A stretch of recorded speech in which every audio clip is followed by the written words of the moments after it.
That way it cooks a little.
What's happening? Can you hear me?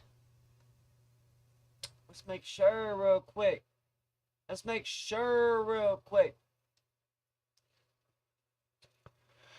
What's happening? Can you hear me? What's happening? Can you hear me? Oh yeah, baby. You can. Oh yeah, baby. How's it going, everybody? What's today? Monday. Monday fun day, eh? Are we going to war, guys? What did he go do? He went and I think he dropped a fucking bomb, and so now we got shit going down. We got some shit going down. Let's go check this out real quick. Let's see what's going on over here in I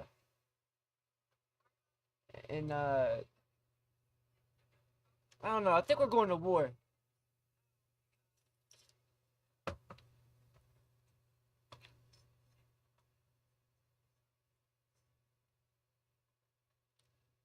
I do. I think we're going to war. Who is calling me? Who is this? I'm not answering.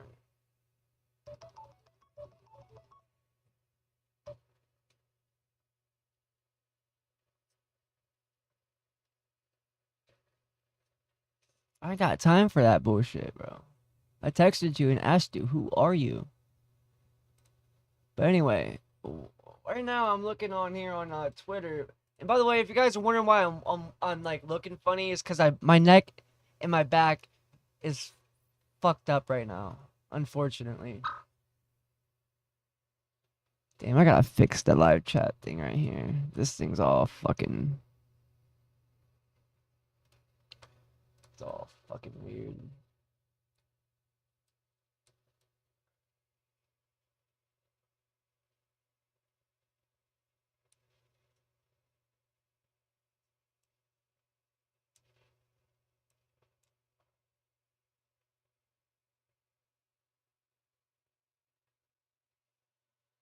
Why is it like that? Why is it so like... That makes no sense.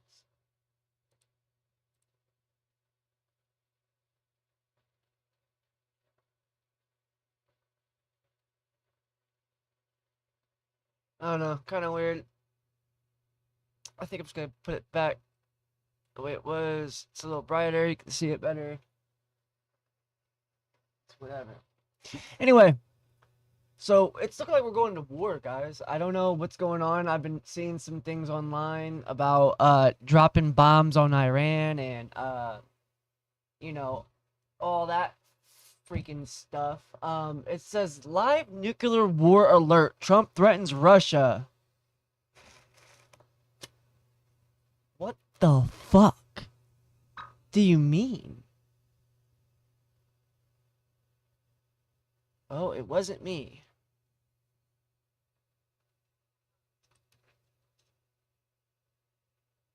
Well, it wasn't me.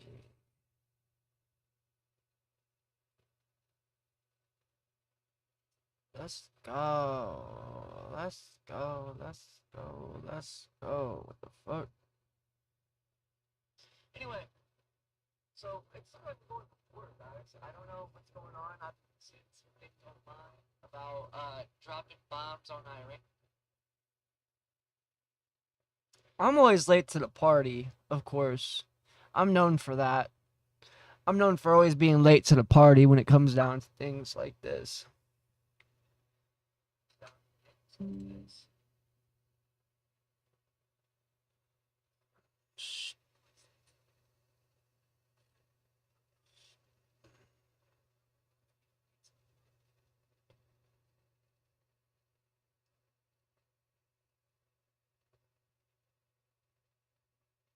Yeah, we got some shit going on. Let's check it out. Let's hear about it real quick. Let's see what the fuck's going on.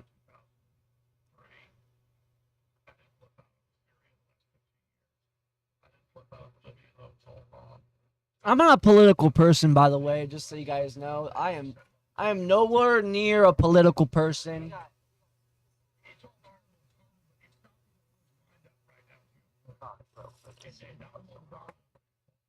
And it's about global brinksmanship, the old war going down, new system coming in, letting Russia and China know we got bombers you can't see our weapons work.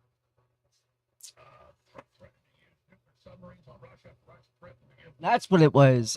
Russia. He's telling Russia, you know, all right, keep your fucking mouth shut, pretty much, or we can go to war, boys. Pretty much. I don't know.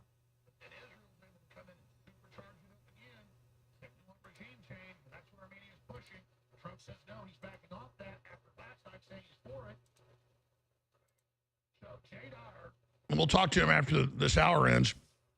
It's only on for about 10 minutes. I'm going to go back to your calls. Rick, Ian, and Chris, I'll hold you to like the last 8, 9, 10 minutes.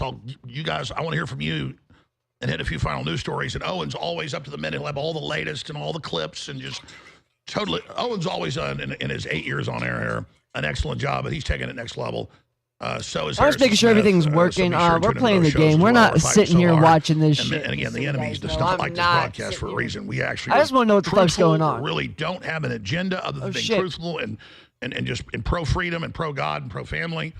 And I'll just say anything as long as I believe it's the truth. And I don't have to think about it. I don't think about repercussions. I just think about, I got to tell the truth because I believe in humanity, that if you're given the truth or the closest thing to it most of the time, we're wrong sometimes. While I gotta make I those didn't think real Iran quick. would back down at this stage because what's happened in the posturing looks like they See, may I be got right the now. chat thing And going now. is gonna be It's happier working than me if finally. I'm wrong. And I'll just say, Trump's done it again. How the hell? Still doesn't mean he's good. He went in. Still doesn't mean it wasn't a gamble. Israel may stage false flags or somebody associated with it.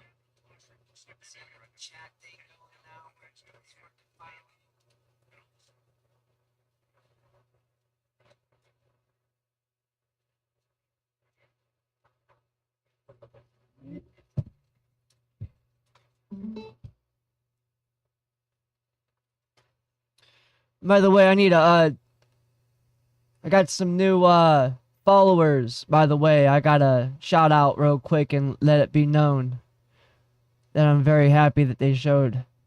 We got just KRM 1337, Weston Dave,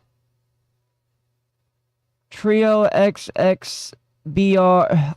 Yeah, these names are named weird as hell. Scree SK, Blanchy 1982, Mexi Warrior, Fox Black, Dita the Truth, GHS. These are like 4 days ago. Maybe like 5. GHS. We got some new followers. Let's just say that. Very happy about it. Some of these names are crazy.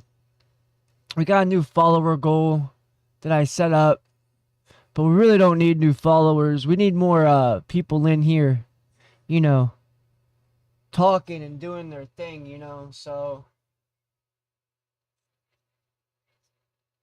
that's all that really matters right now, technically. Yeah, that's pretty much it on my end of things right now. Is this on? Okay.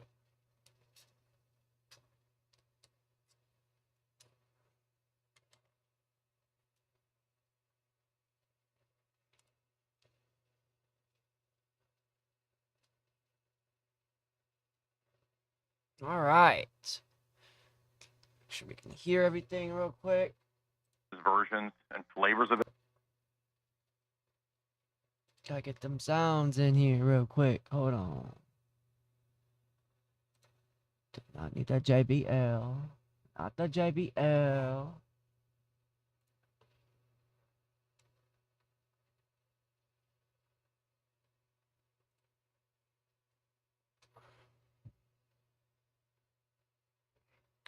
Not the JBL.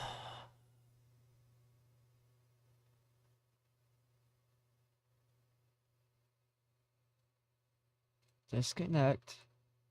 Go to the matrix. Connect to the matrix. There we go. Let's see what the fuck's going on.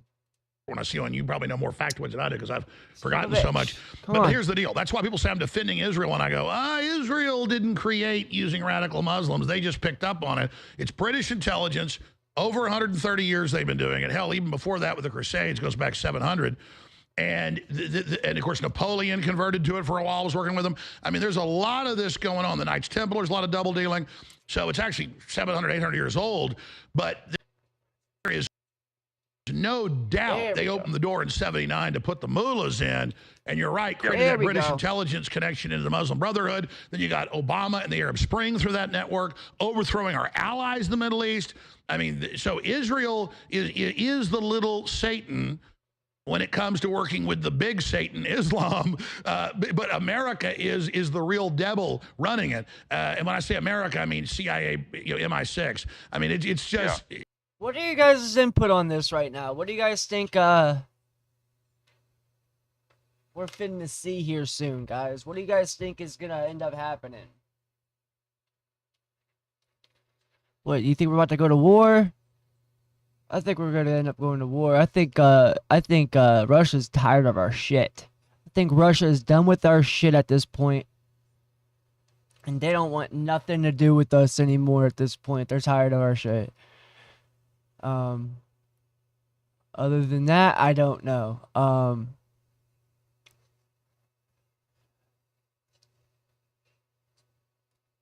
I don't know. Honestly, I don't know what else to say on that note. I mean, it's kind of sad that we are at this point now. We are doing all this. And the Jew haters always go, he's covering up for Israel. No, I'm just stating the facts here that Israel did not write the book on this. How's it going? Any new people coming in right now? Welcome to the stream. I went back and watched your old interviews with Victor Ostrovsky, and then I went and bought his other book. I had By Way of Deception, but he's got another book called Other Side of Deception, where he actually talks about... I gotta send out a few more drops real quick. Hold on. I forget the exact page numbers, but within the book he talks twice about arming Hamas, as we've all covered, and he says that, yeah, of course we did this. This was an obvious strategy for Mossad to do. To undermine the balance that the PLO was. And for people that don't know, he was high-level Mossad, and that's who was moral about this and really upset about Likudniks and the World War III stuff that decades ago began to expose them. Yeah, and his books were banned. You can find all of his lectures on. He did C-SPAN lectures and talks on Book TV. You can find all those on YouTube. But he also mentions in the second book in 1994, he mentions the Blue Pipeline. And he talks about Operation Hannibal, which were Iran-Israel arms deals. It's not just Iran and Israel; it's also the U.S. has had these backdoor arms deals. Iran-Contra channels. Yeah, exactly. And that's why in 1979, as you know, with the Ayatollah coming back into power, it was declassified not too long ago that there was U.S. intelligence had extensive contact with the Ayatollahs before the 1979 revolution that brought him into power. So, and a lot of this has to do, as you know, with oil and resources. Oh, the yeah. same reason that 1953 happened with Kermit Roosevelt and Operation Ajax was because they were going to nationalize the Anglo-Iranian Oil Company, which is essentially BP nowadays. So it was a lot of resource control, oil war, that kind of stuff. And that's my point to everybody when we sit here and blame the Iranians. We have overthrown their legitimate pro-Western governments at least twice since 53 with the stated declassified goal of destabilizing them. That is super uncool. And the very same globalist attitude is doing what to us? Defunding police, destabilizing, breaking up families, transgenderism, cutting off the pipelines. It's the same thing. They want to hurt everybody, and I'm sick of it. I went back and read the 1982 full Oded Yanon Greater Israel Project, and then I went and read the 1996 Clean Break Strategy. It's essentially the same. It's a little bit of an update between 82 to 96 between Oded Yanon and Greater Israel Project and the Clean Break that the Likud and Netanyahu had as their plan. And basically we've done all of it, right? So 6 of the 7 nations have essentially been, toppled or regime change, color revolution, whatever you want to call it, bombed out, war, all of it, especially Saddam. I mean, Saddam was like the first thing, if I recall, that he mentioned, the the Netanyahu paper clean break strategy. Those are really important to read because they show that, even Bill Clinton, as you played that clip, was basically admitting that, this is what Netanyahu's wanted for 30 years. He was pushing for this all the way back then, and there's good evidence that probably some of that blackmail that we've all I'm heard live, about with Bill bitch. Clinton, that might have really been the case. And so there's an article that came out in the Times of Israel, I think today or yesterday, and it was talking about how there was a deal that they were trying to strike up between Lewinsky stuff and Jonathan Pollard, the famous Israeli spy that got caught and was let loose. So, yeah, I mean, this is the whole thing is like this. All this is done through backdoor channels, backdoor deals, and blackmail. That's what most people don't understand is that that's how this is really going on. But eventually it can lead to giant global war. And the problem is not Iran itself, as everybody wants to, whose side are you on? The problem is that the other nations will, if they feel ganged up on, right, the other nations will back Iran. That's the problem. Well, it just came Russia, out that Trump said at G7 he got the threat that Iran threatened it with sleeper cells. I hope he actually got that from them and not from U.S. intelligence. But the Iranians have shot their mouths off that they might do domestic attacks. How stupid are they to open the door for the deep state to false flag a new 9/11 to blow them off the map? I mean, these mullahs, what the hell's what is their problem? It's a crazy end times cult. I mean, that is true. And it's also true that I don't know. I know you say, I don't doubt you on it at all. But, if the Iranians weren't working towards this, they didn't have these capabilities or almost having these capabilities. And I'm not saying that Netanyahu wasn't lying. He's lied, because he consistently says, 2 weeks away. But, obviously the Mossad has been doing all kinds of operations in Iran, taking out generals, Stuxnet. Those were obviously for some purpose. Killing scientists. Exactly. Generals, yeah. All right, so let me ask you this. And then I'm going to put you on hold so we can pick what day you're going to come on the next few days. So you're in your studio with all your documents. Big picture, because I know you were listening to the show, Iran says that they told them the missiles were coming. They say it's going to be limited to match the strikes. Trump says he doesn't want any more conflict officially, White House.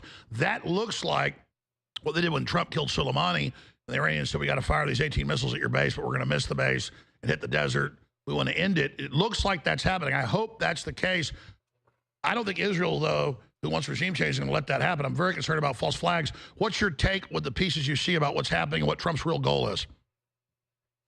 Well, I don't think Israel would, at this point, need a false flag because the U.S. is already committed to supporting them. But, of course, if... Okay, so we don't have to listen to this no more. Putin, unprovoked acts of aggression against Iran without foundation or justification. Russian President Vladimir Putin on Monday took aim at the recent U.S. strikes on Iran, calling them a complete unprovoked act of aggression. Therefore, Mr. Putin right now is very upset. Very upset. So, I don't know. You don't seem very happy with the decision making we have gone and did. So, yeah. That's some shit. What's going on right now? Unfortunately. Let's see, there's some other shit going on.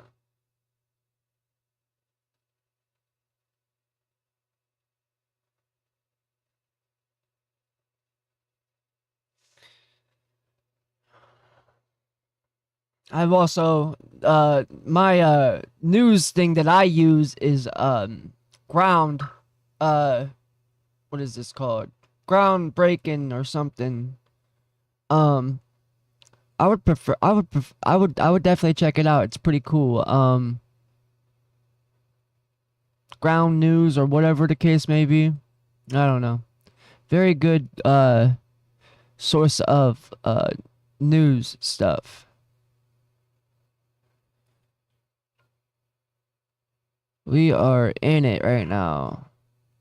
So anyway, yeah, it's called Ground News. Check it out. I'm not, you know, I'm not supported by them or anything and by any means, but I would definitely check them out. They're pretty good. Good setup. Anyway, back to what we got going on. So in other news, what else do we got going on right now? You know what I mean? You know that because they've been at war for forever. But I gotta use the bathroom real quick. Give me 1 second. Yeah. All right, Jay. We'll talk. The CIA wants them there. They want. I think that they wanted that powder keg there. They wanted the Rothschilds wanted a powder keg in Israel when they helped set up the nation state of Israel. I think it's all on purpose. Yeah, just like Lord Milner was looking for a Hitler character after World War I with the Versailles Treaty, exactly. And they got it. Doesn't mean they ran Hitler. They just helped create him. Jay, we'll talk to you again soon. Let the crew know when you want to come on, all right? Thanks. All right, hit 3 final calls, and Owen, the Cuck Destroyer, takes over. Rick in Canada, thanks for holding her on the air worldwide. Hi, Alex. Hey, brother, go ahead. Caller. Can you hear me? Yeah, I can. Go ahead. Yeah, I was wondering, do you think the wars may be a distraction to go back to for a global currency reset and go back to the gold standard? I was a little disappointed in his first term that he didn't take any action to go back to gold standard or talk about it much, and didn't do anything about the manipulation in the gold and silver markets. You know, in my opinion, the central banks are the biggest swamp creatures. And no, I agree. Where's the audit of the Federal Reserve? Where's the audit of Fort Knox? Yeah, exactly. And he's pushing like crypto and everything. Do you think there's any, like I said, I was really disappointed his first term. He didn't, if not go back to a gold-backed dollar, at least end the manipulation, especially in the silver market and gold. But in the next 4 years, also he's pushing crypto and everything. Do you think in the next 4 years he has any plans to try to push back against these central banks? Pushing crypto on shit. What? To a gold-backed dollar. Well, I'll tell you what Trump's doing. He looks at every industry and every market, whether speculative or established, and he wants it all here. So whether it's energy, whether it's crypto, whether it's gold, whatever it is, you got the Indians to say they'll only buy gold from us now. So, I mean, he aggressively is working for the country. He said no to central bank digital currencies. He's so far been fighting that. So, yeah, I think that's where we're going. He just got a lot on his plate. Rick, thank you. Ian in Illinois, you're on the air. Go ahead, Ian. Hey, Alex, first-time caller here. Main reason for my call is I'm worried kind of about if this war escalates and stuff, whether it's through more strikes or false flag or something, and it turns into a real world war type situation, and the draft comes into play. Say I'm of draft age, how could I feel ethical about fighting in a war that I know really shouldn't have even started and fighting on Israel's behalf? How should I feel about that if it comes to that? Well, 5 EU nations have brought back the draft, including women, for the first time for that. Germany's pondering reintroduction of compulsory military service for just total war. That's what happens at the end of a cycle, historically, as Elon Musk has pointed out, and as I pointed out before him, but he told the World Government Forum that this year. So the globalists, it came out of Bilderberg, they want a 3-front war. They're crazy enough, and that's why smarter people like Musk and Trump and myself and you are saying, no, we need to not do that now with the weapons we've got. So this is a big deal. Huge deal. Yeah, it's definitely. I don't know. It just feels like it's moving in that direction, and I don't know. I feel like it is. The people of this country really have no say in what happens, and we have to pay the price, and we have to go over there and fight. I mean, there's a very good chance this continues. It turns into the biggest war we've seen since World War II. You already got that going on in Ukraine, and this is just way more than we can chew. We can't fight a 3-front war unless we use the nukes and the other secret weapons. And then it doesn't matter. Okay, we beat them, but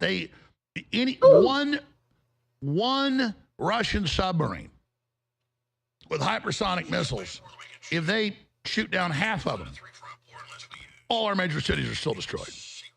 I mean, they got sea-launched multiple warhead missiles that shoot 1 at Texas. Of course, they shoot 10, and then that's 100 warheads or so. And all the cities are hit multiple times and vaporized. And they got dozens of those submarines right off our coast, 2-3 minutes away from vaporizing Houston, vaporizing New York, vaporizing Seattle, vaporizing Illinois, Chicago, Illinois, vaporizing Tampa, vaporizing Fort Hood. This is not something you want to play around with. Oh, Yeah, thanks for taking my call, Alex. Have a good one. Thank you. And I love the retarded conspiracy theory. And I remember the guy that put it out 30-something years ago that there are no nukes son, and where'd the you world's find flat. this? I've had family that was at the nuclear test, great uncles and stuff. How's it going, everyone that's coming in right now?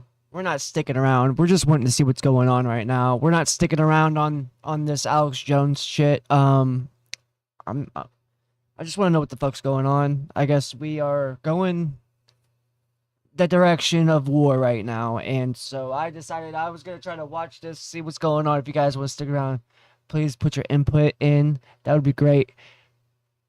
Stuff before they stopped in the 60s, okay?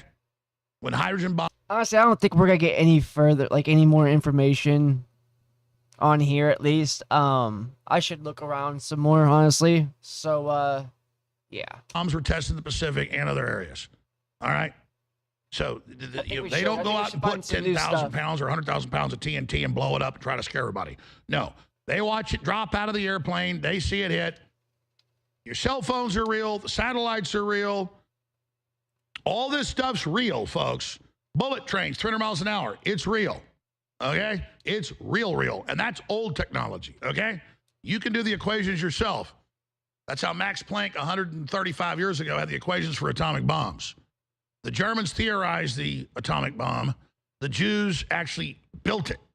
And it's true. The Jews are proud of it. It was Jewish scientists that beat the Nazis at building the bomb. And then Oppenheimer said, I've become the destroyer of worlds. Final caller, Chris in Texas. You're on the air. Go ahead. Hey, Alex, I just wanted to thank you for your methylene blue. It's done wonders in my life, and also the optimal human for my wife. We've got more on the way. Calling in today about this situation going back and forth. It looks like it began with a volley out of Trump's hand saying, we're going to do this, and then all of a sudden maybe all of that moved. And then now they fire back, and all of a sudden all of the missiles are intercepted. And it just brings me back to the whole Elon topic. That was a big nothing burger, too. So are we just facing story after story just to save face with a bunch of the people? media used to be trusted, and most people used. So forth? I mean, I think that's part of it. I know from behind the scenes the Elon Trump fight's very real, but Okay. but Iran in any war, it's like most of the times rhinoceroses or tigers don't really fight, or grizzly bears. It's usually they posture because they know that even though if the bear beats the other bear, maybe even kills it, he's going to be missing an eye. So most combat is ritualistic, and so I think that's it's not fake. It's just a lot of it becomes ritualized. Does it make sense? Right, and I understand that, but you also have J.D. Vance coming out and saying we're not going to war with Iran, we're going to war with their nuclear power, or so on and so forth, and all these specific languages being used. Oh yeah, lots of gaslighting terminology. No, we're in a war with Iran right now. It needs to stop. Correct. I agree totally. I just don't understand quite why the big picture's not fully settled in on what's actually happening and what's going on. And that's what makes it so insanely dangerous with the North Koreans, Pakistan, and Russia saying maybe we'll give nukes, or we're going to give nukes to North Korea. The Trump says, well, I'll hit you with submarine-launched missiles. I mean, it's all gambling.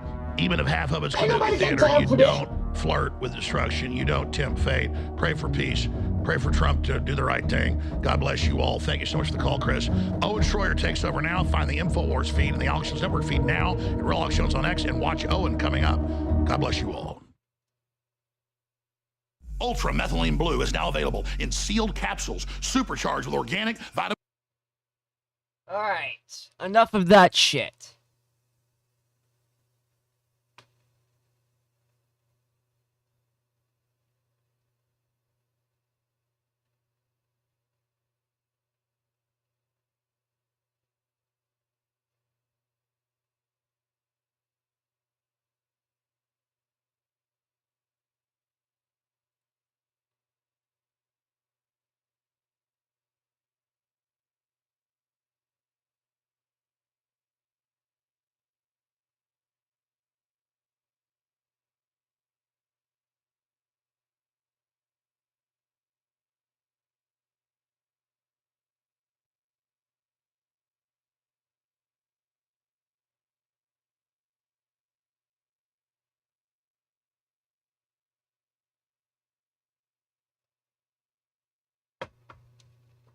What's up with the WhatsApp app?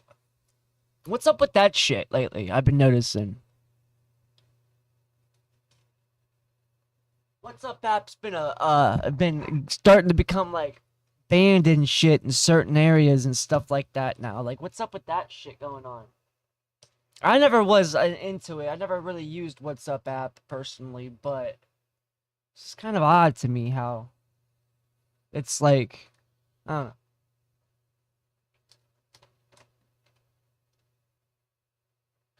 I'll use this as my app. As my Steam Deck. Wink, wink. That's what I want. I want to turn this into my Steam Deck. But it's a fucking piece of shit. It won't charge right and all this other dumb shit. It's fucking pissing me off. I gotta use this other phone. I gotta use my phone for, you know, what I need to use it for and shit. It's fucking irritating.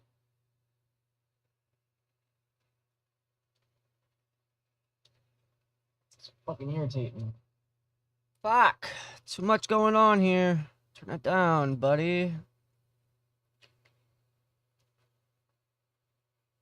Welcome to all the people who are coming in. If you guys can, please let yourself be known in the chat.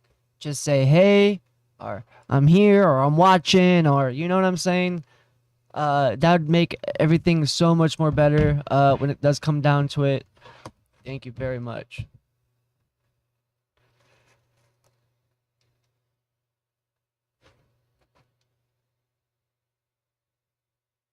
It's technically not all about viewerships, personally. It's all about people coming in and out of here and talking and whatnot, unfortunately.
All right.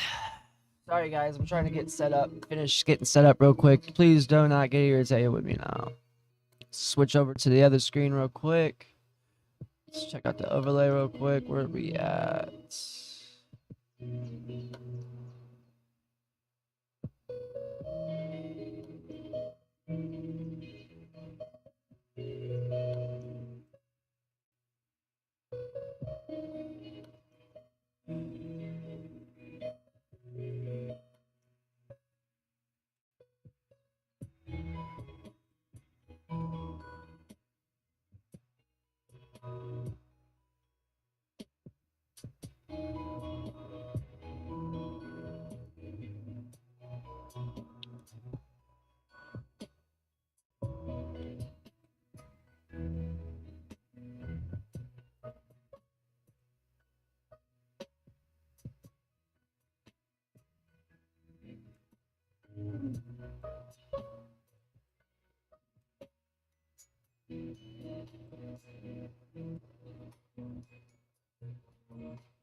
There we go. We're just fixing her up real quick.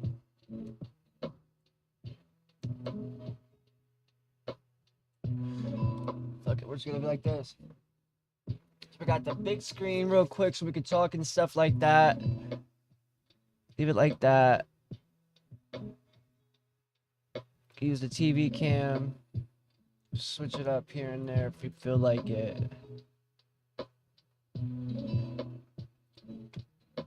Then we got overlay 1 right here, which is, you know, regular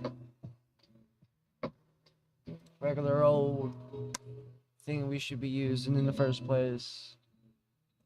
It's got everything else that we need. Go for affiliate. Grab that fucker. Put that fucker right here.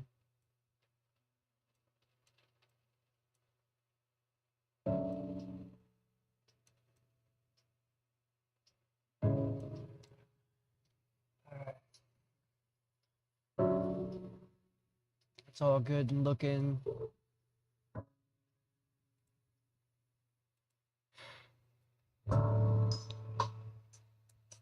Main.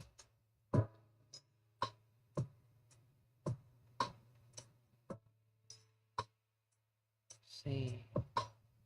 What do you guys think? You think that's a good idea? Main scene.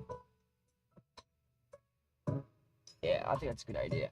We're gonna do main scene here. Main scenes.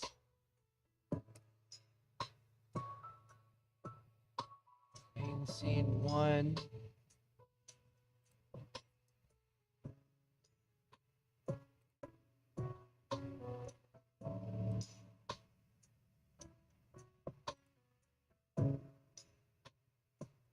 Okay.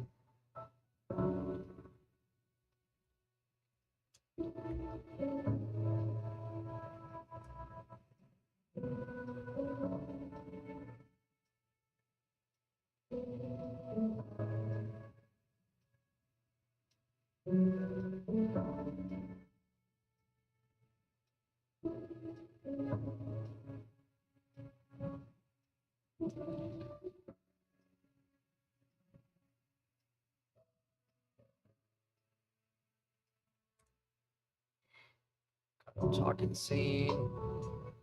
We got our main scene. We got our big screen. Scene.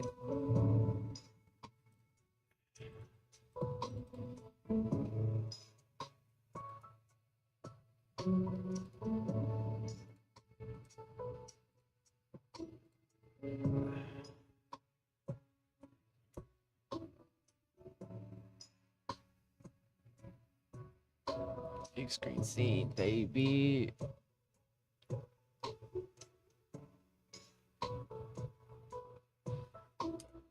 Done.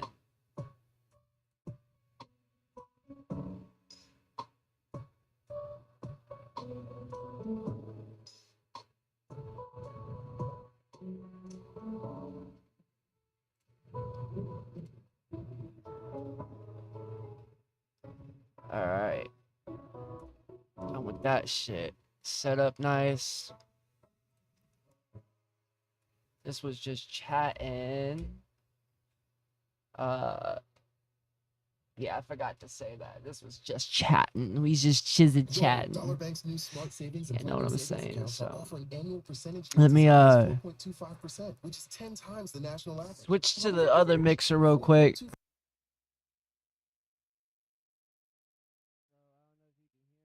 I'm sure you can. ATMs and the ability to get paid up to 2 days early with Early Pay. We're not earning that much on our savings with our current bank. When I got this on, I'm pretty sure you can hear everything. /save now. Tap the button to find out more. Dollar Bank, Equal Housing Lender Member FDIC.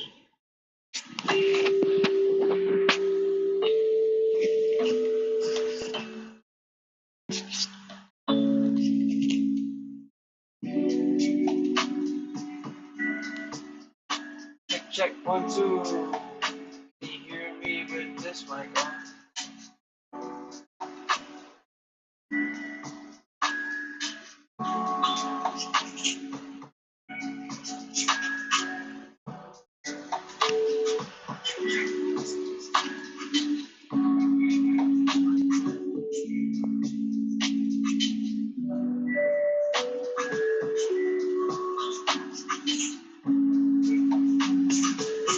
I just gotta make sure that my mic is working and stuff on here.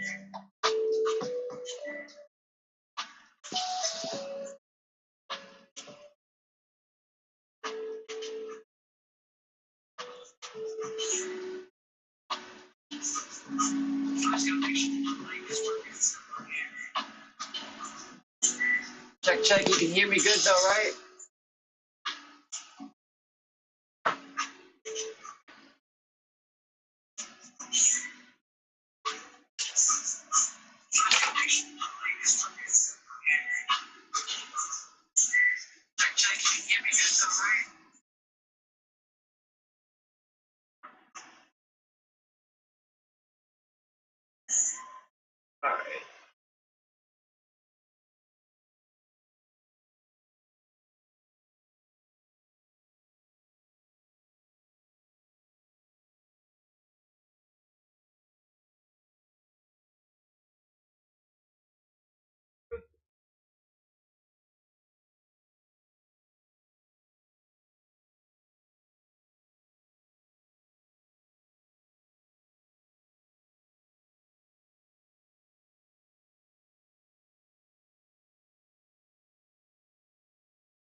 All right.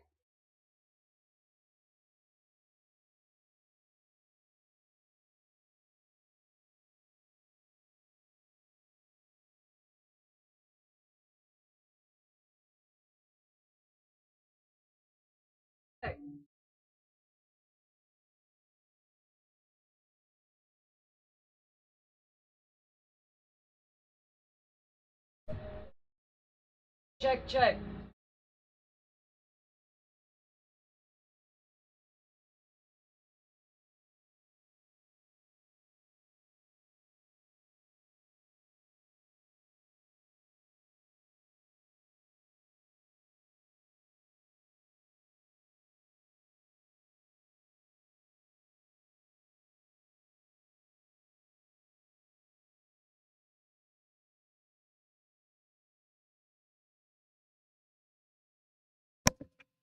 Check, check.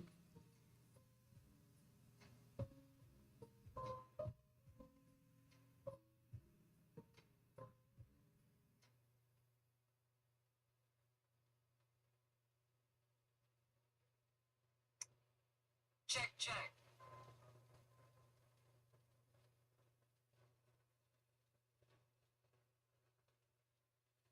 Alright, so we got sound going on right there. I mean, I got mics all over the damn place pretty much at this point.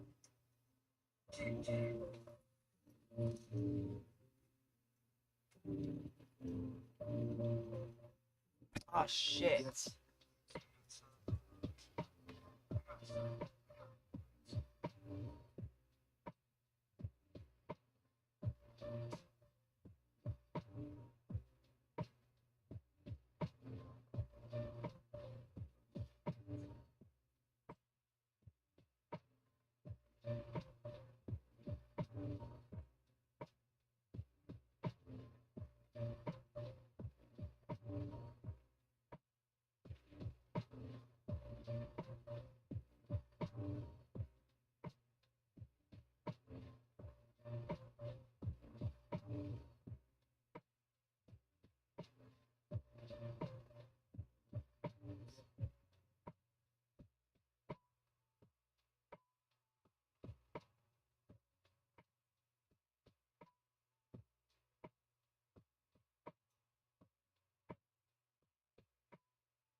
Sorry, I gotta grab my noodles real quick.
Let's watch something. So I'm gonna eat my noodles real quick.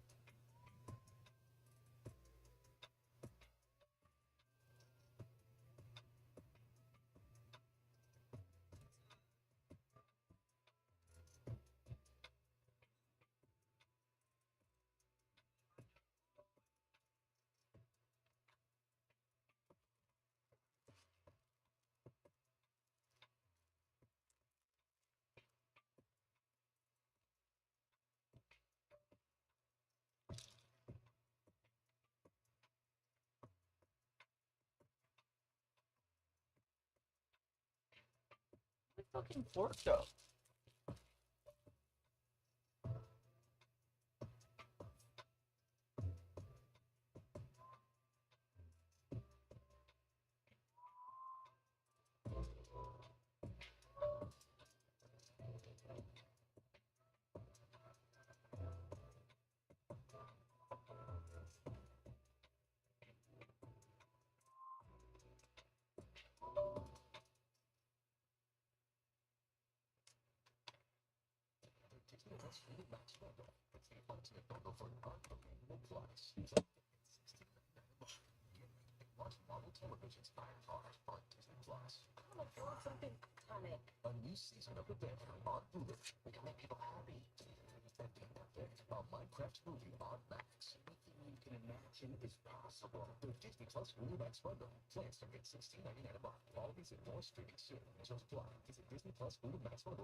Three, two, one, I'm out. There you go. Okay. Absolutely wicked, brother. Buying a $1 million bike, that's crazy. Okay, now I'm gonna find another one. Hold on, I'm lagging, I don't check up anymore.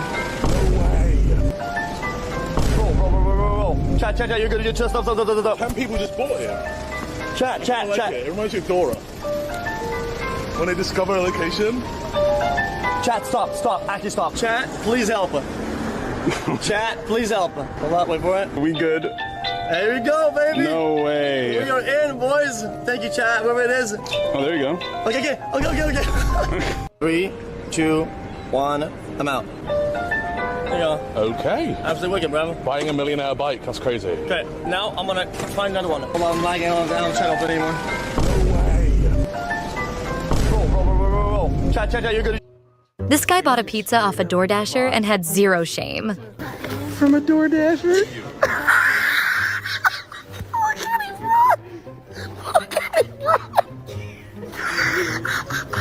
No way! That is not ours. This guy bought a pizza off a DoorDasher and had zero shame. From a DoorDasher? Wait, what did he do? Did he just say, fuck it, I'm not gonna deliver this pizza, and I'm just gonna, fuck it. Your drink is juice. One. Get that one. Get that egg. Okay, no problem. You know, give away money. What's you that? guest? I'm guest? Yes. Is it free? Yes, free. Oh, thank you, sir. Wow. Look at that. Reverse scam. Your drink is juice. One. Get that one. Get that egg. Okay, no problem. You know, give away money. What's that? Guest? I'm guest? Yes. Is it free? Yes, free. Oh, thank you. To the one and the only, J-Ho. You're killing me, girl. You're killing me. Do you notice that N is the only black letter in Nutella? That's oh, excuse my language. No, it's fine. That's racist too. Bro. The fuck? This might be the most wholesome and savage weigh-in of all time. Dude walked in like a king, carrying a box of donuts for everyone, handing them out like it was a party. Even McGregor was cheesing. Then he turns to his opponent, hands him a donut with a smile, and then slaps it right out of his hand, which escalated quickly, and to make it even worse, he did this. This might be the most wholesome and savage weigh-in of all time. Dude walked in like a king, carrying a box of donuts for everyone, handing them out like it was a party. What would you have done if that happened? If that happened to you, what would you have done? I would have just laughed my ass off. I would be like, are you fucking serious right now?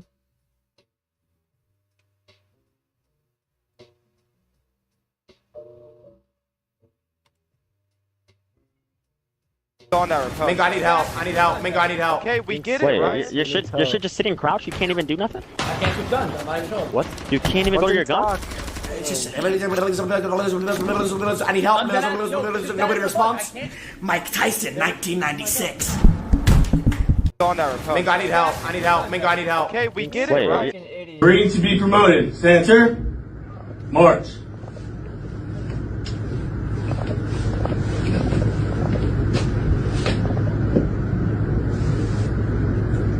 Ready to be promoted. Center. March.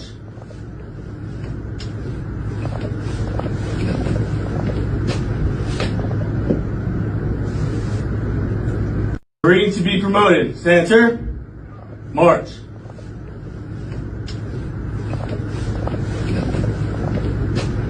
You been out here and how you get like this?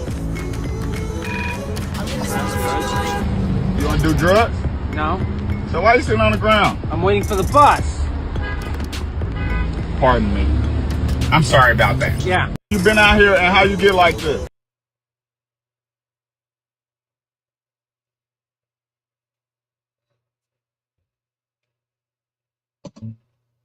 Oh, hell no, man. I want to be right back.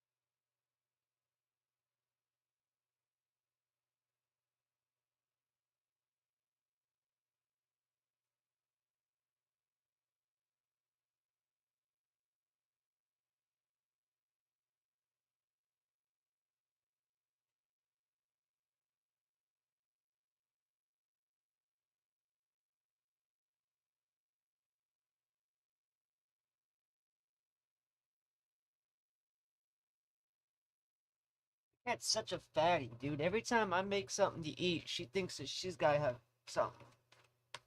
Even though she has food, like unlimited. Always. Always has food, no matter what. She's always good. She's always taken care of. Makes no sense.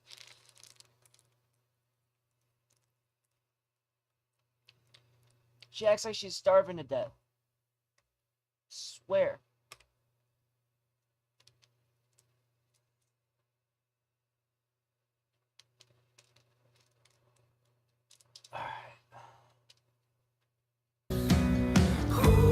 Oh, that's sick.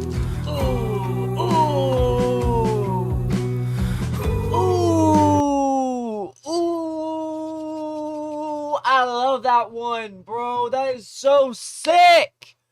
Oh my god. Oh, I love it. God, I love it. God, I love it. I gotta get a hold of that guy. I gotta. Let's go. Gotta. If you see these dogs in your front yard, just know upstairs I'm going hard. Bing bong. It's me, baby. I want it. Alright. Now it's time to mix this shit in real good. Whisk it like some egg.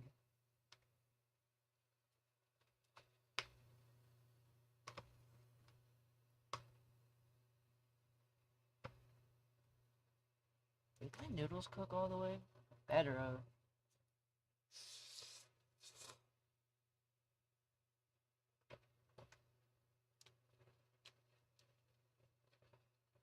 That's right.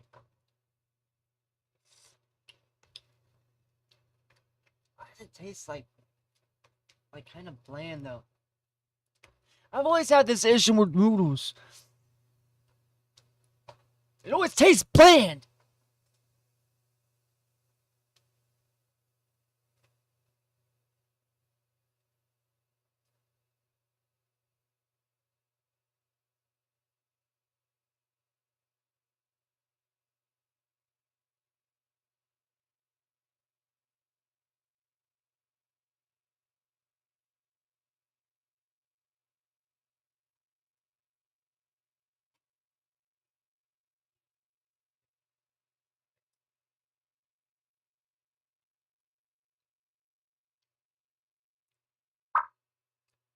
So I'm gonna try some of this.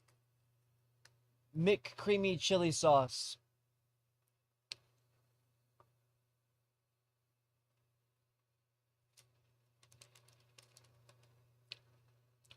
A little bit on there. It's probably gonna make my noodles all fucking chill, cold. Let's put some of that on there though. To make up for that flavor I don't got.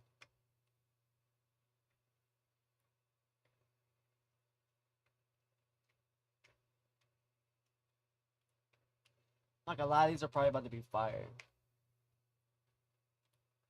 These are probably about to be fire as fuck.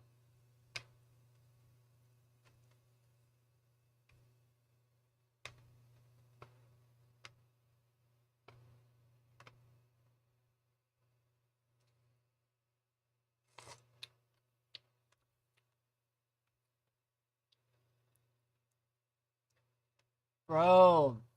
Yes. Yes. We got a #1 victory royale. Yeah, Fortnite, we about to get down. Get down. 10 kills on the board right now. Just wiped out Tomato Town.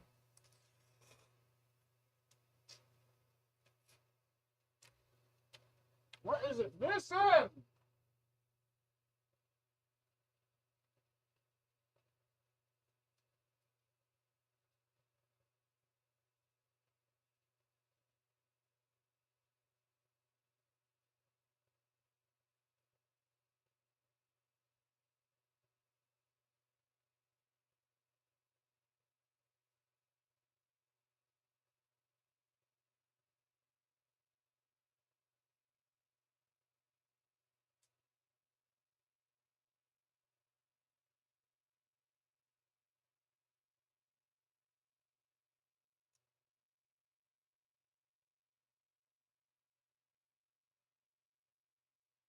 Makes no sense. I mean, what else?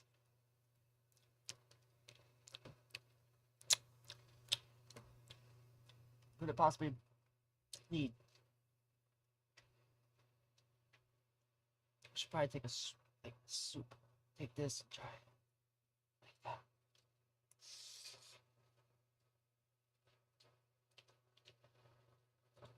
There we go. There we go. Bro. That's hitting.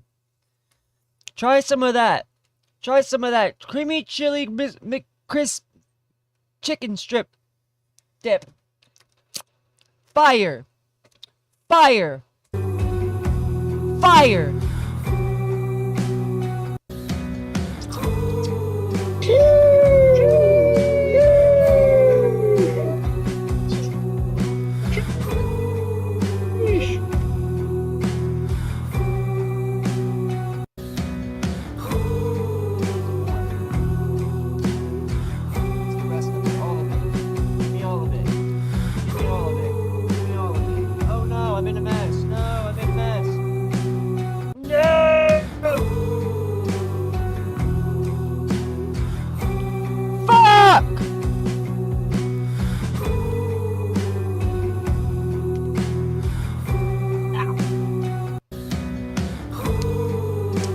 Yeah.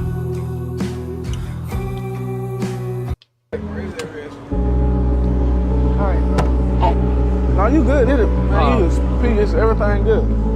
Shit. And you rich as hell, you can cover everything. No, you good, did it? Man, you was peace, everything good. Shit. And you rich as hell, you can cover everything. No, you good, did it? Man, you was peace, everything good. Shit. And you rich as hell, you can cover everything. You rich as hell. Hey, dude, put that back, dude.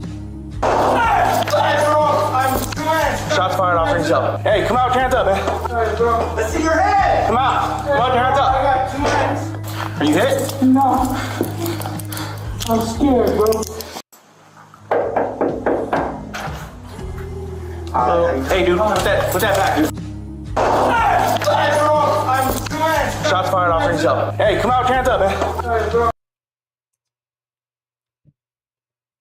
It's kind of a reason why I don't answer my door without peeping. This is what it needs. This right here. That's what we're missing. That's exactly what we're missing. These nuts.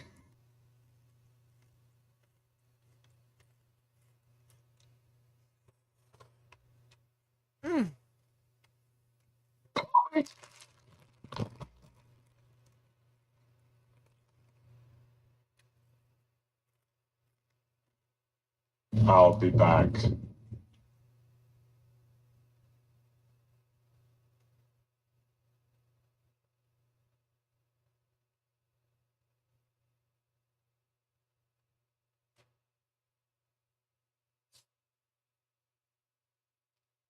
No.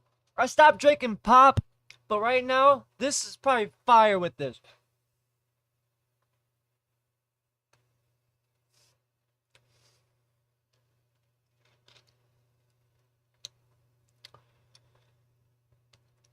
Why does it seem flat?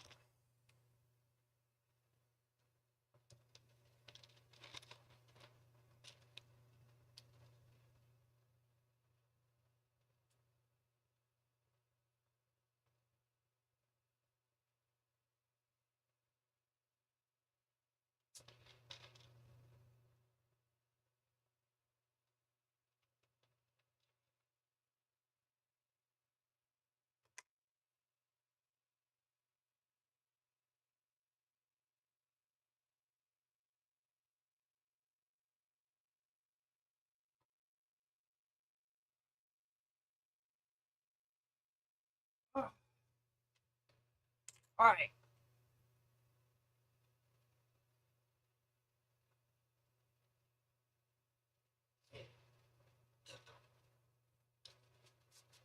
I should have saved that sauce for some different sauce for these. Didn't think about it. But add a little bit of this shit crumbled up. Bro. The ultimate.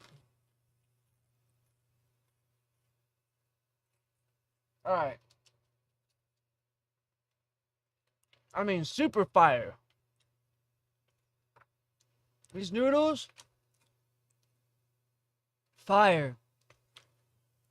With some of these. Fire. Fire. So good.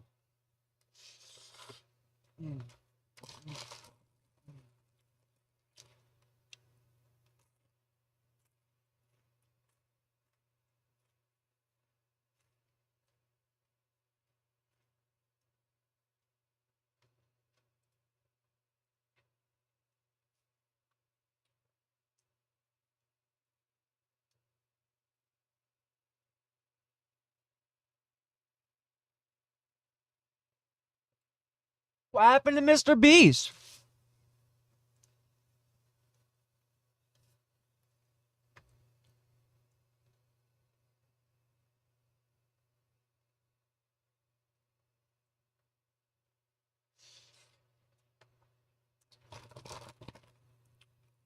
There's a reason no one makes videos like me. Because no one wants to live the life I live or be in my head. They would be miserable. Are you happy? I'm gonna be honest. So far, more unhappy than happy. Well, has it ever crossed your mind to quit YouTube as a whole? Oh yeah, of course. Really? Yeah. Are you? Oh boy. Mr. Beast. Mr. Beast. Mr. Beast. He is the biggest YouTuber on the planet, and he's building empires. I mean, is there anything this man can't do? Your business empire is much bigger than most people realize. Yeah, I mean, I'm only 26, and we have the largest YouTube channel in the world. And Beast Games is gonna shatter some pretty crazy records. And we do 9 figures in Feastables. But a lot of that stems from being a very confused child that's not fitting in, that feels like a freak. Plus, I really wanted to take care of my mom because when I was 11, we literally went bankrupt and lost everything. Luckily, it worked out. And it's because I'm really good at obsessing over one thing more than anyone else on the planet. Like, I lost tens of millions of dollars on these games. But it's about making season 1 as good as possible. And I just really love solving complex problems. Like, how many kids do you think are in child labor in West Africa, just on cocoa farms? It's 1.5 million. And so with Feastables, we were trying to get over 1 million kids out of child labor. But the ironic part is the more I help people, the more I get. Like, I've read over 5,000 messages telling me to kill myself. I mean, there's definitely times where I would cry. But if my mental health was a priority, I wouldn't be as successful as I am. This is the price you have to pay. But when is enough enough? Honestly, this has always blown my mind a little bit. 53% of you that listen to this show regularly haven't yet subscribed to the show. So could I ask you for a favor before we start? If you like the show and you like what we do here and you want to support us, the free, simple way that you can do just that is by hitting the subscribe button.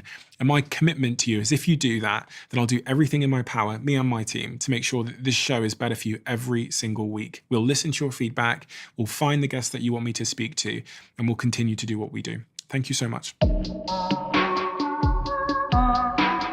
Jimmy, we've really just only met, and you are already, to me, a bit of a Rubik's Cube. Okay. In so many ways. And I've been trying to piece the pieces together to understand the uniqueness of you, because you're so unbelievably unique. We just drove over here in the car, and hearing you speak about the way that you view life, and speaking to you yesterday on the phone, I've interviewed hundreds and hundreds of people, and I've never ever met someone who has the perspective on life that you have. You are truly unique. What do I need to understand about your earliest years to understand who you are? Oh boy. Yeah, my earliest years, I'm just stubborn, man. I just never give up. I mean, there's no world where I ever would have quit. I mean, if we're just jumping right into it, it's no intro or anything, just boom. That's how you hold people. When I was 11, I just said, I'm going to be a YouTuber. I'm going to die trying. And I meant it. And there was like, even if no one still watches my videos to this day, I would still be going. And so people hate it, but I'm just the most competitive, stubborn person you'll ever meet. And I just never give up. And where did that come from? I have no idea, to be honest. Honestly, it feels like it was just in my DNA, in my bloodstream. My mom hated it growing up. We'd always argue, and like, you know, she has this thing where like once Jimmy sets his mind to something, he just never stops. And it would always piss her off because when it was YouTube and she wanted me to be studying or things like that. But I really don't know. It's just always been how I am. And I think a lot of people have these weird tendencies, and they tend to like try to like unlearn them. And like I had phases in my life where I was like, am I too extreme? Like people are very intimidated by me because I just am so obsessed with work and I'm so all in, and like, is this like unhealthy? Should I try to be more like a normal human? And especially when I was a teenager, it's a lot easier. It's funny when you're making lots of money, it's like admirable, it's respectable. It's like, look, those are traits we want. But when you're not successful, you know, you're a lunatic when you have all these traits. And so back then I'd occasionally be like, man, like, should I try to be more normal? But I just could never do it. Anytime I tried to, I mean, I've mentioned this before, but one of the like things that like I have a memory of that like really is burned in my brain is like, people one time, like a high schooler told me when I was in middle school, like, all you do is talk about YouTube. Like, do you like know how to do anything else? Like, you're just like a freak. And I tried to like watch South Park, you know, because that's what a lot of people in my school watch to fit in. And I just couldn't. I was like, this is such a waste of time. I could be working right now. And I tried to do all these things to like fit in. And I eventually just like stopped talking because I just didn't relate to anyone. And people used to call me mute. Like one of my teachers literally asked like, if I was. Okay, I'm listening to this as I'm in there. And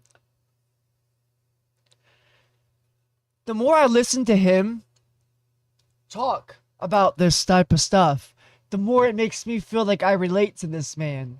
And I'm struggling so hard to figure out what my niche is and what I'm good at and how bad I want to be a streamer.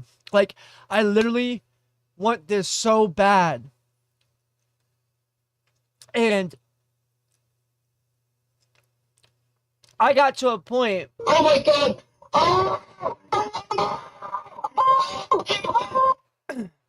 I got into a point where I now have to take this more seriously. I'm getting older. I have no choice but to try to take this as serious as possible. Start doing more. Start being more active. Being more productive. Being more in your face. Making you want to watch me. Making you want to be a part of this. Making you be what you like. I don't think you understand how bad I've been wanting this. And how hard I've been working on this. And how much I'm going to continue to keep doing this. And watching him, he's like an inspiration in some sorts. Yeah. You know, he's rich now. He's a big deal now. But once upon a time, he wasn't. And once upon a time, people thought that he was a lunatic and he was weird and he was crazy and this, that. And that's exactly what I'm dealing with right now. The fact that I take this shit so seriously. I wake up every day and I think of streaming and I do nothing but stream. Every fucking day. I don't understand it. But one day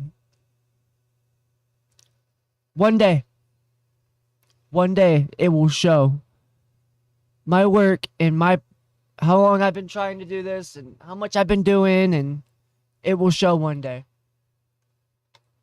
mute. One fucking like, day. because that's how little I spoke, because no one in the school I went to was entrepreneurial or wanted to build businesses, and I just didn't want to do anything else. And yeah, eventually I started to succeed, found other lunatics, and now life's great. But, you know, I like to tell this story when I'm on podcasts, because if you have a younger viewer who's in that same spot, you're not the problem, it's your environment, and you just gotta put yourself in a better environment. What about your parents, mum and dad? And that's what I've been learning, is that I need to find a better environment. I need to find better people around me who want to do this, who want to take this shit as serious as I do. Now, don't get me wrong. I could be doing so much more, like using wigs and being the character and this, that, and the other. But I want to kind of come at the streaming aspect of things a little bit differently. So, like, for instance, you know how I like usually come in and I'm like, we're going to play the game. We're going to play the game. We're going to chill. We're going to talk. We're going to bullshit around. And I really don't have like no plan. I don't have no idea what we're going to do. We just kind of just go with the flow. That's the kind of streamer I am. You know, I'm just kind of like, do it! Just do it! You know? Don't let your dreams be dreams. Yesterday, you said tomorrow. So just do it! Literally. Just fucking do it. You talk about your mother a lot. Yeah. No, I don't, I didn't get it from them. Well, what influence did they both have on you? Well, I don't really talk about my dad much. That's, you know, a long story. Don't need to get into it. But my mom, honestly, it's great now. Me and my mom have a phenomenal relationship, but on the come up, it was pretty rough, because in 2008 they were over leveraged. So we literally went bankrupt. And so they, you know, had properties that they used to get other properties. And then when everything collapsed, they lost basically everything. And so my mom was working 2 jobs and, you know, barely getting by. And so I didn't see her that much, because when I was coming home from school, she was doing her second job. So it was a lot, because she was a single mom raising us. She's working all the time. You know, I don't talk about a lot of this. You know, I have Crohn's disease, so I was very sick growing up. My brother also had issues as well. And so, you know, we're not the healthiest kids in our teenage year. She's just trying to get by and take care of us. And then, you know, she comes home and she just has this brat that's being annoying and like, I want to be a YouTuber. And she's just begging me. Sometimes she would literally cry and beg me to do homework. And I mean, I was like, I didn't mean it in a mean way, but I mean, even one time I literally told her, if you want my homework done so bad, why don't you just do it? You know, like that's what I told my mom. Like, what am I doing? I don't know. Like, I was just like, I don't care. Like, I just want to be successful. I want to build businesses. And so it was like, bless her heart. Luckily it worked out. So now I spoil her. She's great. She has her second home. Anything she could ever want, she has. And so the first thing I did was start paying my mom, take care of her once I started making money, because she gave everything to like get me where I am. And I wouldn't be where I am now, but it was like me and her spoke different languages when I was younger. You know, she didn't want me to end up like them, you know, and, you know, get screwed and not have much money. And like the path I was going down was just basically like, oh, I'm going to be a homeless drug addict. And like her brain couldn't compute the world I saw, and my brain couldn't compute the world she saw. And it was constant friction. Who was looking after you then? If she was busy working and you were at home and your dad's not around, who takes care of you? Me and my brother, we were just there. I was just making videos. You're making videos? Yeah. What age did that start, the videos? I started at 11. 11? Yeah. So I'm 26 now. I can't really remember life before YouTube. Like my earliest memories are basically when I started making videos. You said earlier you don't talk about your dad much. Yeah. You don't have to tell me about it, but why don't you talk about your father much? Don't worry about it. I know your mum has spoken about him before. Yeah. And it was a bit of a tumultuous relationship. Yeah, exactly. They didn't have the best relationship. I mean, that's a topic for another day.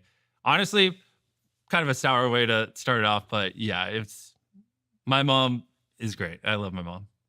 She used to cry asking you to do your homework.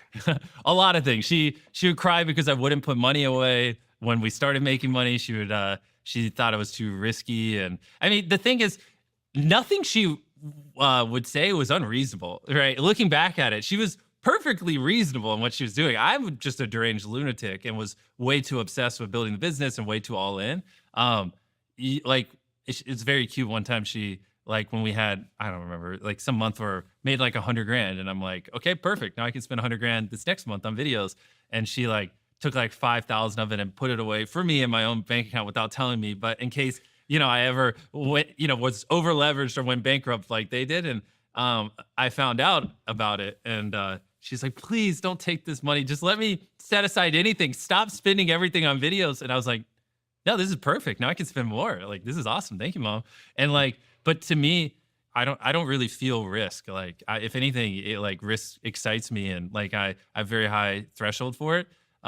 So yeah, we literally weren't communicating the same language. But I don't remember what age it was, but eventually after I took enough risk and figured it out, it's crazy my mom how just serious said to me, you know this what? man I'm gonna trust you. took it, and like, like, I have faith and everything.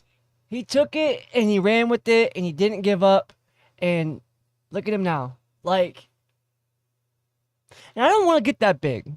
I don't want to get that big. I don't want to have all the rest that responsibility. I don't want any of all that, you know. I just want to be able to take care of mine and, you know, the people around me, you know. That's pretty much it. Yes, sir. Yes, sir. Yes, sir. Yes, sir. Yes, sir. So, like, that's just how it is for me, man. Like, got so much better after that point, when like she stopped staying up all night worrying about me and worrying whether or not I was making the right decision, when she's just like, Jimmy, I trust you. I know this, you think about this all day. Like, I'm going to just follow your lead. And our relationship has been, you know, perfect ever since then. If I'd asked 10-year-old Jimmy, how are you doing? What would he have said? 10, I don't know. But if you asked me at like 12 or 13, I probably would have been like, fuck, like no one watches my videos. I just really want to be a YouTuber. I gotta make this work. Why did you want to really be a YouTuber? Because kids say that, but the extent to which you said it and the focus that you had on that particular goal of being a YouTuber, because there's many things you could have focused on. You could have been a video game player or whatever, but YouTube is a particularly interesting thing because you're on camera, people are seeing it, there's a metric which decides how successful you are. Was there any element of the on-camera part that was helping to solve for like the feeling of isolation that you seemed to have at that time? No. Was there community? Yeah, I think it's more to do with just, I found out that when I was at a young age, probably around 11, that there were YouTubers that are making hundreds of thousands of dollars a year. And I was just like, oh, that's it. Like, so it's the money. Yeah, of course, because back then we didn't have money, and I really wanted to take care of my mom and just my family in general. So it was like everything. It was like, this is what I love doing. I've never had as much joy doing something as I do this. Plus, I could see a path where I could actually retire my mom, take care of her, pay her back for, you know, all the nights she worked so long, so we could live comfortably and things like that. So it's just kind of, the thing is, one thing that irks me is when people try to like put someone's motivation into like one little bucket. Like, we're very complex creatures, and like, you know, you have a girlfriend. I would never say, oh, you just like her because she's pretty, but you like her because she's pretty, but you probably also like her because she's smart. You probably also like her because, you know, she's fun to be around. She likes similar shows, blah, blah. You probably, if we sat here for 10 hours, you could probably give me 1,000 reasons why you like your girlfriend. Yeah. So it's like, it's very annoying when people try to put why you like doing a certain job or building a certain business into one bucket. Oh, you just do it because of money. What if I do it because I like money and I enjoy it, and it's a way to do this, and it's a way to communicate with people and community and these other things, you know what I mean? And I think that's a common flaw we try to do. It's like, it's not that simple. I think it's a lot of people can't understand someone being so relentlessly focused on something with the level of like commitment and sustained commitment that you've shown. Yeah. And so, and I don't know how you know what I mean? I agree, because I'm gonna be honest. I think I put myself in this weird predicament where I am depressed because of I'm not getting any views. I'm not getting where I want to be. I'm still stuck at trying to be an affiliate. You know, like all these little things that like, and like at first I did start this as a hobby. I wanted to enjoy it, something to have fun with, but I also really want to take care of my family. I really want to be able to do more. I also don't want to be sitting around on my ass for the rest of my life, not really doing anything either, you know? So it's like this right here is my form of feeling like I'm doing something. I feel like I'm finding my purpose. I'm trying to figure out what is my goal. And sometimes I don't even know that. Sometimes I don't even know what I'm doing. Like, I'm so lost with this right now. It's like, but you know what happened is one day I decided, you know what, I'm just going to sit here and I'm going to talk about it on stream. Tell people about how I feel. Maybe I might find somebody who feels the same way. Maybe somebody might see this and be like, wow, I feel the same exact way he feels. I should listen to him. You know what I mean? And hopefully that would go somewhere with it. I don't know. I have no idea. But as of right now, it's been one of those things where I don't really know. I have absolutely no idea what I'm doing anymore. No idea why I'm doing it. I'm just doing it now. And I hope that I get somewhere with it. I really do. I really pray that like this all turns into something for me. But then also I was just telling somebody the other day, I'm like, man, what happens if I do become something and then I can't keep up with it because I don't know what else to give you guys, or you know, like. And then I thought about it. Just continue doing you. You're doing fine. You're doing just fine how you're doing it. Just continue doing you and you will figure it out. Hell, ask people and people will help you figure it out. You never know. I don't know, man. I'm sitting at 9 viewers right now. You know, this is probably the most viewers coming in and out, in and out, in and out. I need consistent viewers, though. I need people who will sit here and talk with me and conversate with me. That's the kind of viewership I need. I need a community. I'm trying to build a community here. I want a community so bad to conversate with and to learn, because there is some things I don't know. That's another reason I want to be a streamer. Not because of the money, but to be able to learn more, to do more in the community of which I'm building and striving for. I don't know. I'm gonna shut up because I'm just rambling. I feel like sometimes I just ramble, and that's another reason why nobody watches me or listens to me, is because I just bullshit around. Let's keep watching this because it's giving me a 'Cause it's real very good. weird, like how, like I Yo. have extreme obsession to the point where like I just think about stuff. This Let me share this real quick, by the way.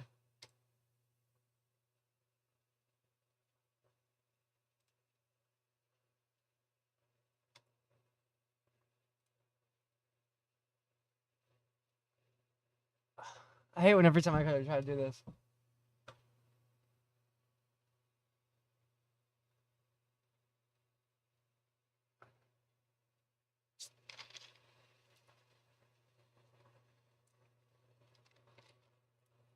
Also, I got my schedule up and going finally.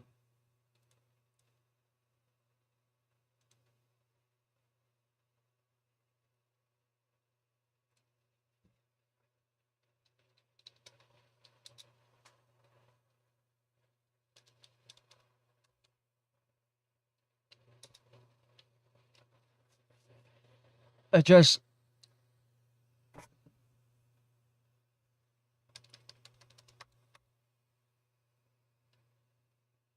addressed.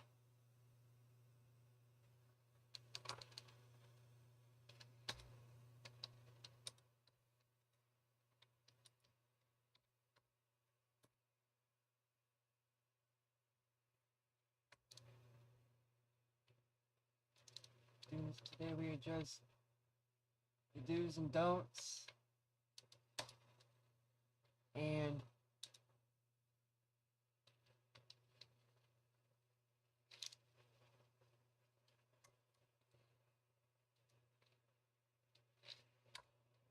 goals.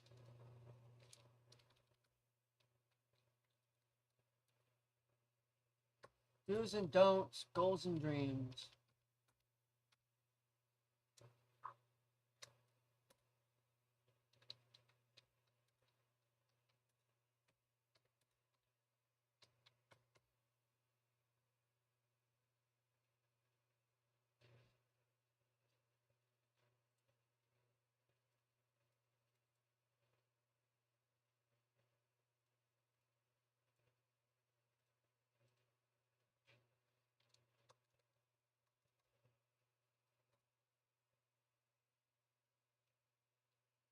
Address.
Today we address the do's and don'ts, golden dreams, and Mr. Beast's issues with helping people out too much.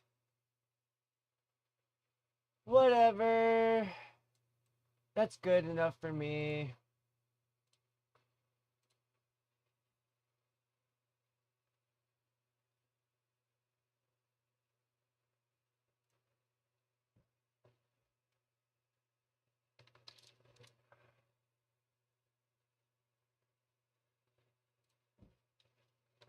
Facebook, come on, what are you doing?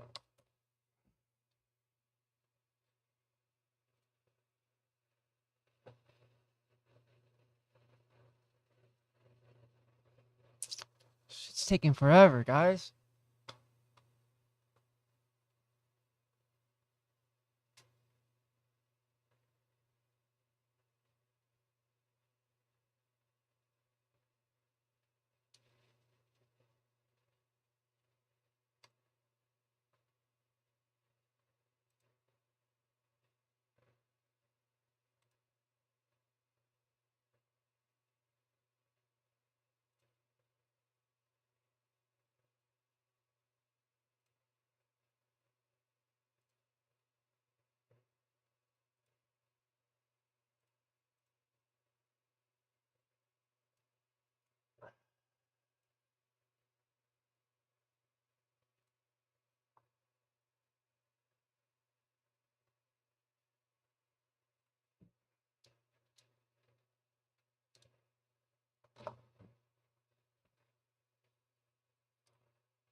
Alright, guys, thank you for sticking around with me and waiting while I do this.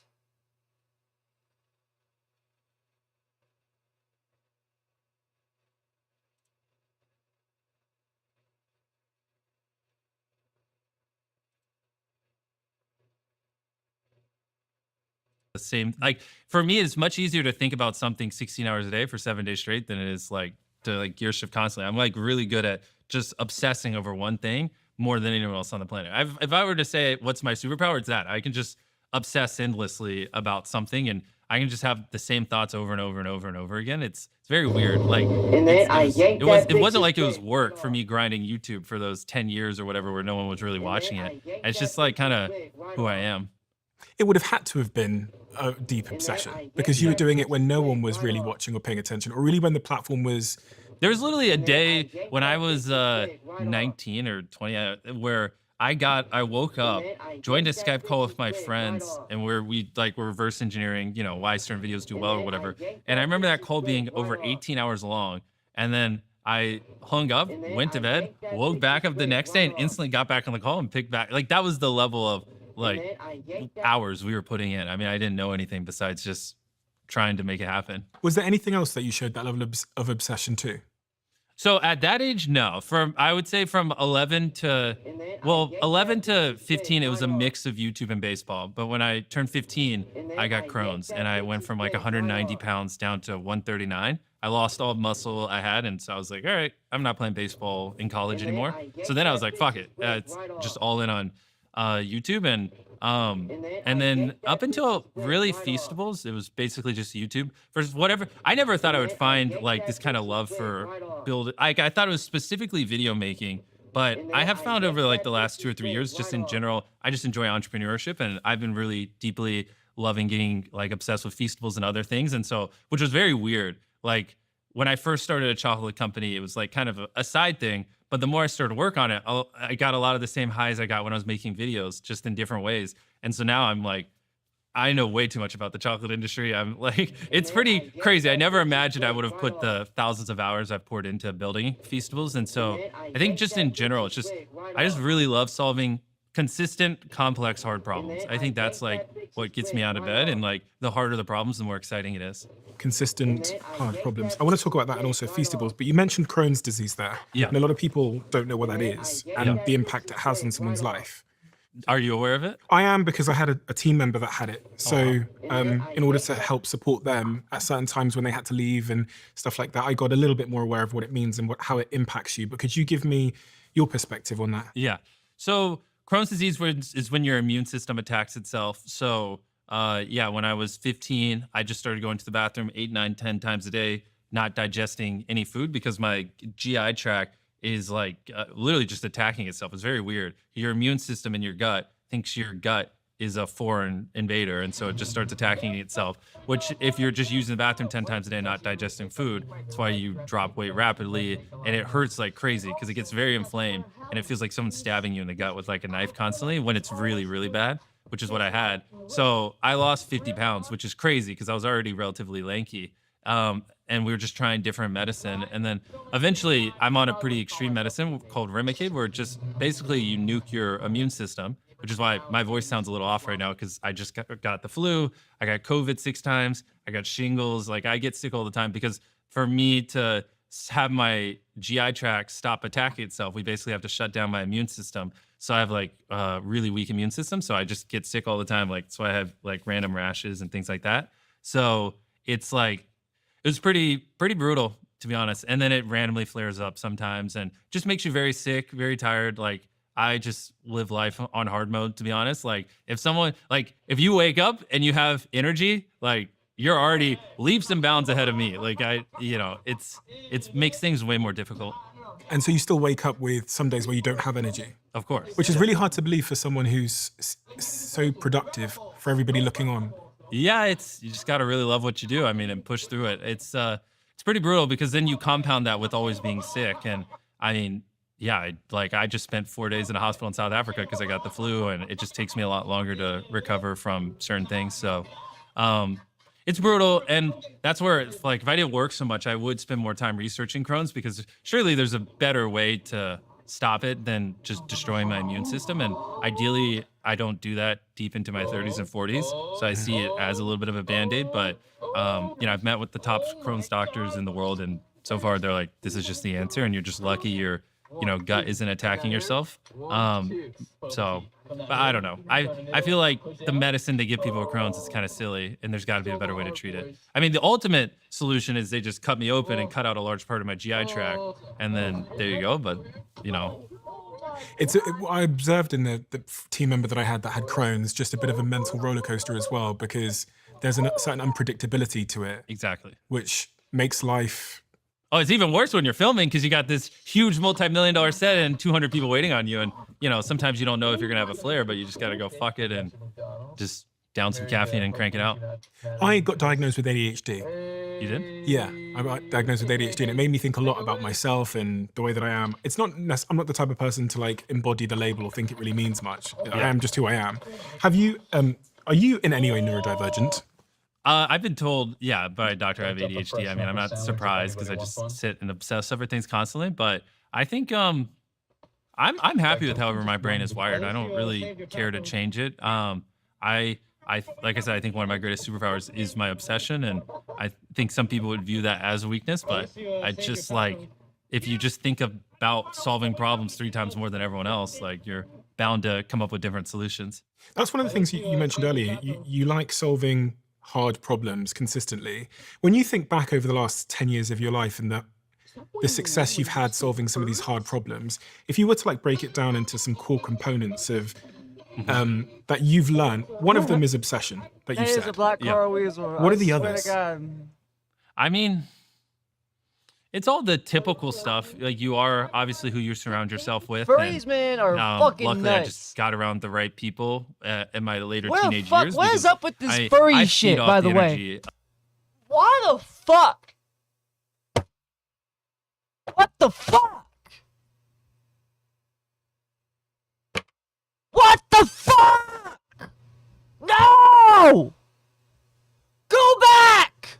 Go back to where you came from! I don't want to see that shit! Fuck! Shit!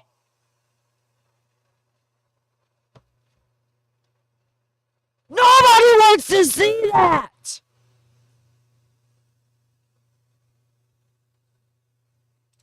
Of the people probably around me, it's so obvious. Like I start to talk like them, I become interested in the things they're interested in. I mean, this is wants all to obvious see stuff. I'm that. sure you've heard a bajillion times. So, but you know, just gotta. I always have to be protective of the people I'm around because whatever they say is what I start thinking on, and that's what I start obsessing over. And you know, one of the best things that happened with Feastables is I just reached out to all the fastest growing chocolate companies, all the fastest growing snack businesses and everything, and just became friends with a lot of the founders. And, you know, that's what would have probably taken me 8-9 years to like solve. You know, after 18 months, you know, it's probably one of the top 10 people in the world when it comes to running a chocolate company and understanding it deeply just because it's just cheat codes. What about detail? Sweating the small stuff. One of the things that I saw, I was reading that handbook that was leaked on the internet, and one of the things I saw throughout that was this real obsession with the 1% and the small stuff. How do you feel about this, by the way, and all of that stuff? I wrote that with some of my employees when I was probably 22. So there are some things that I'm like, I read, I'm like, oh wow. What is that notebook that I've been hearing about too? I've been hearing about he has like a book out, a little book out that's supposed to help you with your YouTube, you know? I keep hearing about this. What is this thing that I've been hearing about? You guys know anything about it? Anybody give me an idea on what's that about? Oh, I was an idiot. But for the most part, most of it still stands the test of time. And I do think it's very helpful. You know, it's funny, a lot of I need that right now. CEOs have actually told me that they make their employees read this. Give it to me, give it to me. We all read it. Which is funny because I'm like, damn, I should make an updated version of it so everyone. But yeah, the thing is, it's the core crux of it is like extreme ownership and don't make excuses. And you know, people always.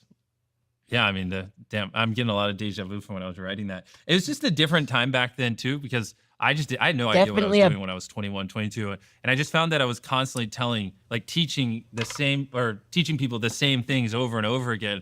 And it was always just like, take extreme ownership, take accountability. Like, sure, I guess it was out of your control, but it could have been in your control if you just thought through it more, if you just really cared.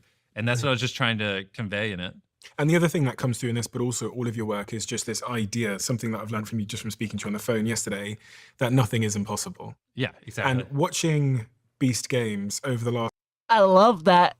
I love that way of he thinks, you know what I'm saying? I'm not trying to glaze this man, but I really do. I think this man, he's the shit, you know? For real. Watch your profanity. He is. He's the shit. He's really, Watch your profanity. He's good people. And I would listen to this band if I was you, you know, for real. Let's keep it up. Let's keep it up. Let's stop fucking around. Last couple of weeks, but also speaking to some of your team, there's clearly this through line with everything that you do of like extreme, what appears to me to be extreme ambition. Mm-hmm. And it doesn't appear to be extreme ambition to you in the same way that it appears to be extreme ambition to me. Yeah, I mean, it's just, I mean, does physics allow it? Then yes, it's possible. It just, do we want to put the time in? I mean, it's. By the way, does anybody want to watch me put together a retro Camera. It's supposed to be a camera. It's gonna be a camera. Oh, yeah, camera. We'll be putting that together at some point. Maybe I should put it together while we're doing this, huh? Whoa! Could do that, could we? It's like go like this and put it down right here, and I'll just build it while we're watching this. I feel like people overcomplicate a lot of things. And is that something you've trained over time, or have you always thought that? No, I think I've just. It's a good question. I don't know why, but when people tell me I can't do something, I don't know where this came from. It makes me just want to do it more, to be honest. If you tell me I shouldn't do something, that's fine. But if you tell me I can't, then it's everything in my body just wants to go, fuck you. I obviously can. I don't know if I should, but I can. And then I don't know. It's like the thing is, like, to go viral, you have to do something that's never been done before. I've told this story before of, like, you know, if you're driving down the road and you see a cow, who cares? It's a fucking cow. But if you're driving down the road and you see a purple cow, you're like, you've never seen that before, and it's something you weren't expecting. You're gonna go, holy shit, and you're gonna go tell your friends about it. You're gonna remember that. You'll probably even think about it randomly once every couple of years. Why the fuck was there a purple cow? And it's like, it's the same thing, just one was a little purple. And it, like, you can apply that same, like, analogy to ideas. Like, when you're scrolling through social media to find a video to watch, there's things that, you know, have been done before, you've seen. It's, you know, roughly similar to stuff before. You're just going to scroll past it. You'll never think about it again. Just like you'll never think about a fucking cow on the side of the road. And then there are ideas that are like the purple cow idea, which is what I try to do, which are things that make you go, what the fuck? I've never seen that. Like, I have to click this, or I'm not going to be able to sleep tonight because, like, why is this video? No way they did this, right? But those typically are very hard, and usually to get that purple cow effect, they've never been done before. And if something's never been done before, there's usually a reason, because it's very fucking hard. Mhm. So you just kind of have to train yourself to, like, not resent very difficult, complex, hard, original problems and actually run towards them, because those are the ones that, you know, tend to have more of the purple cow effect where people have to watch it. And viewership's very exponential. It's way easier to get 50 million views on one video than it is to get 1 million views on 50 videos, right? And so, and because it, like, kind of goes exponentially, and it's like, you know, pretty winner take all on the top videos, like, you just really have to lean into that purple cow effect, if that makes sense. Makes perfect sense. If you were to distill, then, say we were coming up with a new How to Succeed in Mr. Beast production handbook now, what would be the top 5, if I was applying for a job with you, what 5 characteristics would I need to demonstrate to be successful? You gotta be very coachable, because whatever I teach you today is gonna change, you know, a year or two from now. Always learning, always improving. Coachable. A big thing for me is you gotta see the value in working here. Like, you really, this isn't like a job, this is a career. Like, if you don't, you know, realistically see a world where you're working for me in 10 years, then it's pretty hard for me to invest into you at the level I want. Like, I don't like training someone for 6 months. They work here for a year and then I lose them. What I like is I train someone for a year and then I get 9 years of dividends on the back end where they crush at their job, and I'm constantly paying them more because they're becoming more valuable with time. Like, that is like the 8th wonder of the world, is investing heavily in an employee and then they stick around for a decade. You know what I mean? It's like, there are some of my top guys that I spent 3 or 4 years in the trenches with, training and working with. You know, they're like Tyler, who writes a lot of my videos and directs them. I, you know, probably talk to him 5-6 hours a day every day for around 4 years. And now, because I can't spend, he spends 100% of his time writing the videos, directing the videos, obsessed over that, whereas I could theoretically max spend 5% of my time. So he's gonna naturally just shit on me on it because he can spend way more time on it. And it's like, so, you know, I have full faith in him, but the dividends that I get off of him after all those years of pouring all that time and effort into him, and now he knows exactly how I think, what I value, that I don't even really have to communicate with him. Sometimes I can just show up to film and, like, I just trust that it's good, you know. And I have a bunch of people across all my businesses like that it's like, great. And if, you know, in a world where Tyler's still working here 10 years from now, I mean, the amount of value out of someone like that is unfathomable. It is quite literally the 8th wonder of the world for a business. And it's like, that's what I want. But you only get those kinds of people, they see the value for, you know, working for you. And so they have to, like, deeply believe, like, the more valuable I become to this company, the more I'll be rewarded. And they, like, actually want to dedicate their life to the business. So that's very important, because if I really don't get that vibe, then it's not fair to both of us, because I'm not going to invest in you like I should, because I don't think you're going to be here in 10 years, and then you're going to feel that, and it creates, so coachable, sees the value. obviously obsessed. I just don't like working with mediocre people. I mean, I really just can't stand it. It's the fastest way to make me depressed. Is if I have to work with someone who's just not all in and just loves what they do. Yesterday, there's just a lot of, you know, stuff like that I'm sure if you listen to like a Steve Jobs interview or something that he talks about, it's just the typical traits: obsessed, coachable, all in, sees the value. And what is the single worst trait? Mediocrity. I mean, it's just like, because they're not bad enough where you fire them, but not good. The problem is, like, I mean, and you see it in full effect. Great people just love working with great people. They do. And there's something about being around great people that pulls some kind of animal out of you that just makes you want to do more and push more and believe things aren't possible. And I don't know, when you put me around a bunch of other successful entrepreneurs, I just turn into a different human than if you put me around, I don't know, a bunch of people who are just running small businesses and don't really care and don't really have much ambition. I'm like two completely different humans. And you see that same thing in full effect. You put a bunch of A players around more A players, they just build off of each other. But you like put 2 or 3 C players amongst a bunch of great people and they'll start pulling them down. They'll start making them not want to work as much and make work not as fun. And so everyone knows, get rid of the C players, right? Obviously get rid of people who aren't all in, blah, blah, blah. It's the ones that are like, they're not an A player, but they're not a C player. So it's kind of hard because you still feed off the energy. And if you get enough of them, it just drags the overall culture down. So those are like the worst.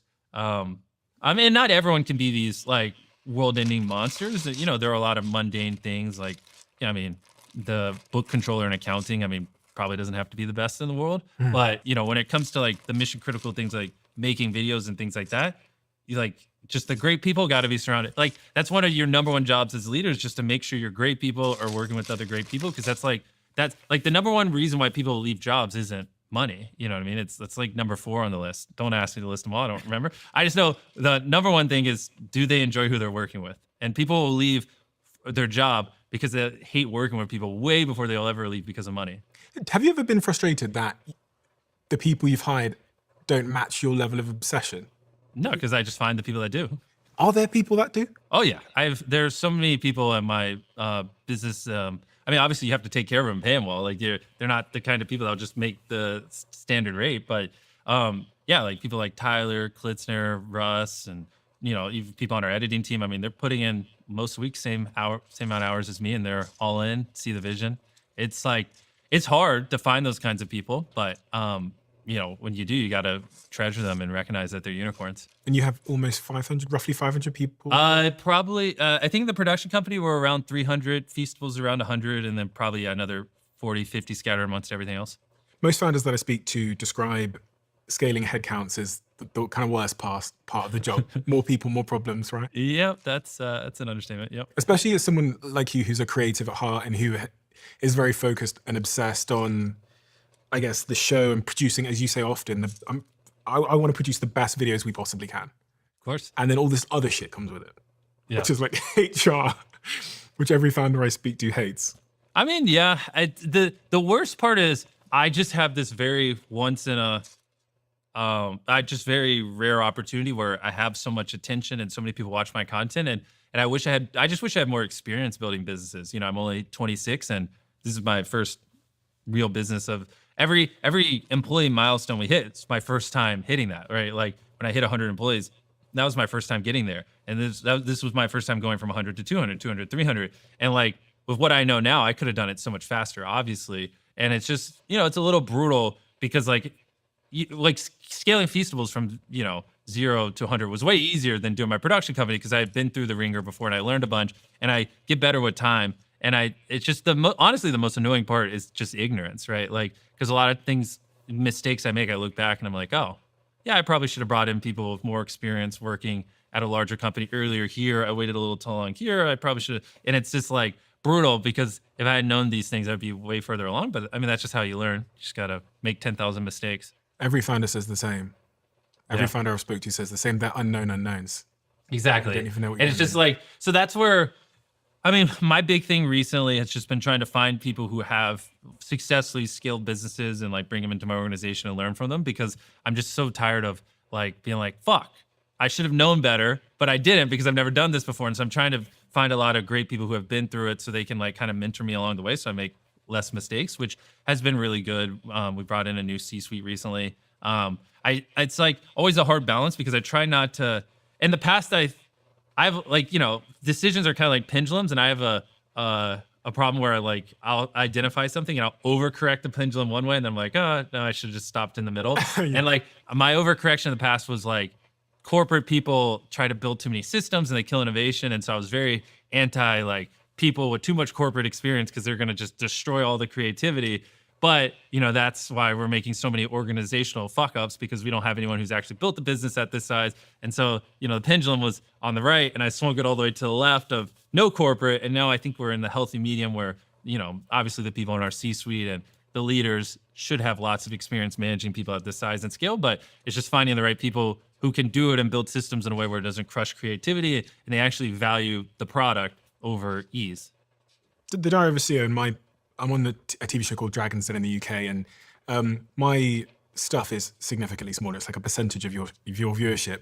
But even I am slightly terrified with hiring people, because it's quite clear to me that there's a huge incentive for anyone that I work with to say that I did something bad. And in the early days of my first business, what happens is the journalists go to everyone that works there and they ask them, what was he like?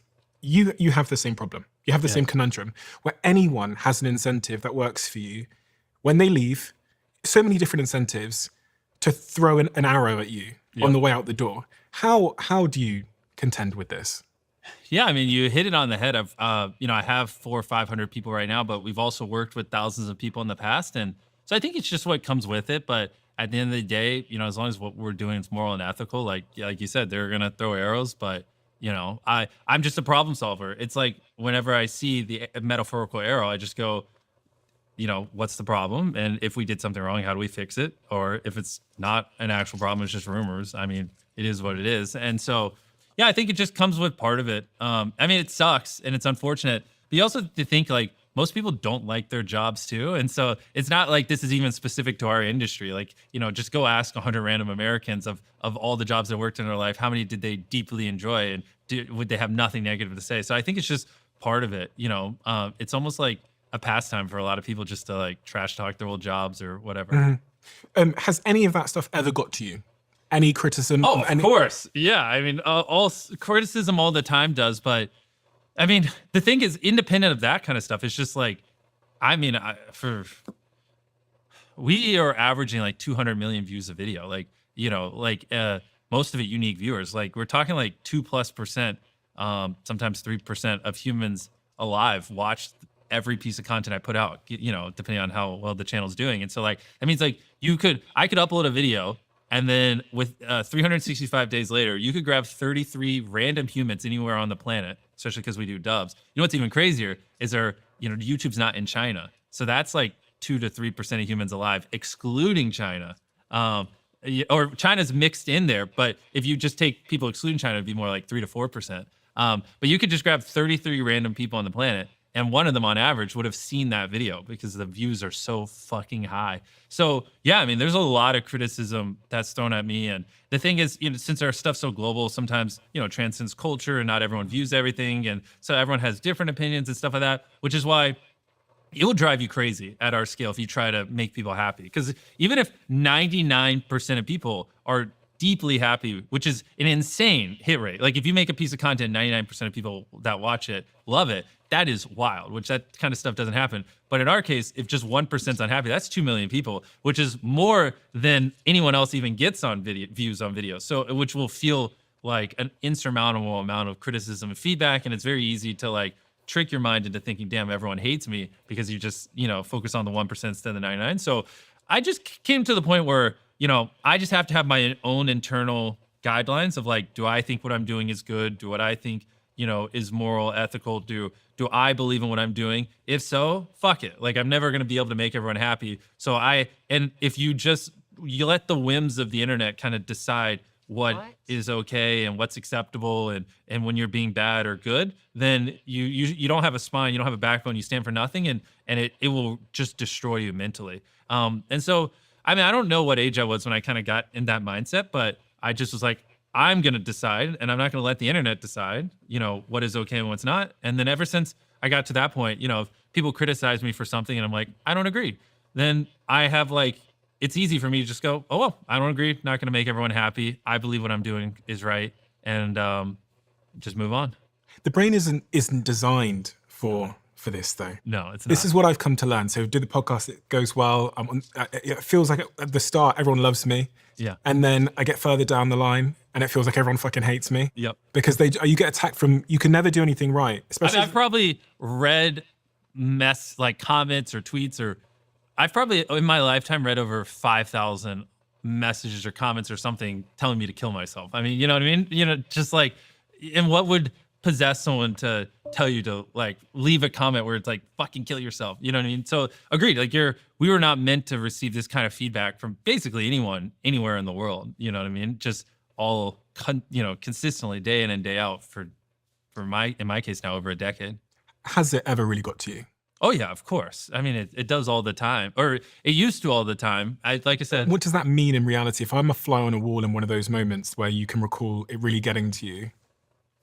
I mean, back in the day, but I wasn't as confident in my ability to be successful. And, you know, when you're probably 20 and you're hiring all these people, I have high risk tolerance, but I'm reinvesting every dollar I make. I'm hiring my friends from school. I hired my mom. Like these people I really care about are depending on me. And then, I upload a video and it does bad. And then people, I pour all my time and effort into it, but, maybe it doesn't come across as well. Like the video, and, some people might have interpreted it as lazy. And you read a comment being like, wow, what a fucking lazy. Like, I thought you made great videos, or this video sucked. And you read that and the video's underperforming and you're like, fuck, maybe I am being too reckless. And, there's definitely times where I would cry, just because I would just be like, fuck, am I like not doing this right? Or like, they don't understand I put a lot of time into this or whatever. Why, sometimes you're like, fuck, does the algorithm hate me? Am I being suppressed or whatever back in the day? When was the last time that happened?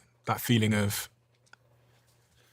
yeah, there was like a month probably last year where I felt a little bit of that just because, just sometimes occasionally the rumor and drama mill gets spun up, but you just got to snap out of it. And like I said, just go, do I believe in what I'm doing?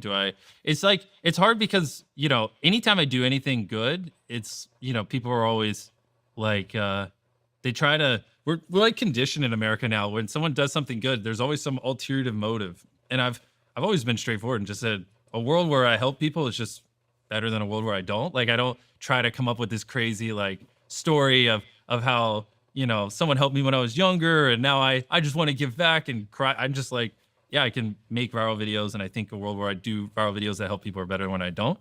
I just kind of, that's my answer. Mm-hmm. But it always does suck when people try to just like, I don't know. It's funny, the more good you do, the more people think you're secretly evil. And it's like, why can't I just help people because it's fun? So occasionally those will get to me and I'll just be like, guys, you don't even know me. Like, and like you would think sometimes you'd read, like when I build wells in Africa or help blind people see or things like that, you'd read some of these things online, you would think I'm Hitler. I mean, it's crazy like how people portray it. And I don't know, I wish people just understand, like, in my opinion, a world where I help people is just more fun than a world where I don't. And it's really not that deep. The people around you, how does it impact them?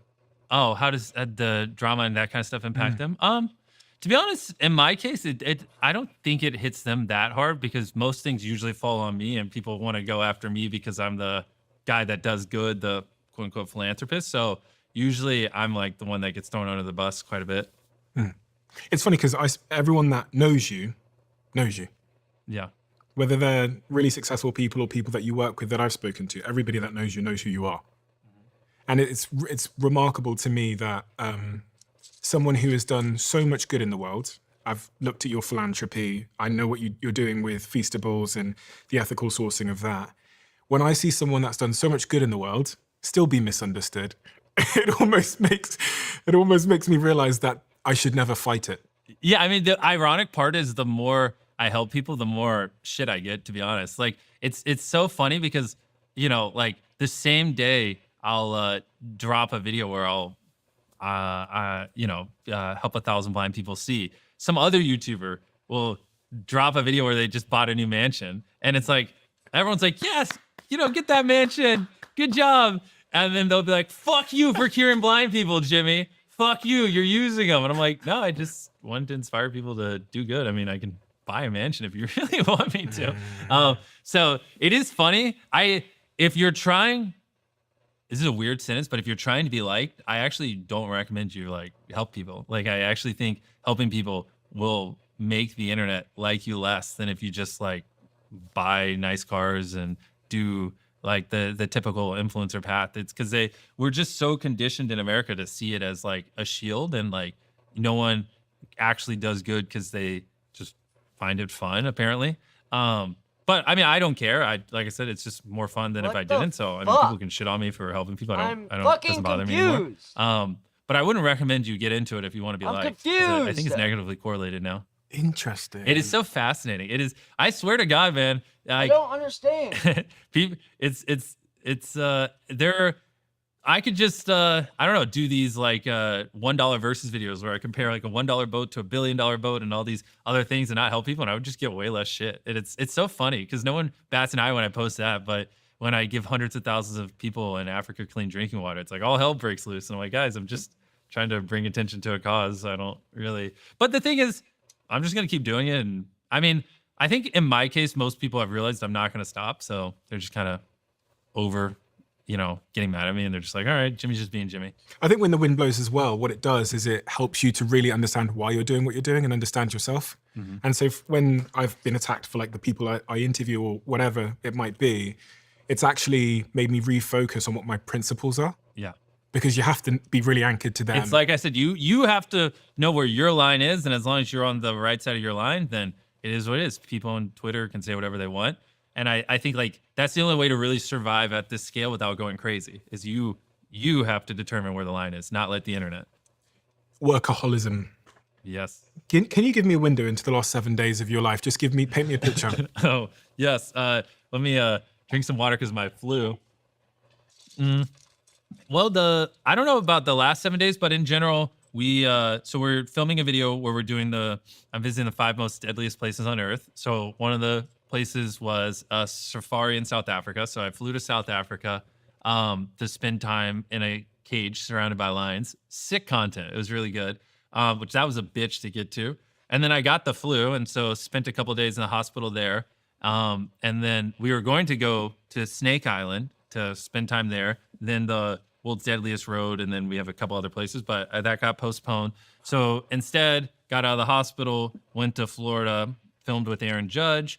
Then I went to North Carolina. We have this guy where I built a gym, and I told him if he loses 100 pounds before he leaves the gym, it has a big red circle around it, I'll give him a bunch of money. So I filmed with him, then worked on the coming up videos. That it's a lot. And then flew to Florida, filmed with Aaron Judge, flew here, just landed, filmed with the reunion that you were at with the contestants for Beast Games.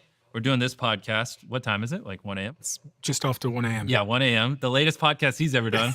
Lightweight. I always do my podcast at 1 a.m. My last podcast before this was like 4 a.m. Like a couple weeks ago. And then we're flying to San Fran to film with Steph. Then Steph Curry. Yeah, Steph Curry. Then I think I'm going to Snake Island, then the Deadliest Road. And then I don't think I'll be home for another 16 days. So I'm just traveling around filming for the next 16 days. And then, I guess then I'll get home and then they'll make me film at home.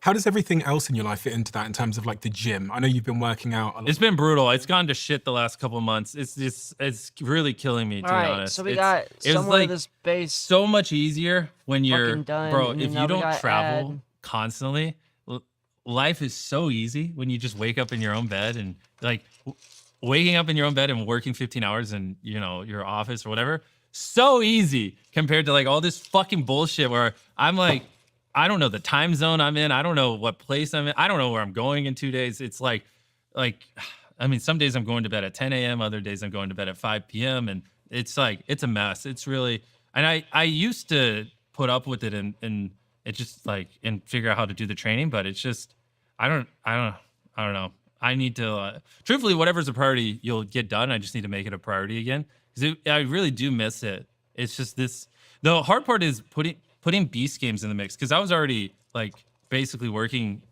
whatever, every hour my eyes were awake. But then Beast Games is such a monster of a project. And I have to maintain the same YouTube upload schedule, and then I do a lot on Feastables now, and then I have a couple other businesses. So I just honestly, something had to give, and sadly it was working out, but it's fucking stupid. So I need to like reprioritize my life where I can get, I mean, it just only needs to be 45 minutes, 5 days a week. It doesn't need to be hard. But the bigger problem is I'm just not sleeping like I used to because we got so much going on. And so when I hit it hard in the gym and then I don't get enough sleep, then that causes pretty extreme fatigue the next day. So it's like I got to fix the sleep first before that. But yeah, it's got a lot going on, to be honest. I'm dying. How are you feeling? Right now, honestly, fine. I'm jacked up on all that caffeine. But I mean, just in this feast, you know, the flu's not helping. It's making everything like 30% harder. So, you know, it's like life's like a roller coaster. There are going to be moments where, like right now, I'm going to answer this negatively, but I don't want someone to think that's indicative of like, oh, every time you ask me this, it's going to be it. But because of the flu and the lack of sleep, I mean, I'm struggling at the moment. Just a lot of grinding. A little happy because we just dropped the ending of Beast Game. So it's like a little bit of emotional high, but after this, I'm probably going to go crash, be tired as fuck in the morning tomorrow, which I hate. But yeah, I would say I'm on like the lower end. I could use a couple good days to bring the energy back up. Quick one. I want to talk about something we all need to take seriously, which is cybersecurity. Whether you're a first-time founder facing your very first audit or a seasoned professional who's been through it all, staying compliant is getting more critical than ever and more complicated, I have to say. And that is where Vanta comes in, who is a sponsor of this podcast. Vanta takes the pain out of security compliance, automating the tedious but essential process of proving your business is secure across over 35 frameworks like SOC 2, ISO 27001. Centralize your workflows, answer security questions up to 5 times faster, and protect your business without losing focus on growth. And this is really a critical part of this. A new IDC white paper found that companies using Vanta save over $535,000 a year, and it pays for itself in just 3 months. For a limited time, my community gets $1,000 off Vanta at vanta.com/Steven. That's VANTA.com/Steven for $1,000 off. How do you think about mental health? I've heard you speak about your mental health before, and I don't. Well, the thing is, here's the problem. Like, it's if my mental health was a priority, I wouldn't be as successful as I am. I mean, and that's just like a sad fact. Like I obviously never would have buried myself alive for 7 days, 7 days of solitary, 7 days on a desert island, 7 days, blah, blah, blah. It's like, you know, being consistently uncomfortable and like being able to consistently suffer over long periods is like arguably one of the deepest modes. Like there's a reason no one makes videos like me, like not even close, because no one wants to live the life I live. I mean, there are months where I'm, you know, I think there was 1 year where I was flying like 200 days. Like I was on a plane. I mean, it was a fuck fest, but you know, to get these videos done and I do everything. And it's like, you know, when I wake up tomorrow and I'm going to be pretty fucking tired and feel like shit, I'm going to go, you know, something I always tell myself is how you feel right now is why no one else does what you want to do or does what you do. And if you push through this, that's just even, you know, more of a reason why no one will ever be who you are. And so it's like, I think being able to push through unhappiness and do things you don't want to do consistently year after year over the course of a decade is like the ultimate advantage. Like, I mean, I think we'll hit 1 billion subscribers, and I don't think anyone will be anywhere near close, because like once you make a couple $1 million, why would you live the life I live? Like, why would you not take weekends off? Why would you not just film locally, even if it means less views so you can be on the right time schedule? Why would you not, you know, prioritize your sanity and that kind of stuff? It makes no sense, but that's why no one else does it. You spoke to Colin and Samir, 2 guys that I met recently. Yeah, they're great. LA. They're great guys. You said to them, I'm miserable a lot of times. I have mental breakdowns every other week. Yeah, I think those have gotten a little better. Mental breakdown sounds extreme. It's more, I'm like, fuck, why am I doing this? This is so fucking hard. Because it's just a lot, man. You're just going constantly. It's like, because what's funny is I think I said that years ago, but that was back when all I was doing YouTube. Now I run this chocolate company and we have the show and we have a couple other stuff. So I think the hardest part really is gear shifting. Like, and so I try to bucket these things correct. Like if I'm on set, you know, and I have a 15-hour film day, like ideally the things I'm doing in between filming are like related to main channel because I'm in the frame of mind of that. And that's one thing that's really helped me not feel like my head's gonna explode. Like if I'm in Chicago at the Feastables office and we're going through Feastables marketing, like, and then you come in and you go, what do you think about this bit for this coming up main channel video? Then I have to like shift my frame of mind. And then like that constant gear shifting, yeah, it'll make my fucking head hurt if I'm like bouncing around too much. It's also just very not core to who I am. I love obsessing over certain things, and I find, obsessing over things within a business isn't like switching back and forth between marketing and product in a same business is pretty easy. This is a long way of saying, like, one thing that's helped with that is like just really organizing my schedule in a way where it allows my natural state of mind to like obsess over a certain business, finish that, then move on to the next one. Whereas before it used to be like 30 gear switches a day, and that's just miserable. It's just not even fun, to be honest. I heard Elon Musk, who I know someone you spoke about quite often, also someone that I speak about quite often. Yeah. I heard him say when he was on Joe Rogan that you wouldn't want to be in my head. And I think Joe Rogan asked him if he was happy or something, and he doesn't even like consider the question to be important. Yeah. So 2 questions there. Do you think the average person would like to be in your head? And secondly, are you happy? Well, no, the average person does not want to live the life I live or be in my head. They would be miserable because you're just working all the time, and they would probably just ask themselves, why am I working all the time? Why don't I do literally anything else? I mean, because obviously I'm not a robot. There are times where I'm like, fuck, I really want to play this strategy board game, or I want to do this thing, and I look at the schedule and I'm like, oh, maybe I could do that in 4 days. And the hard thing is, you really have to like be delicate with the framing of your mind, because it's very easy in moments like that to go, fuck, I'm like a zoo animal. Like I don't have free will. I'm like a little robot to my businesses. And like, and so you have to like be very careful. And sometimes those emotions take over, and especially because I'm a very defiant kind of guy, and I'm like, but I really want to do this thing, but I can't, because I got to go film this video, and I got to do this, and I got to speak at this conference, and I got to do this networking thing, and blah, blah. And so, yeah, I think most people, when that feeling comes up of like, am I just a fucking animal? Like, do I have any free will? They would probably get very depressed. But I've been able to like work through those, and just, I always try to, your brain, you just got to control your thoughts and be like, well, this is the life I chose. You want success. You want to change the world. You want to do this and this. This is the price you have to pay.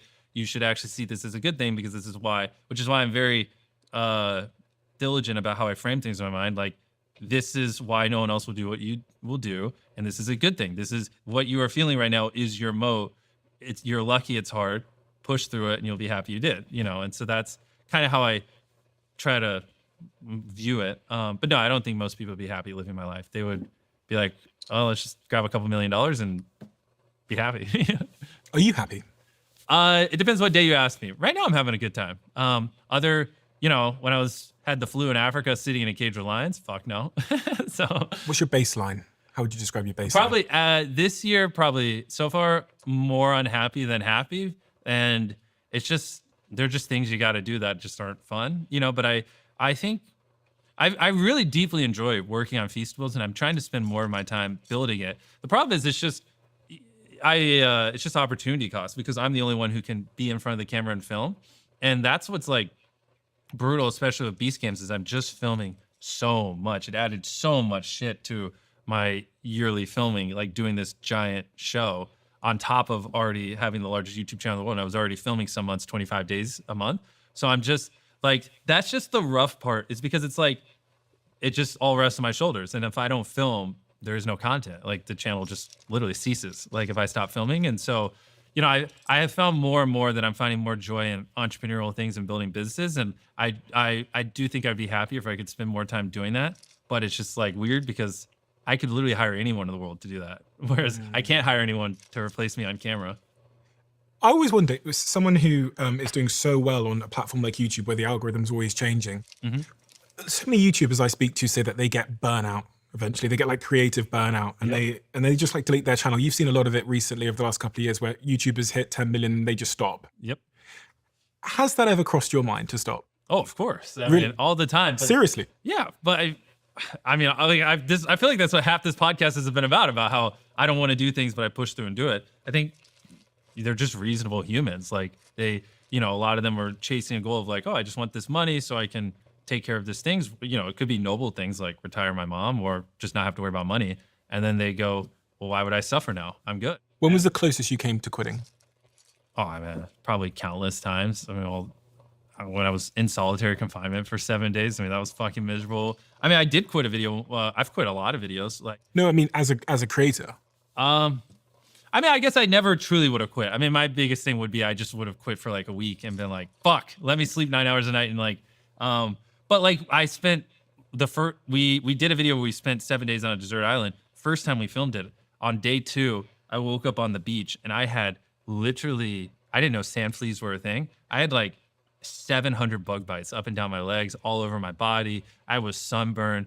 I was like, a little bit of me was like, damn, am I gonna die? Like, this is crazy how much like bug bites are everywhere. And my skin was so red and I was like, couldn't see straight. And so I ended up quitting on day 2, which is brutal because you spend all this time and money and you have the crew out there and you flew out there and, you know, it's opportunity cost. It's like, that's a 7-day window. We could have got a video and uploaded it and now we don't. Like, it's, you know, canceling a video like that is literally the worst thing that could happen from an opportunity cost perspective.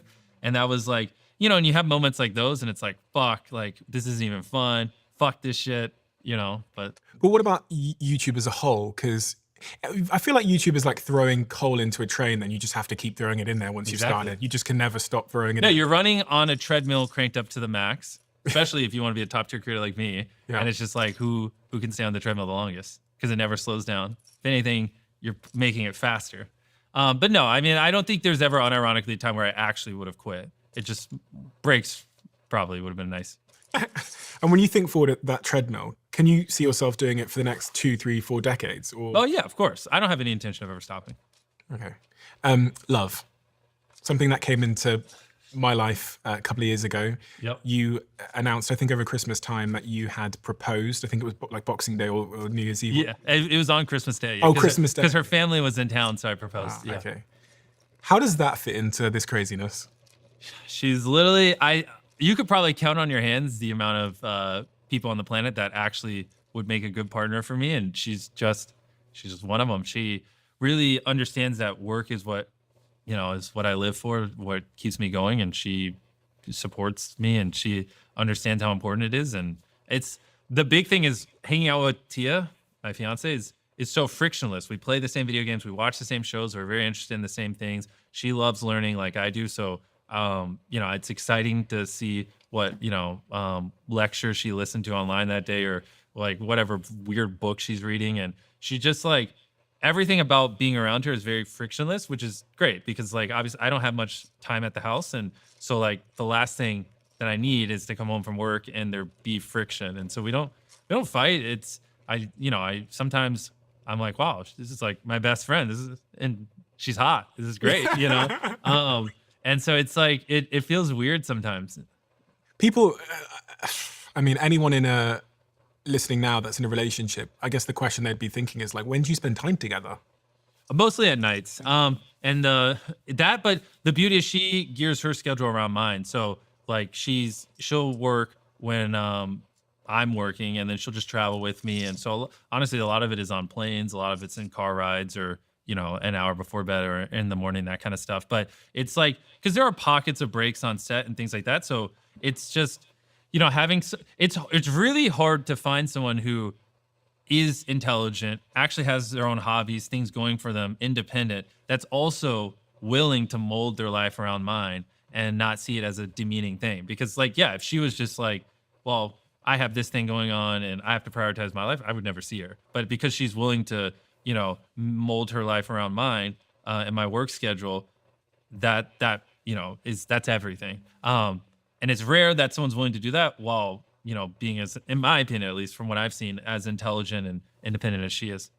Parents always message me and say, Steve, wait till you have kids. Oh yeah. And that's the thing, like my lifestyle right now would not work for kids. So I want to wait. I want kids, but I want to wait as long as possible because if I'm going to have kids, I got to be a great dad. Like I really enjoy mentoring people. I love mentoring, you know, younger entrepreneurs and like help. Like I think I told this story on Joe Rogan. I helped one of my friends go from like 40K a month in revenue to 400K on YouTube. And I do kind of stuff like that all the time. I just like, one of my other friends has a snack CPG brand and I helped him grow it to 8 figures in revenue just for fun. I would just call him a couple times a month. And it's like, there's something so satisfying about helping other people succeed. And so I would love to have a couple kids and just like really mentor them into like, you know, being badasses. But yeah, not anytime soon. Like I would be so absent if we had kids. So just got to like find that right time in the Venn diagram where I could actually be present in their life. And your business empire, I think, is much bigger than most people realize. I imagine probably the majority of people probably don't really understand the context of business, so they don't really get it. They might see you as a YouTuber or a creator. But from the research that I've done, you run a very, very large business. Yeah, I mean, we do 9 figures in Feastables. I mean, we can say that, yeah. 9 figures in Feastables. So the business must be worth several billions of dollars. Overall, I mean, you could deduce something like that, yeah. I'm not going to get you to try and hazard a guess. I'm sure you know, but I'm not going to ask you to predict that. But the business would be worth a lot of money. Are you a billionaire? On paper, yeah, but I mean, in my actual bank account, I have less than $1 million. So, do you pay yourself at all? A little bit, but I also I have some assistants and things like that. So it's like I try to just pay myself what I spend, personally a month, just to stay even. How do you think about money in all of this? Because most people in their lives are pursuing money so that they can chill out and retire, but you seem to be pursuing it purely for the sake of reinvesting it back into the system. Money is fuel to grow a business. And then you make money from the business and then... To keep growing, yeah. And then you find a business that you enjoy that, is better for Mother Nature or Earth or people. And there you go. You have a fulfilled life. That's my theory. I just don't... When I'm 70, I don't want to look back and have regrets, When is enough enough? Such a cliche question that I'm asked a lot. Enough, building the business? Never. I mean, I just want to keep... building a business is like a video game. It's just fun, with Feastables right now, we're the largest ethically sourced chocolate company in America. And it's just fun to look at something that's been done the same way for 100 years and go, how do we just flip this on its head and fuck up this industry? And, how can we pay our farmers a living income, not use child labor, et cetera, et cetera. And so it's I think if I was just doing mundane things like everyone else, I probably would be bored as fuck. If I would just sold chocolate like everyone else, made the same repetitive YouTube videos like everyone else, I probably would be like, all right, get me out of this. I want to retire. But it's not what we're doing. We're changing industries. We're impacting the world. This is the point of life, in my opinion. You could do so much with the gazillion people that listen and watch your videos. You could start almost any business and it be successful. Yeah. You could have almost any social impact and it be profound and save a gazillion people's lives. Do you struggle with focus? No, I mean, I do wonder, sometimes should we be doing more, but I've really found a good groove with Feastables. I keep looking over there because there's Feastables sitting over there. I do feel like I've hit a good groove with that and the ethical sourcing on it. And no, I mean, yeah, obviously I get a bajillion opportunities, but just, right now I think I said earlier, this is one of the few things in life that it's scratched the same itch as YouTube, where building Feastables is equally as fun as making videos for me. It is so delicious. Thank you. It is so delicious. I'd really love to just spend a moment talking about the ethical sourcing piece, because I don't think that's something I didn't understand until I did some research on you. Yeah. Why? Why does that matter so much? And when you say ethical sourcing, what's the difference between what you do and what normal chocolate companies do? Big chocolate in America. Well, the big thing is when I got into chocolate, I didn't know any of these things. We used to source our cocoa from Peru, cacao, which, ethical sourcing is not really an issue there. But the problem is majority of the world's cocoa comes from West Africa. And so as we got bigger, everyone's like, hey, you need to switch your supply chain to West Africa. I'm like, cool. And so then I started studying and reading up about it. And I noticed that 46% of labor in West Africa on cocoa farms is child labor. And I was like, that can't be accurate. And then I started digging deeper and deeper, and I was like, holy shit, it's just almost half of labor is child labor. And so I started talking to all the big chocolate companies, or not all of them, but as many as I could get a hold of. And I was like, so what do you guys do about this whole child labor thing? And they're constantly just telling me it just is what it is. That's how chocolate always has been. And I was like, whoa, you guys make $1 billion a year in profit. You don't see an issue with that being on the back of little kids? And they're like, no. And then I have this crazy clip on, because I have a documentary guy, I think you saw him, Jeff, who follows me around. Crazy clip where I'm meeting with a big, I gotta be as vague as possible because they're gonna murder me if we got time back to them, but a big supplier, we'll just leave it vague like that. And I asked him, I was like, so do you have any way I can pay extra to not use child labor or anything like that, or any options? And they're just like, no. And I my literal documentary guy is just filming, and I'm in this big boardroom, And I look at the camera, I'm like, holy shit, they just said that on camera. And so I did all this research, and it was just like, yeah, no, and especially in America, like there's some European chocolate brands that, you know, try, but in America, like really no one really cared. I mean, there's plenty of options and plenty of time to fix it, plenty of money to fix it. So that just kind of honestly pissed me off, and like that. So then I just was like, how do we solve this? And so then it sent me down the rabbit hole. Everything points back to, like, you know, to the reason chocolate in America is so cheap is because they just don't, you know, not the reason, but one of the reasons they just pay the farmers so little. Like farmers make less than $1 a day. I figured out what the fuck the problem was. Like because of that, they're I'm forced such to a use child fucking labor. 'Cause, idiot. I mean, they literally just don't even have money to pay someone That who's makes not so a child. much more sense How many kids do you now. think are in child labor in West Africa, just on cocoa farms? You Uh, might have saw it in that 5,000. No, it's 1.5 million. You're joking. Yeah, it's over 1 million. It's crazy. So what we need to do is we need to, in my head, get to $1 billion a year in revenue as fast as possible while being ethically sourced and being profitable. A big part of it is we have to be profitable while doing it, because then I can point and go, look, we achieve scale ethically and we're making money. It's not that you can't do it. You just don't want to. And then, and maybe we give them the benefit of the doubt. Maybe they just truly don't know how to do it at scale, and maybe it'll open their eyes and they'll be like, oh, I guess it is possible, and they'll start to change their ways. More than likely they won't. But over time, I hope we can just shine a light on it using my platform and, you know, just show the model works. And then, I don't know, something I would love to do in the long run is, like, you know how there's like the fair trade logo. Maybe I make my own version of it and I help other chocolate companies source their cacao ethically and or something. And, you know, and I just educate people on, like, if it doesn't have the symbol, it's probably using child labor and something. There's some way where I could play my cards over the next 10 years where we get over 1 million kids out of child labor on cocoa farms. And so I just got to connect the dots and figure out the correct way to do it. This might sound like a really obvious question, but it won't be to everybody. Why don't you care so much? Bro, I just, like, I've been on these farms. I don't want to get rich on the back of little kids. I mean, it's just kind of, I feel like it's kind of obvious, you know.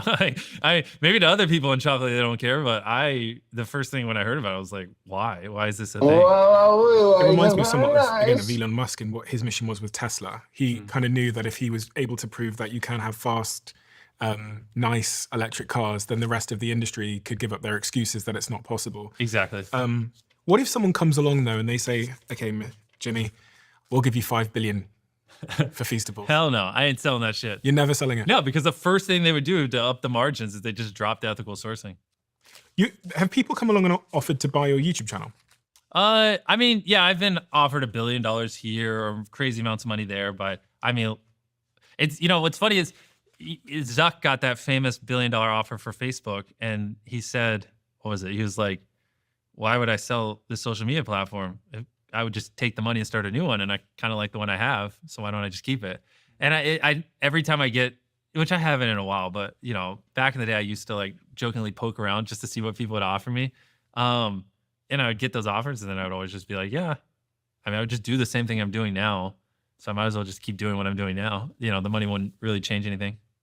Well done. And I don't think you've yet to get the credit you deserve for the lengths you've gone to with Feastables. No, but I think it's really important. I know you're not doing it for credit at all. I know that you're doing it to get the message out there so that the industry changes. But I think someone like you with a platform that you have that's able to produce chocolate that is fucking delicious. They sent me a box of it about 6 months ago.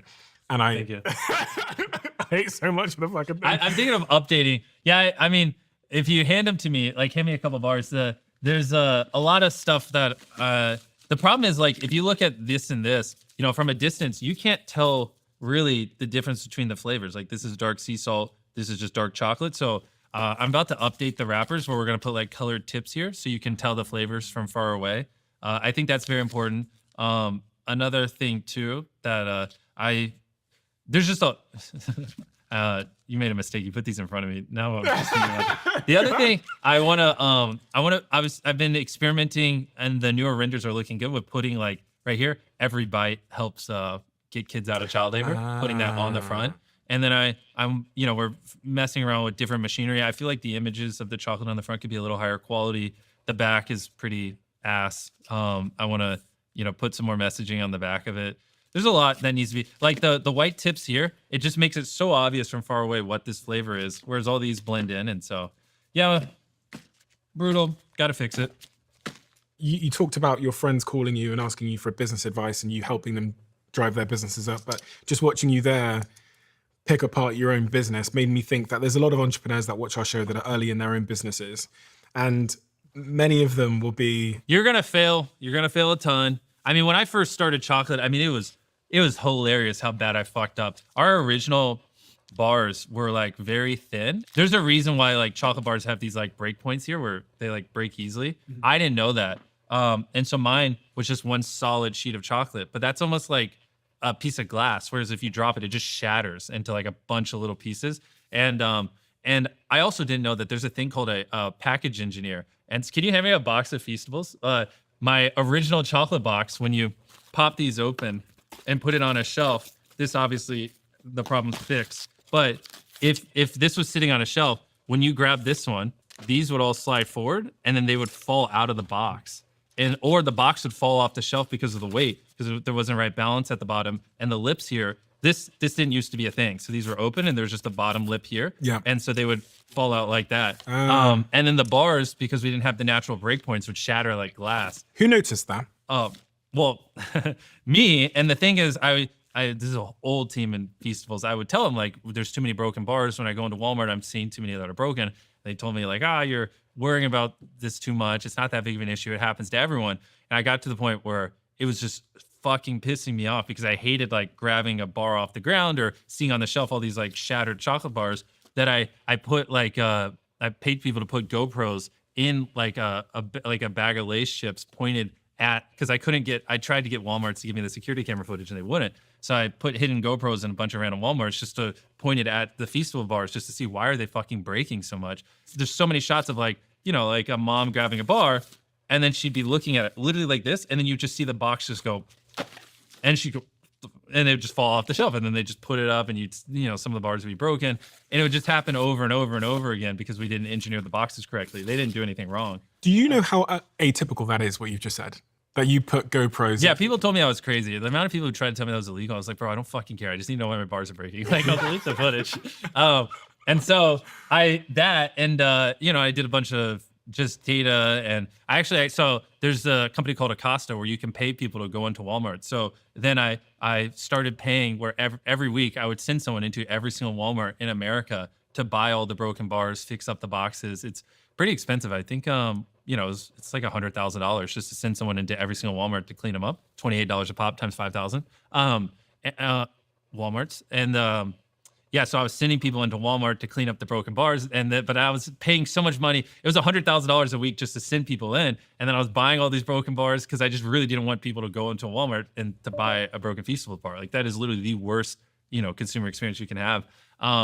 And then I've learned what a package engineer is. And I was like, holy shit, this is your full-time job to make it where my boxes don't fucking fall over? Where have you been? But on the point that I was saying, your obsession with the detail of a product is completely atypical. If I was to compare this to a normal YouTuber and their e-commerce brand. Oh, they wouldn't give a fuck. Yeah. I probably spent thousands of hours obsessing over this product. I mean, I know it doesn't feel like it because it's just chocolate, but yeah, I mean, it's a problem. From the ethical sourcing to every little thing about it. Like I don't do anything half-assed. And didn't you drive to a ton of Walmarts? Didn't you? Oh, all the time. That's what I do every day. Oh, Put fuck. it on there. We should go hit a Walmart. We didn't even go. He's got a plane he's got to catch. Yeah, it's my favorite thing to do is like sometimes I'll spend all night in Walmart just scanning products and looking at the daily velocities and sales. It's like I had a layover in DC. I live in North Carolina. Then I was like, wait a minute. I could just rent a car and hit like 30 Walmarts on the way home and just drive home. And so then I drove home from DC to North Carolina and visited every Walmart on the East Coast in like the middle of America just to like go look at the chocolate aisle and see all the statistics and things like that. I asked you earlier on if you struggled. Fuck, I wish we could go visit a Walmart. You know how fun that would be? It's like, I would love to educate you on the chocolate aisle. Are Walmart still open now? No. They're not, okay. But, we can do it another time. Usually what I do is I just bang on the door and they let me in. Of course. Yeah. But what you've just said there, I feel like I'm getting at something here because 99.99999% of entrepreneurs that I know that just have one thing to do, just to run their business, don't give that many fucks about the detail. And you have a gazillion things to do. An Amazon show, which is like the highest viewed show of whatever, of all time or whatever. And you have this massive channel. You have your philanthropy. You have all of this stuff going. 100 million followers on TikTok. 100 gazillion followers here, a gazillion followers. The numbers are just unfathomable. And you're still driving to 31 Walmarts to check if your chocolate is breaking. Yeah, well, and I go in the back when I'm there if it's not on the shelf, and I'll go scan it in and help the employees. And is that the difference? Well, you just got to know everything going on. It's just first principles. If like I hate when someone in my business is like tells me something that I don't agree with, but I'm too ignorant to be able to challenge them, because then it's like, well, who am I to I guess I got to just take them on their word. But most people tend to pick the easiest route or conform to the status quo. And if I want to lead real innovation and like change the industry, then I got to know every little facet of everything. And so, I mean, at the end of the day, the shelf is where people buy it. So I got to intricately know everything going on at the touch point of the consumer, and how it gets there, how it's being stored at the distribution centers, and then the retailer, and then on the shelf, and what does it look like, what's the experience and everything, because all these little things add up. Do you not feel like you spend your whole life fighting people to raise their standards to your standards? Because you don't exist in a world of Mr. Beasts. Well, that's the thing. I used to think, which I've said a couple of times, it was just content, but I've realized it's just everything I do. Like, I just want to be the best at it. And it's weird, man, because you just look at this chocolate bar and you'd be like, who the fuck cares? But that's the thing. It's what I've really enjoyed the last 2 years is I've gone as in depth on this as I have YouTube. And it's been every bit as fun. I mean, it's very, very fucking difficult and hard, especially the ethical sourcing. And like, I recently spent a week in West Africa, and I went from the bean all the way to the bar, and like you worked on the farm and followed the entire QC supply chain and everything. And it's equally as hard as my YouTube channel, but it's also equally as fun. And that was a big eye opener for me, because I never thought I would enjoy something as much as my YouTube channel. And that's what I was saying earlier. I've come to realize I deeply enjoy building businesses and solving hard, complex problems, even though I know this is just chocolate, but I get the complex thing from the ethical sourcing side just on a daily basis. Like that's fun. With Beast Games, with this, with all the other things going on, your main channel, which is, I guess, you probably still see as your baby to some degree. It's the mothership, right? Because it's the source of It's what allows us to do everything. Like, most people buying this aren't buying it because of Beast Games. Yeah. Do you ever get paranoia when the views go down?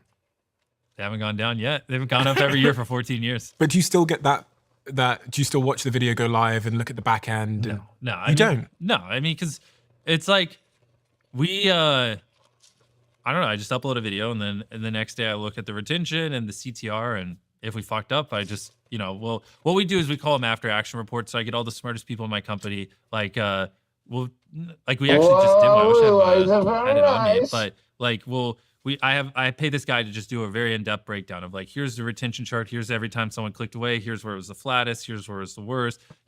We'll take so if I upload a video that's 20 minutes, we'll take our last 10, 20-minute videos and we'll go, the median retention on the last 10, 20-minute videos was 10 minutes and 55 seconds is the median. So if the retention on this new video is 11 minutes or above, we did a good job. If it's below that, then we did below average and blah, blah, blah. And he just does like a presentation. And so usually 2 weeks after we upload, we'll look at that with all my top people, and then we'll just be like, what'd we fuck up? What'd we do well? Cool, move on.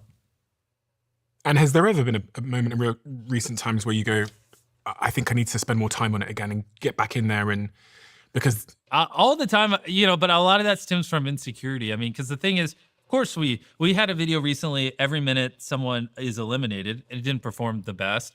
And like, our intro was a little repetitive. It was a little dark. We brought back like losers from Beast Games to compete in a main channel video. But the problem is some people thought it was Beast Games and like, oh, I've already seen this. There's just a lot of rookie mistakes there. And it's very easy for me to like, get insecure and like be like, fuck, this is why I need to be in the weeds. But at the end of the day, it's like, it's not like when I was calling all the shots, I was perfect either. So as long as when people make mistakes, they learn from them. I have a saying like that I tell people all the time, like whenever our new creatives fuck up, I'll look at Tyler. I'll go, Tyler's literally cost me tens of millions of dollars in bad decisions. Like, this isn't going to be the first time you fuck us out of $1 million. As long as you learn from it, it's fine.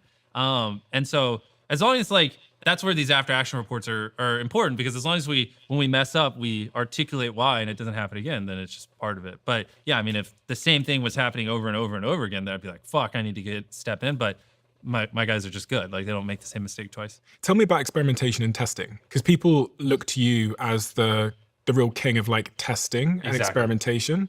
How central is this to the success of everything that you do? Very much. And that's the thing, like that every minute video, like it flopped, you know, and that was your highest chance of flopping is when you do something new, like really, really new. One of our bigger flops before that too is we did this video where it was like 10 minutes, this room will explode. We built this giant tower, had a guy start at the top. He had to make it. It was a real-time shoot down, press a button. Yeah, it was just didn't perform that well. People didn't really like it. It was kind of complicated, blah, blah. And it's like, you have to be careful because, you know, I want a culture where people feel comfortable experimenting and trying and feel fine failing. And so, you know, when that video failed or when, you know, every minute someone's eliminated, like, you know, I don't go and yell at people or call them idiots or anything like that. I just am like, what did we do wrong? All right, here's all the facts. Just make sure it doesn't happen again. Not gonna be the first time you cost me a bunch of money. It's all good. You know, I see this as investing in you guys, and let's just learn from it. I was going to say, because or else if there was a culture of that, then people would just make the same videos again, and a lot of YouTubers just churn out the same format. I'm okay with my people failing. I'm okay with the video being 10 out of 10. Like, as long as we actually took an honest, good try at it, you know, and as long as we failed because we made the wrong shot call, not because we were lazy, not because we didn't put the effort in, etc. As long as as long as it's just like we made an educated decision to test something or try something and it just didn't work, I'm cool with that. We can do that all day, and like they know that, and I don't yell at people, you know, or get mad at them when they accidentally mess up like that. I've invested more than £1 million into this company, Perfect TED, and they're also a sponsor of this podcast. I switched over to using matcha as my dominant energy source, and that's where Perfect TED comes in. They have the matcha powders, they have the matcha drinks, they have the pods, and all of this keeps me focused throughout a very, very long recording day, no matter what's going on. And their team is obsessed with quality, which is why they source their ceremonial grade matcha from Japan. So when people say to me that they don't like the taste of matcha, I'm guessing that they haven't tried Perfect TED. Unlike low quality matcha that has a bitter, grassy taste, Perfect TED is smooth and naturally sweet. And without knowing it, you're probably a Perfect TED customer already if you're getting your matcha at places like Blank Street or Joe in the Juice. But now you can make it yourself at home. So give it a try and we'll see if you still don't like matcha. So here's what I'm gonna do. I'm gonna give you 40% off our matcha if you try it today. Head to perfectted.com and use code Steven40. Or if you're in a supermarket, you can get it at Tesco's or Holland & Barrett, or in the Netherlands at Albert Heijn. And those of you in the US, you can get it on Amazon. As you guys know, Whoop is one of my show sponsors. It's also a company that I have invested in, and it's one that you guys ask me about a lot. The biggest question I get asked is why I use Whoop over other wearable technology options. And there is a bunch of reasons, but I think it really comes down to the most overlooked yet crucial feature. Its non-invasive nature. When everything in life seems to be competing for my attention, I turn to Whoop because it doesn't have a screen. And Will Ahmed, the CEO who came on this podcast, told me the reason that there's no screen. Because screens equal distraction. So when I'm in meetings or I'm at the gym, my Whoop doesn't demand my attention. It's there in the background, constantly pulling data and insights from my body that are ready for when I need them. If you've been thinking about joining Whoop, you can head to join.whoop.com/CEO and try Whoop for 30 days, risk-free and zero commitment. That's join.whoop.com/CEO. Let me know how you get on. You've just concluded today the biggest competition show, I think, of all time. Well, it is of all time, but I think you've got 50 Guinness. Well, you know, largest sets in history, most world records in history, largest cash prize in history, most winners in history, most contestants in history, most I'm hoping I can finish and this before what, the video is over. All right, but I really that we know don't of. There's think probably I'm way going more, to. yeah. You said something on stage which I found quite interesting. You said, to, I kind of feel a bit sad. Yeah, I know, because every Thursday I got to look forward to like seeing the internet's reaction to Beast Games, and now I'm gonna wake up next Thursday and I don't get to see what people think. It's over. They describe this in the Olympics as gold medal depression. Really? Yeah, they say, I think it's, I might butcher these numbers, but 70% of people after the Olympics, even if they won a gold medal, experience depression afterwards because they've lost their North Star that was giving them meaning and joy. Yeah. No, I mean, I'm not. I guess I'm playfully sad, but I don't, it's fine. We'll just, I have so much shit going on. I don't even really get to think about that kind of stuff. And you're on to the next one? Yeah, so Amazon, let's get season 2 in the books already. Come on, let's sign a contract. Can't really talk about it. It is the most, me and Jack were talking about it earlier on. It is the most incredible thing that I think I've seen on TV. And I think I said to you on the phone the other day, I watch it knowing that unless you do another one, I will never see something on this magnitude and scale. Yeah, no one wants to do something like that. I mean, because it's fucking hard, man. And those sets and the the thing is, the reason why a lot of reality TV doesn't feel that way, and we could have obviously done much better storytelling, and we will when we do future iterations, but the at its crux, like what people don't see is like to have 1,000 cameras recording, the amount of infrastructure, like we broke a world record for most camera cables ran, like the most miles of camera cables, and like and the millions of dollars we had to spend on storage and millions of dollars on the control room and the millions upon millions of dollars of hardware to edit it, and like having to bring in Adobe to custom change the Adobe software where you could actually have that many multicams. It's like, it is the actual infrastructure to actually be able to do that is incredibly, incredibly difficult.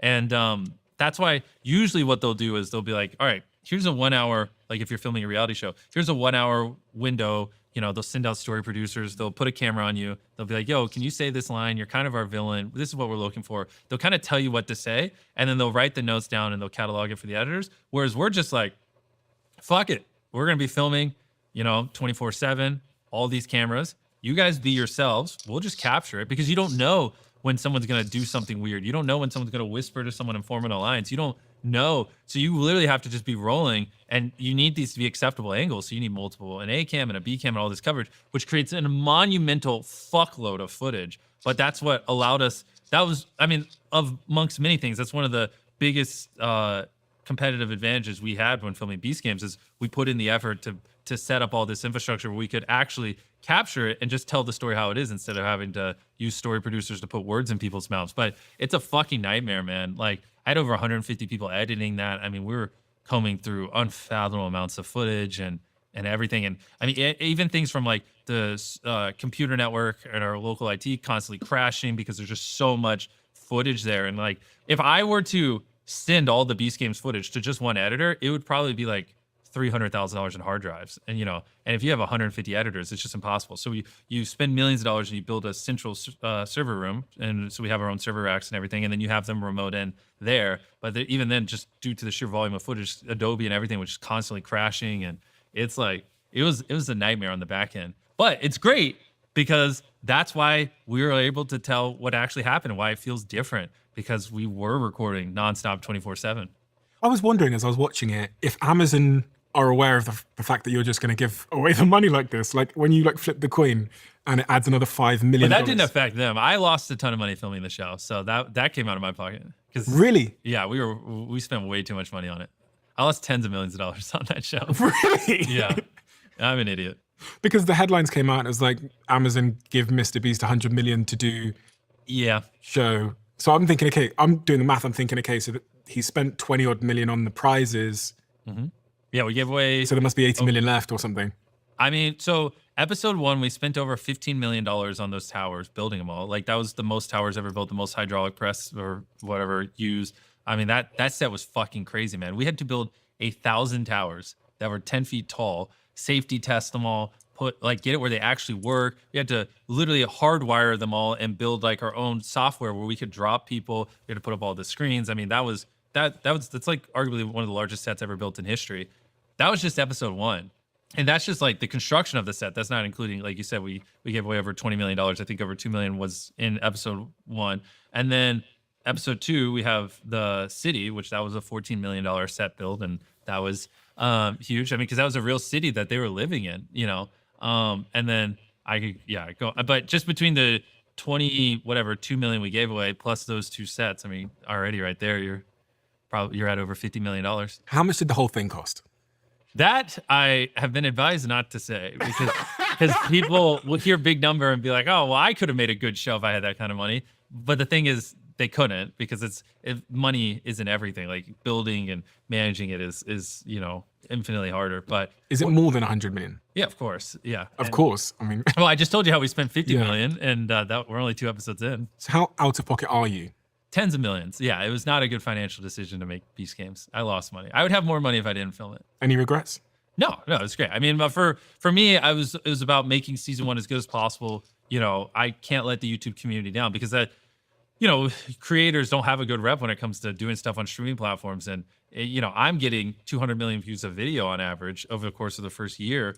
And I'm going to talk to these streaming platforms and they're like, we've been burned by creators before. I'm like, bro, I'm not a TikToker that dances. I have a production company and I routinely make spectacles. And even me, these streaming platforms, they weren't taking serious. So I was like, fuck, like if I fail, it's over. Like no streaming platform's ever going to touch a YouTuber ever again. So my big thing was just making sure this crushed. And, now the doors are opening up. I mean, I'm getting calls from creators left and right and they're like, oh, yeah, streaming platforms, they wouldn't talk to me before. Now they're coming. Like I would try to get a meeting with them and they were like, no. Now they're like begging to like have meetings with them. And I already know of 2 creators that have signed deals just on the back end success of Beast Games. And probably, I mean, hundreds of millions of dollars is going to flow into creators' pockets just because of Beast Games in the next year. Well, on Rotten Tomatoes, which is not an easy an easy critic to please. No, it was like 90% approval from fans, which is pretty unheard of on Rotten Tomatoes. I know. But also, I hear through the grapevine that it is on track to become one of Amazon's biggest shows of all time. Yeah. See, the problem is I have to wait for them to do a press release. So. Okay. Yeah. Well, I'm just talking about. I got you.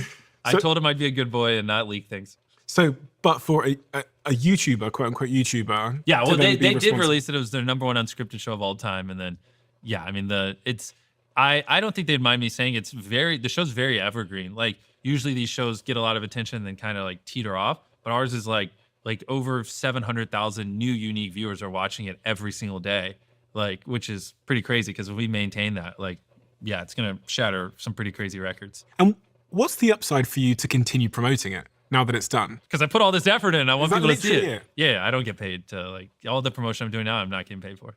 Really? But I mean, I guess the upside would be the better season 1 does, the more money I get for season 2, 3, 4, 5, etc. If I sit here with you in 10 years' time, Jimmy. Yep. Oh boy. And everything went to plan. You're 36 at that age. I already know what you're gonna ask. Yeah, I mean, I hate that kind of stuff because if you ask me, the problem is if you asked me this like 5 years ago, I never would have said anything about Feastables or a lot of the stuff I'm doing now. And so the honest answer is I don't know. I mean, I think in what I'm doing, hopefully by then I have 2 billion subscribers on YouTube. Beast Games is bigger than we ever imagined.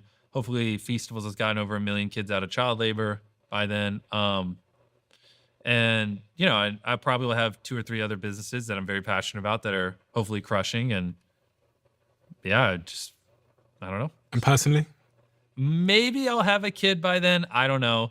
I mean, only time will tell. It won't be until I feel like I could actually have enough time to be a good dad. But I don't even know, man. I don't think about my personal life. I just think about winning and got to build. Some photos that I found that I loved. Oh, okay. Holy shit. Is this me or my brother? This one as well. Where'd you get these? Internet. These are on the internet? These are like the really iconic photos that from some really interesting moments. I don't think I've ever seen this one. Really? Yeah, I don't. Do you recognize anything in that photo? No, I don't. I was just thinking, like, what house am I even in? I might be at a military base, potentially. Because when we were younger, both my parents were in the military, so they were traveling a lot. So this might just be like some random house. Interesting. I do recognize this photo in the background. I'm sure you throw it up on screen. I think that was, yeah, that's on the hallway beside our bathroom. I haven't been to my mom's house in so long.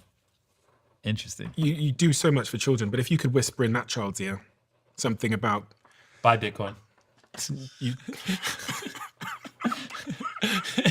What was it, like 2 pennies back then? No, I know, because I wouldn't say anything if you gave me a microphone to talk to him, because the problem is I'd be worried that it would change, the outcome of how I became. And like, even though I know earlier on I was probably sounded a little depressed because shit's hard, but I am happy with the position I am in, and I would be worried that, like, this is definitely a very confused child that's not fitting in, that feels like a fucking freak. Not this young one, I don't know what the fuck he's thinking, but this one right here probably is around the age where I was like, fuck, I'm just a fucking weirdo. I don't fit in with anyone. Why does no one want to build businesses and succeed? But I think going through that journey was important, and it's it just gives me a lot of conviction with things. So I probably, if I wasn't allowed to say buy Bitcoin, I just wouldn't say anything. What about to her? Yeah, to my mom, what's funny is these are 2 different photos of my mom. you have like this version of my mom. I don't think there's anything I could say that would, I mean, cause she was in the military and they just beat like systems and order into your head. And this is probably right around the time where we lost everything. And so this, you know, and she's at a very low point in her life. And so I don't think there's anything I could say that ever would have like convinced her that her lunatic son is heading down the right path. And, you know, but you know, you can see the difference here where it's almost indicative where she's smiling in this photo. This is when I gave her $100,000. This is after we made it. This is after we had the whole conversation where she finally is like, okay, I'll trust you. You know, there's the whatever 12, 13 years between these two photos was a very hard journey.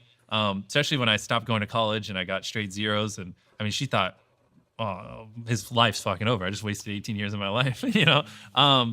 So same thing. I don't think there's anything I could say that would have changed anything. If anything, I would have just gave her a heart attack. Do you tell her now what she means to you? And how Oh yeah, of course. Yeah, you're good at that. Great. Yeah, and she's very happy and like, yeah, we're in a really good spot now. I love my mom. I mean, because obviously I wouldn't be here without her. You know what I mean? If she didn't work multiple jobs and do all the things she did to put me where I am. I mean, even little things like, you know, she would give me like some months, like, you know, $20, $30, and then I would take that money and use that to like buy stuff to like help make videos or whatever. And even just the fact that we had internet, you know what I mean, and things like that, which, you know, I mean, pretty basic now. It wasn't as common back then. You used to get a phone call and you're like, house internet. I don't know if you would go out. Yeah, and so like, you know, it wasn't the best position, but she gave me all the tools I needed to succeed. Not, you know, on purpose, but she must be so shocked. Well, she's used to it now, but yeah, I mean, on the come up, I mean, it was, yeah, I mean, imagine being her, you know what I mean? She used to, when I turned 16, like she couldn't afford to buy me a car. She couldn't afford, like the minivan we had, like it was fucking piece of shit, like needed a repair. She couldn't afford it. Like smoke was coming out the front of it. I mean, she was an absolute mess. And then she comes home and I'm just like, I'm making YouTube videos. Fuck math homework, mom. And, you know, and she's just like, I think she was making $40,000 a year. Cause we didn't talk about finances much when we were younger, but I remember I got a $40,000 brand deal. And then she told me that's how much I make in a year. And I was like, holy shit. At the time I was like, I thought you made way more than 40 grand a year. And then I was like, why the fuck are you working? Like I'm getting paid this per video now on brand deals. And so, yeah. What an incredible woman. I know, she's great. From everything she went through to now, she just needs to be happy. I try not to stress her out. She's been through enough stress. Like her job is, I've been making her I mean, she wants to do it, but like exercise routinely, do all the like system, like body health scans, and you know, get on the vitamin grind and everything. Cause like I'm not having kids anytime soon, but obviously when I do have kids, I really want her to be involved and she needs to be able to play with them and things like that. So I'm like, you know, stress is gonna kill you. You're not allowed to be stressed. You need to do all these health protocols. You need to be like, because, you know, you might be in your 70s when I have kids. Like, you need to be able to move around, which means you might potentially be 80 when they're like 14 or 15. Like, come on. Like, what you do now is indicative, will represent how active you'll be able to be in my kids' lives. So, like, and we do have these conversations in a playful way. So she's taking her health very serious for the future. You're not a man that seems to have many fears, but that appears to be one of them, a fear that we both share. Yeah, exactly. I mean, she'll just never die. My mom's gonna live forever. It'll be fine. Brian Johnson. We have a closing tradition on this podcast where the last guest leaves a question for the next guest, not knowing who they're leaving it for. Okay. Do I get hit with the question first, or? You get hit with the question first. Okay. Would you rather die with a sound body or a sound mind? Sound body or sound mind? Ooh. I assume if I chose body, then like that would be like dementia or something on the mind. That's hard. Die, sound body or sound mind. I mean, what are you if you don't have your mind? I would say mind, to be honest. Amen. Yeah. Jimmy, thank you. Do I get to write my question now? You do. I want to say something to you though. I have to give you a lot of credit because so many people like us, like our teams, we have stolen so much from you. We've stolen your principles, your mentality, and it's made us be better creators, which has allowed us to live the lives that we get to live and do these things that we love the most. And there's always a cost, I think, to being different and to being weird. There's an upside, But there's also a really, really, really big cost. And you pay that cost most when you're younger and you have to fit into the system and you don't get to choose who you hang around with and stuff. But then as an adult, as you said, we all then clap for the unique ones, the weird ones, and we steal from them and we aspire to be them and we learn from them. And you have, in the very short amount of time that I've been speaking to you for like a week or something, have blown my mind open. I got to see the behind the scenes of Beast Games, and my entire mind as I sat there on the sofa, I like remember where I was sat when I saw the behind the scenes, just exploded. And you made me, in that moment, realize how much I'd limited myself. As someone that I considers themselves to be really ambitious, I'd limited myself. And so I wanted to say thank you, because you're not just doing that for me, you're doing that for tens of millions, hundreds of millions of people all at the same time. And you're giving them the roadmap, but also a blueprint and the mentality and the belief that they too don't have to live the life that school or the system has told them they Right. have. In the box, So far, Exactly. So I thank you have so much, honestly, because made- we need more people like you, and I'm your biggest fan. Thank you. I really, I'm really getting appreciate you. there. Thank you. You know what I'm All saying? right, let's see if She's we can break almost into it done. one more. You're so funny. Some of the most successful, fascinating, and insightful people in the world have sat across from me at this table. And at the end of every conversation, I ask them to leave a question behind in the famous diary of a CEO. And it's a question designed to spark the kind of conversations that matter most, the kind of conversations that can change your life. We then take those questions and we put them on these cards. On every single card, you can see the person who left the question they asked, and on the other side, if you scan that barcode, you can see who answered it next. Something I know a lot of you have wanted to know. And the only way to find out is by getting yourself some conversation cards, which you can play at home with friends and family, at work with colleagues, and also with total strangers on holiday. I'll put a link to the conversation cards in the description below, and you can get yours at thediary.com.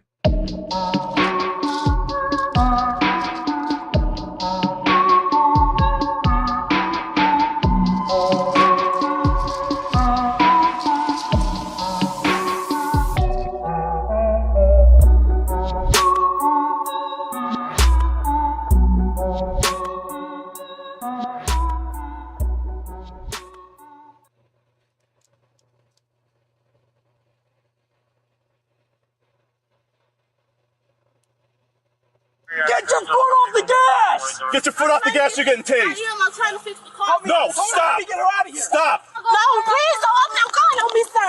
Please, I'm scared of guns. Wait, you scraping my car? Get out of the car! Get out of the car! Get out of the car right now! Get out! Yeah. I think she took the pole. My foot. Hey, your friend's almost dead. Your friend is almost dead right now. On a chilly spring afternoon, Lake County Police respond to an ongoing robbery at a nearby store in Mattawa, Illinois. What begins as a calculated theft for the thieves quickly unfolds into a case that no one anticipates. As the masked suspects make their getaway, they're unaware that one of them will soon be fighting for their life. The following is based on official police records. On March 6, 2023, dispatch officers are notified about 3 women trying to flee a store after shoplifting in a gray Kia Optima. Officer Fink is the first to arrive and spots the suspects driving straight towards his patrol vehicle. As he attempts to stop them, they speed past him without hesitation. Just tried to go head on with me, and now they're taking off down 60, so I will terminate. Yeah, fine. They're eastbound 60, stuck at the red light at 21, and they're making it through, and they are continuing eastbound, but I am not following. 323, everybody. Yeah, you took off, no one else left. Roughly 2 minutes later, the dispatch advises that a crash has occurred, and the vehicle involved is believed to belong to the shoplifters. Officer Hill immediately takes off towards the crash site, but is met with a heavily congested roadway. Knowing time is not on his side, he requests additional officers for backup. As officers rush towards the scene, none of them are prepared for the nightmare they're about to drive into. Where'd the car go that hit you? Over there? There it is. The car collided with a truck and was sent off the road into a wooden fence, narrowly missing the telephone and the traffic light pole. As Officer Hill relays this information to dispatch, he observes that the car has sustained heavy damage, casting doubt on anyone's survival. Just as more officers are showing up, Officer Hill notices some movement in the back of the car. Do not get out of the vehicle! Your hands up! Stay in the car! Stay where you are! Do not even try to get out of the car! 323, we've got, it looks like all 3 occupants still in the vehicle. Airbags have gone off, the car's damaged pretty bad. Doors are unable to be opened, so we just got to get all three out of the car. As officers Fink and Kohler line up behind the vehicle, awaiting further instructions, they're unaware that the situation is about to become more dangerous. Get your foot off the gas! Hey, they're putting it in reverse. They're putting in reverse. Get your foot off the gas! Put the car in park! Police officers, put the car in park! Stay in your car! They're trying to take off. Officers soon discover that the driver is still conscious and actively trying to maneuver the vehicle out of the wreckage. Put the car in park!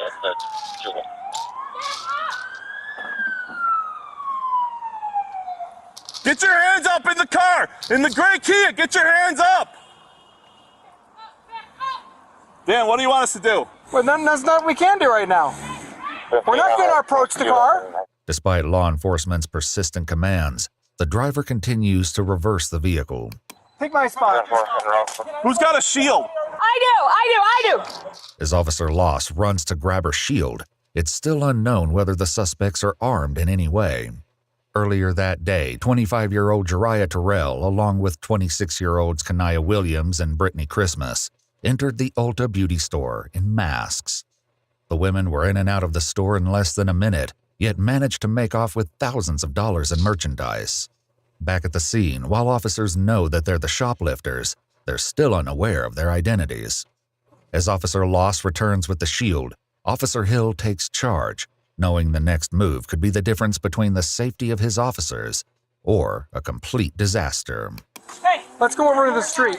Let's go over in the street.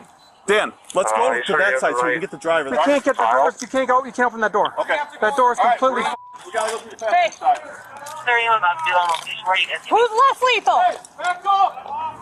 I got less lethal. Who is less lethal? I got less lethal. You're gonna go hands on with them. I will go hands on. Okay. Got it? Got hands on. We are ready to move. Stay to the side. Stay to the side, because they're not going to go sideways. Get your hands up! Hands up! Police officers, get your hands up! Hands up! Police officers, get your hands up now! Passenger! The back passenger's door, hands out the back window. You back passenger! I'll do the talking. Back passenger, keep your hands where I can see them. Put your hands up! Get out of the car right now! You! Get out of the car right now! Kanaya can be seen opening the door to respond to the officers, but shuts it again quickly. She then moves to the opposite side and begins to talk with Officer Watson. Stay right there. Don't move. Okay, don't move. Get out! Stay right there. You stay right there. Right there. I see your hands. Stay right there until you're told to do so. Until you're told to do otherwise. Stay right there. Stay right there. Nobody's going to shoot you. Just keep your hands up. In a shocking discovery, Officer Hill finds Brittany to be motionless in her seat, a chilling realization that she may be seriously injured. In the front passenger seat, are you injured? Are you injured? We're not going to shoot anybody. We need to know if you guys need help. Shit, I don't know if she can get out, Dan. With no response from Brittany, the situation quickly escalates into a medical emergency. Okay, let's do this. Let's get up. Get the back one? Let's be lethal on this side for me. 9102, we'll put you at least 2 or 3. You go ahead. You go ahead and watch the open door. 10-4. Do we have a sec? I don't think we have a sec. Keep coming up. Keep coming left. I'll go back. Stop! Get your foot off the grass! I'm not pulling out. You! Hurry up! Get over here now. Get to me. Get to me right now. I will. Please don't shoot me. I'm scared. I don't trust you. Get over here. Well, I don't trust you not to run me over. I'm not trying to run. If you run my foot over, I'm going to shoot you. No, please don't. I'm not going. Don't be sir. Please, I'm scared of guns. Wait, you scraping my foot? Get out of the car. I was getting out. Wait, don't shoot me. Please don't shoot me. I'm scared of guns. I don't care about this. Yeah, I got it. Get back up there, Dan. You get your foot off the gas or I'm going to tase you. Get your foot off the gas or I'm going to tase you. Get your foot off. Get your foot off the gas pedal now! If you get your foot off the gas, you're getting tased. I'm trying to fix the car. No, stop. Get her out of here. Stop. Get your hands up now. You put that car. You put the car in. You put your foot on the gas again. You're getting tased. Get your foot off the car. It's not on the car. I'm trying to get. Don't move the gear. Shut the car off now. With the key, shut the car off. Shut it off. Even with both passengers out of the car, the driver, Jariah, still refuses to cooperate with the officer's commands. Meanwhile, Brittany appears to have sustained a severe injury to her head, making officers question if she's going to make it. Time is ticking, and the officers need to find a way to safely remove Jariah from the vehicle before the situation gets worse. The officers know they're running out of options, and with tensions rising, their patience wears thin. Take the key out. I don't know how. Get out of the driver's door. Open it. Then crawl across to me now. I'm trying. I don't know. Turn the car off. It's not letting me. Turn it off. Turn the car off now. It's not letting me. Turn the car off. I'm trying. Wait, taser. Oh, what the fuck? I'm trying to help you guys. What the Get around. Get out of the car. Get out of the car right now. Get out. Yeah. What the f? Yeah.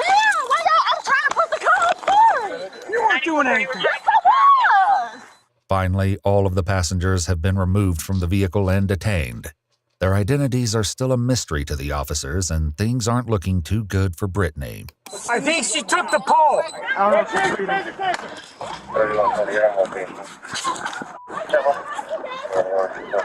Can you hear me? No.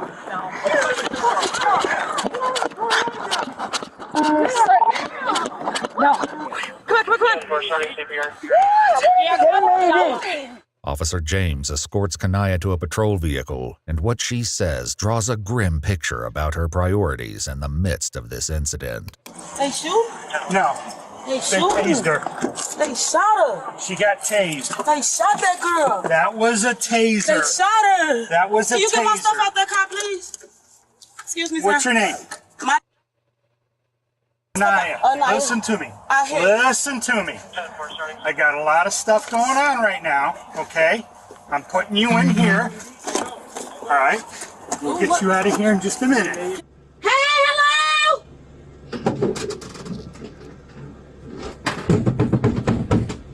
Can you please give me my stuff, sir?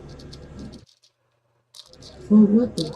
Oh, hope really not dead, folks. We're gonna get charged with murder, folks.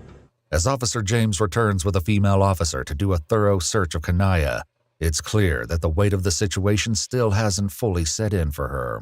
Come on out for a moment. You're gonna stand right here and I'm gonna search you.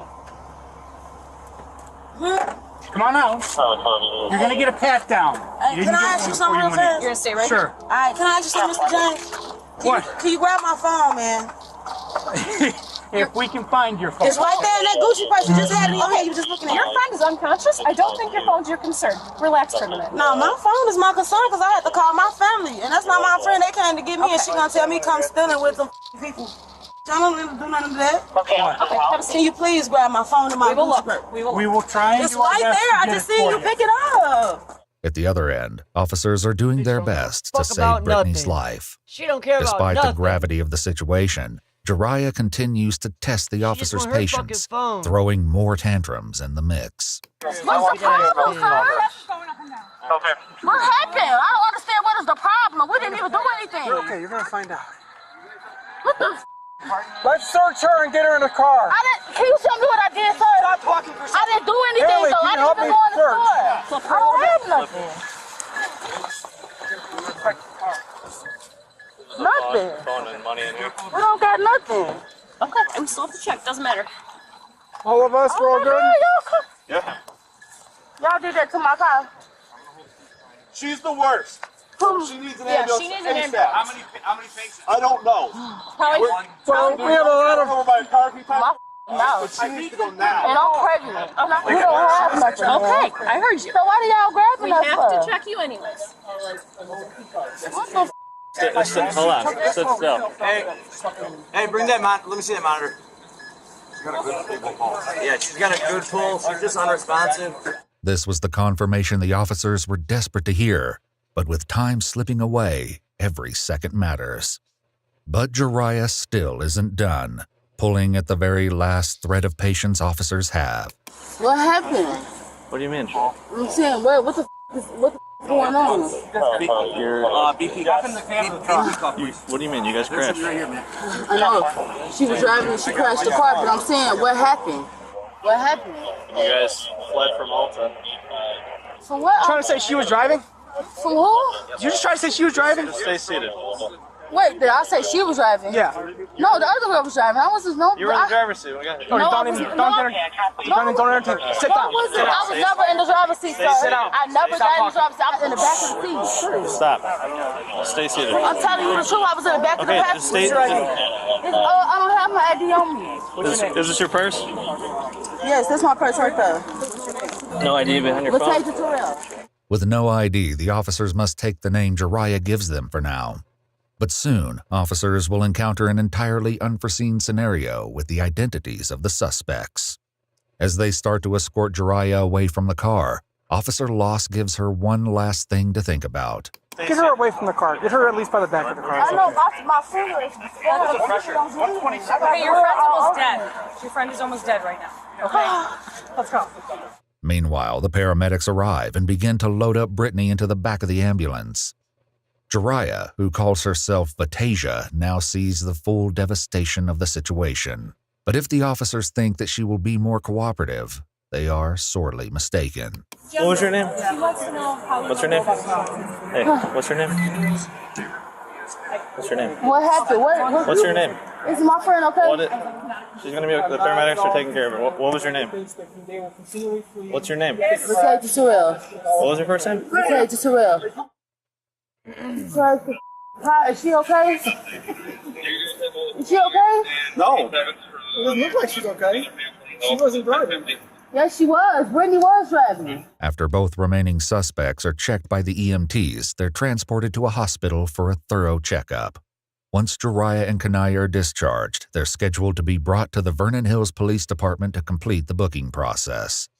As Kanaya is being driven to the station, she hesitates to provide her fingerprints. Noticing her unease, Officer Fink quickly picks up on her intentions. I have done this for 25 years. 25 years. Okay? You are not the first person to lie to me. You are not going to be the last person to lie to me. You are not even the best person that's lied to me. So... The officers bring them in one at a time, perform another pat-down, and then begin going through their belongings found at the scene. Jiraiya seems to accept her situation and complies with officers, while Kanaya seems far less cooperative, turning what should have been a routine procedure into a drawn-out ordeal. Why I'm standing behind though? Hey, Jared, come on over here. We're going to do a fingerprint inquiry real fast. The fingerprint scan will expose who Kanaya really is, and she's doing everything she can to keep it hidden. And we're not. Sure, come on. We're going to be here all night, and I ain't doing no prints for some of y'all can't even tell me what the going on. I've been asking you for 2-3 hours. Why am I here? I woke up, I was Xanax, all these guns out on me. So what's going on? Before you think you're going to quit? Because you know what you did. The videotape shows what you did. You know what happened today, so don't disrespect us like that, okay? Well, let's start this, and then we can get you changed. No, Mr. Fink, you don't understand that y'all gonna have me here on the floor before I get that bed in that bathroom with no prints. Because I still don't know what video you watching and what you talking about. It's a fingerprint inquiry right now because we don't have positive identification on you. You don't have an ID on you. Couldn't find a photo of an ID. So we have to take your fingerprints in order to ID who you are. As the situation continues to escalate, officers struggle to maintain order. We explained to you what you're being held here for, right? Hold me there for it. Hold me for it. That's fine, but I'm not fingerprint for that. No. You're not getting fingerprinted for charges. I'm not fingerprinting for meeting people that I'm not supposed to meet. I'm not doing it. It's not that you don't. You cannot convince me, ma'am. Don't waste your breath. Okay. Okay. Then you're going to sit here for a while, and eventually they're going to force you to do it. Ain't nobody gonna put their hands on me. Well, it's a fingerprint inquiry. You've got to be fingerprinted. I'm not doing that. Y'all might as well fight me now. It won't happen then. It won't happen now.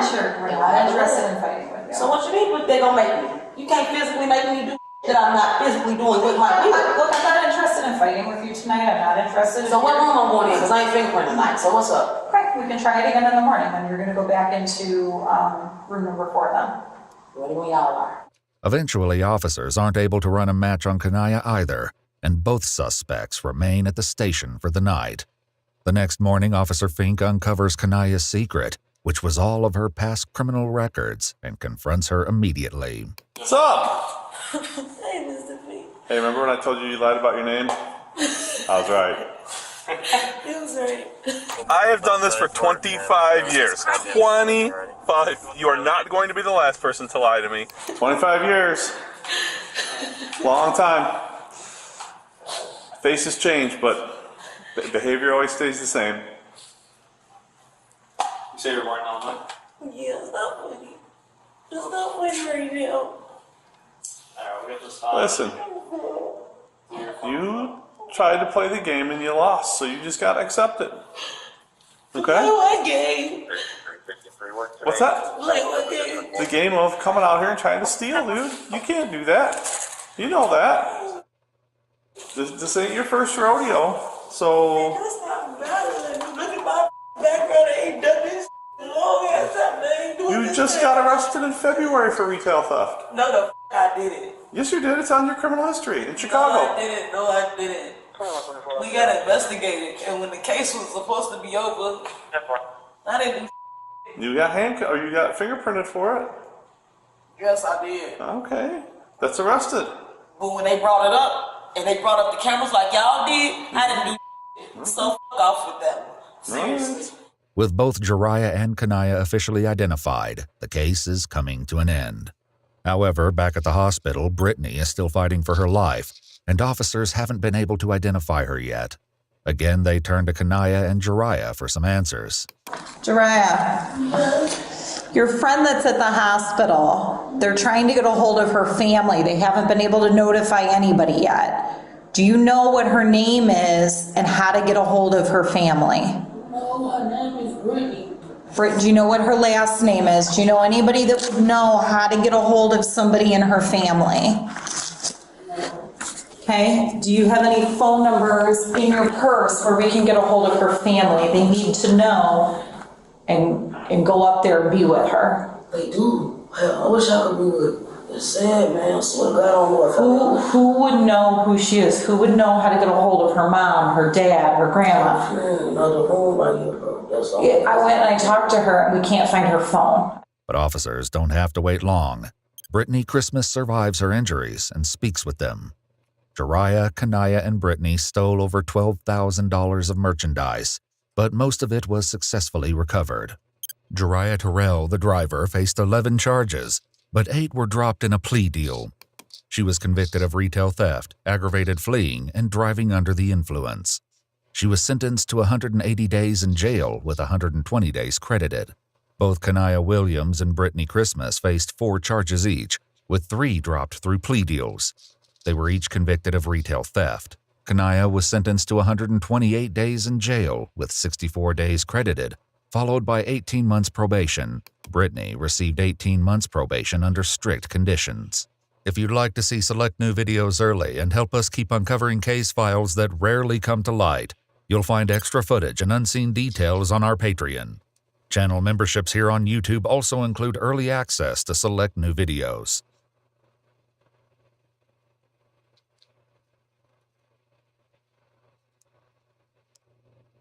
Alright, fine. They're getting a unit up here. Has he seen her before? Sir. Has he seen her before? There's clothes in the boys' bathroom and the bag. He changed his clothes. Ma'am, I'm about to lose my going My through a lot. kid shows up missing, and we didn't do anything or put him in a database. That's unacceptable. Put your hands behind your back now. Okay. You kidding me right now? When police in Xenia, Ohio receive a call about a strange man claiming to be the parent of a young girl at a kindergarten ice cream social, they can't possibly imagine the twisted depths of the man's motives, or what lengths he will go to conceal them and escape.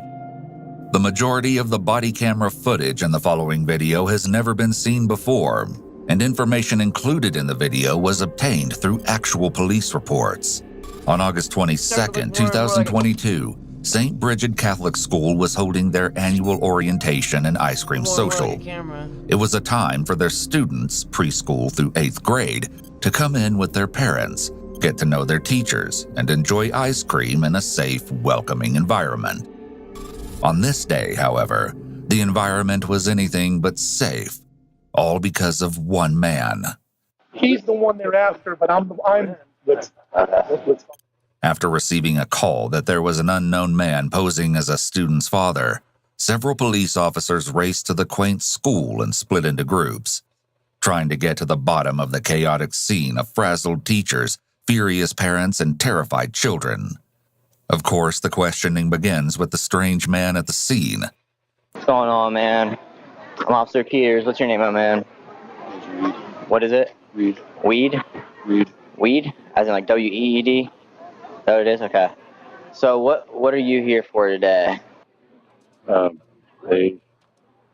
People thought I was here to, I guess, follow someone's child, but I'm having a lot of psychological problems. You're having psychological problems? Yeah. What kind of psychological problems are you having?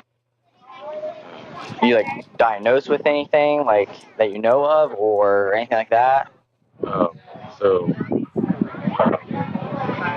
Possibly, like kind of, it's like a general diagnosis, but it's something that's gotten worse. So what kind of psychological issues? Like what are you, in more of a description way, like what are you feeling? Paranoid. Do you know anybody here? You don't know anybody here? You don't know anybody's kids? Nothing like that? Okay, you from Xenia? Fairborn. Fairborn area? How'd you end up here today then? Like how'd you get to St. Bridget? The suspect's hesitation and long breaks before answering questions is undeniably odd. But is it because of his self-proclaimed psychological issues, or is that just an excuse to give him time to come up with an innocent cover story for being at an elementary school? As you'll see, he has some trouble keeping his story consistent. Fairborn area? How'd you end up here today then? Like how'd you get to St. Bridget? Heading to a ER. Okay, to GMA, like Green Memorial? Is that where you were trying to get to? I can't find Okay, how'd you end up here today? Like did you walk from Fairborn or like how'd you get here? Actually, I drove. I drove. You drove here? Okay, is your car here? Yeah. The suspect is actually telling the truth here. His car is on school grounds, and what they will soon find in it is not only stomach-churning, but brings to question what disturbing secrets could possibly lie in this man's past. Okay, do you have an ID on you, my man? The police officer looks over the suspect's ID and confirms that his name is Reed, not Weed, as he agreed when the questioning began. He discovers that Reed is a 35-year-old native of nearby Fairborn, Ohio, and he has no arrests on his record, yet at least. What drew you to come here? Because I'm just going off of what I've heard so far. They're trying to get more of the full story right now, but from what I've heard, you basically said that you knew a kid here, or you had a kid that went here. They asked you who that kid was, and you couldn't give him a kid name. And I'm trying to figure out why you're saying that. To kind of say that I have a kid here. So you came here, you gave a name with the J, right? Is what you're trying to say? Yeah. For what reason did you do that? Just to be a part of the group. Be a part of this group here? Was it more or less how to, like, why did you want to be part of the group? Because obviously you said you're having some psychological issues, right? That you admitted to me. You said that you were trying to get the GMH, correct? And I'm taking that you drove by here and you saw everybody out here, correct? How did you, that's what I'm not understanding. So you drove here, correct?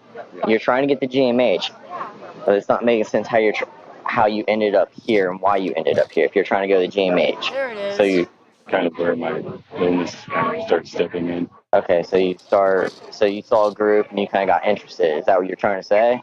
Like I just saw that a bunch of people were here and I was like, oh, I should come here and maybe feel welcome.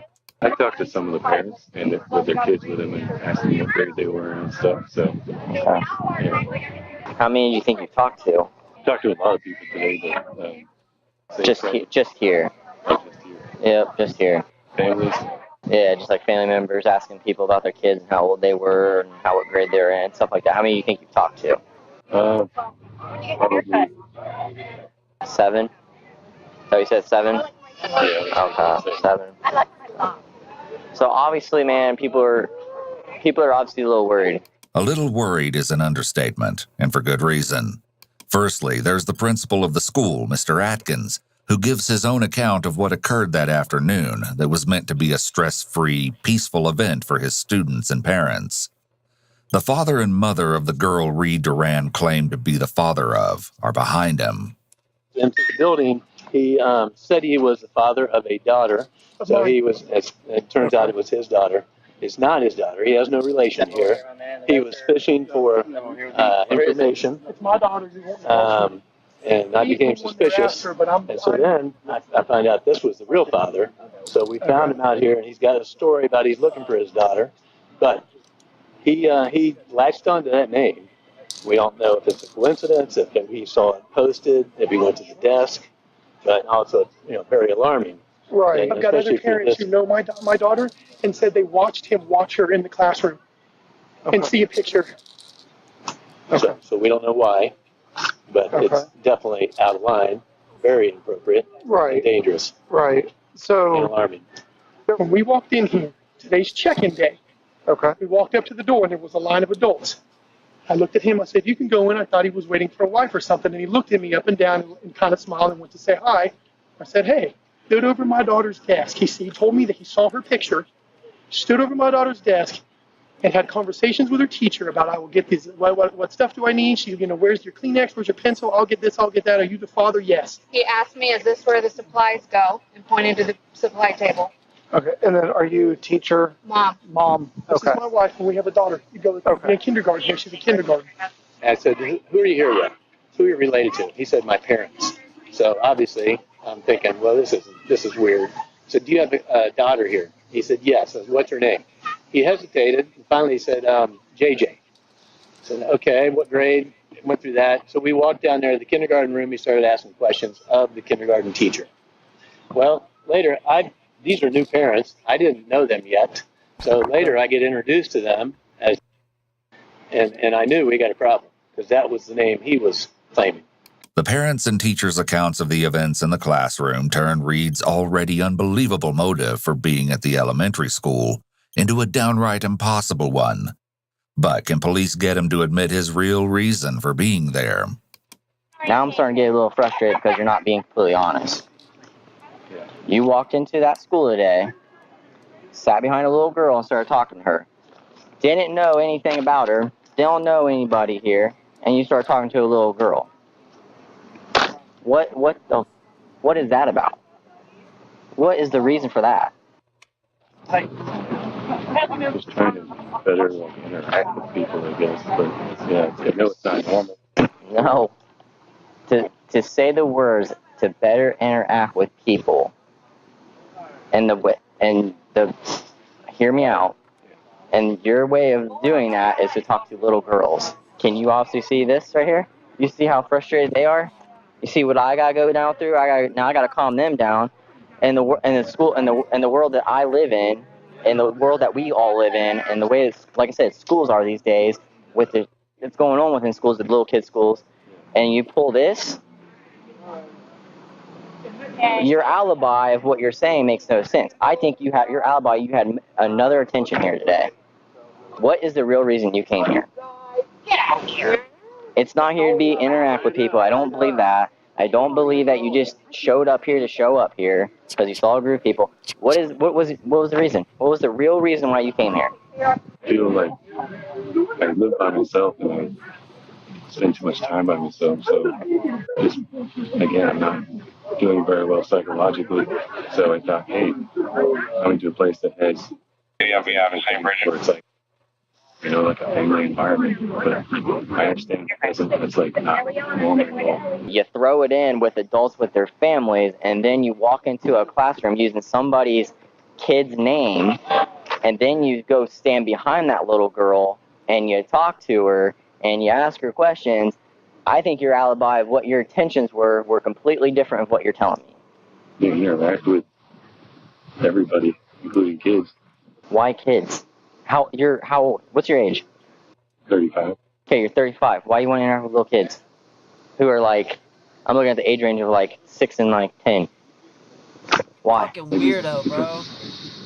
That's why. He's a fucking Someday I might be a dad weirdo. and it's gonna be like So we completed this guy. I'm very happy around with it. Very children glad and I be got like it. good for me. Very awesome. But I Very fun. understand it's not. I had a good time doing And this. I understand his anger completely. Yeah, I sure pissed. did enjoy that one. Pissed off, man.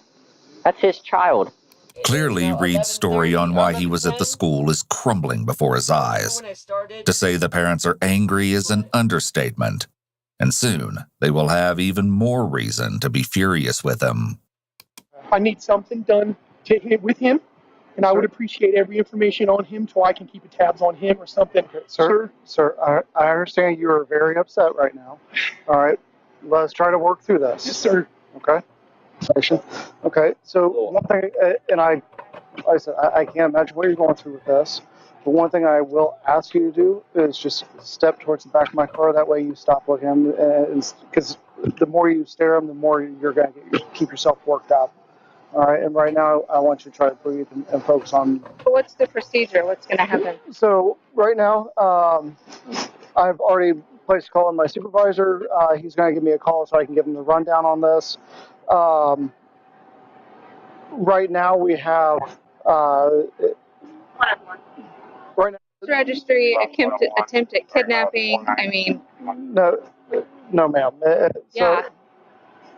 No, so You guys walk this far without trespassing. trespassing, yes, we can. Yeah, So we can trespass him from the property. You know, we will type up what we can. Unfortunately, like going My through a lot. kid shows up missing and we didn't do anything or put him in a database. That's unacceptable. It's not that you're not doing anything, ma'am. We are here. We're trying to work through this as best as possible. But we have to work within the confines of the law, and you know, there has to be certain elements of crimes met before we can do something. It's not a. He impersonated a parent. He told me he was his father. If I turned my back for a you talk to second, that he teacher? could have left with her. He told everybody I have he another was parent. her dad. I have another parent saying he is eyeballing my child. Another parent that knows me and knows that's not his kid, and is looking at my daughter, sir. My daughter, sir. As more horrible truths about Reed Duran's actions are revealed, the anger of everyone involved in the case continues to escalate. Like I said, I can't imagine what you're going through, but we can't just put somebody on a registry because he went into a school. He could have walked out with her. I know. I know he could have, but he didn't. Doesn't matter. He could have. So in the He eyes told people. in the eyes of the law, it does matter. We can't charge somebody for what they may do. We can't. He was in the process of it. Until the act is committed, then He was there's no telling people he is the parent. And I understand that. All right. And there's, like I said, there's some things that I want to look in into. the process of it. The law doesn't see That was my first actual build, I could say. I can't imagine I built other things in. as a kid and stuff growing up, but this was like my let me my have a little bit actual of time. But first right now, build. So like, we can't charge somebody for what they may do. It's pretty clear to me. And it's pretty clear to police as well, especially when they take a look at what Reed has in his possession that doesn't belong to him. All right, Reed. Obviously, this isn't your paperwork, correct? None of this is, right? No, this is just. This is theirs, right? Hand me those. Thank you.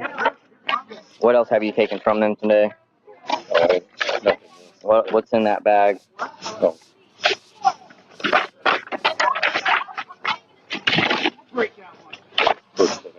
Books? Are those yours books? Yeah. Or did you take them from here? Because obviously you're taking something from the kids, and I'm starting to think this is not yours either. Is this yours or not yours? And be honest.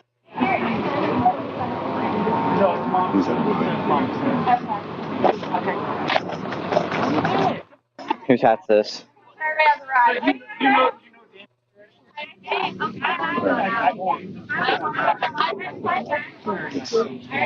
fucking weird. Why are you taking little kids' paperwork for? What's that all about? Reed's reasoning for picking up the paperwork is sickening beyond belief. The student's mother is the first to come to the horrific realization of why the paper's missing from her child's desk. On the desk, which is blanks, is for you to fill out and return to us. So there's nothing here that's informative. That's why she didn't have any paperwork on her he name, picked it up. because he picked it up. And that isn't the only thing that Reed took from the classroom. I'm going to find out if those are your books, but I don't think they are. We'll find out. Because obviously you took some stuff from these kids and got their stuff. It appears he took the paperwork meant for a parent to fill out so that he could potentially fill it out himself and pretend that the child was his. And that isn't the only thing that Reed took from the classroom. So, they're theirs? There's the school. They're the schools? Okay. So, again, you keep continuously lying to me. Over and over, man. And you expect me to believe your story. Lock his fucking ass up! That's what I'm saying, dude. Just be clean. You come clean from it, dude. So we can get this over and done with. So we can go home and be done with all this. This is... I think like I said, I think your intentions are different. Yeah. I'm about damn certain that it was. What were you trying to do? To be friendly with a kid. To be friendly with the kids. You're still gonna live with that. Just be friendly with kids. Are you really having a psychological issue? Were you really trying to get the GMH? Or were you really just trying to get here? I was just trying to go over here. Just trying to come here? Okay. So GMH was never in the question. And that you were just trying to be friendly with the kids, and your intentions were here to just be friendly with the kids. After this, the officer interviewing Reed and the officer interviewing the administration meet to discuss their findings so far. Unfortunately, they aren't as far along in the case as the parents and administration would like them to be, and they are understandably desperate for justice. He goes, yeah, so he says possibly might be schizophrenia. You need to figure something out right now. You need to figure something out. I'm respecting you. He is touching her. Sir. You need to put him in the car. Sir, you need to walk away. You need to walk away. I need you to understand. Sir, Look at me. Sir, I'm hearing you. Sir, He is walk that way. Walk that way. Did you hear me? Walk that way. Walk that way. Tell me you heard what I said. That way, Sir, I'm asking. Walk that way. Sir, come here. Can I speak to you? Sir, let me speak with my partner, please. Parent, I really hate to interrupt again, but we got him sitting here. There's still kids around. He was trying to. We don't know what his intent. Well, we know what his intent was, but he didn't do it. Can we at least get him in the car, get him out of all these kids? So I don't want to put him in the back of a car because then it's a. Then it's what? It's more You're of a. not protecting the kids?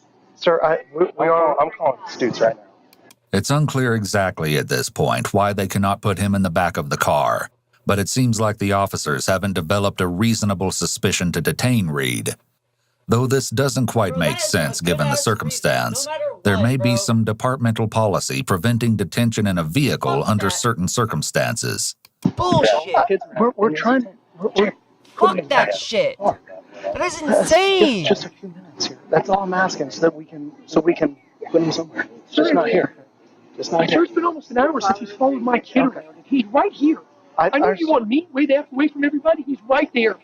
All we're reading about is you want compliance, and I've done the best I can do, sir, per circumstances. Can you go get the paperwork, please? I am doing it the best I can do, and he's sitting there. Step back this way, please.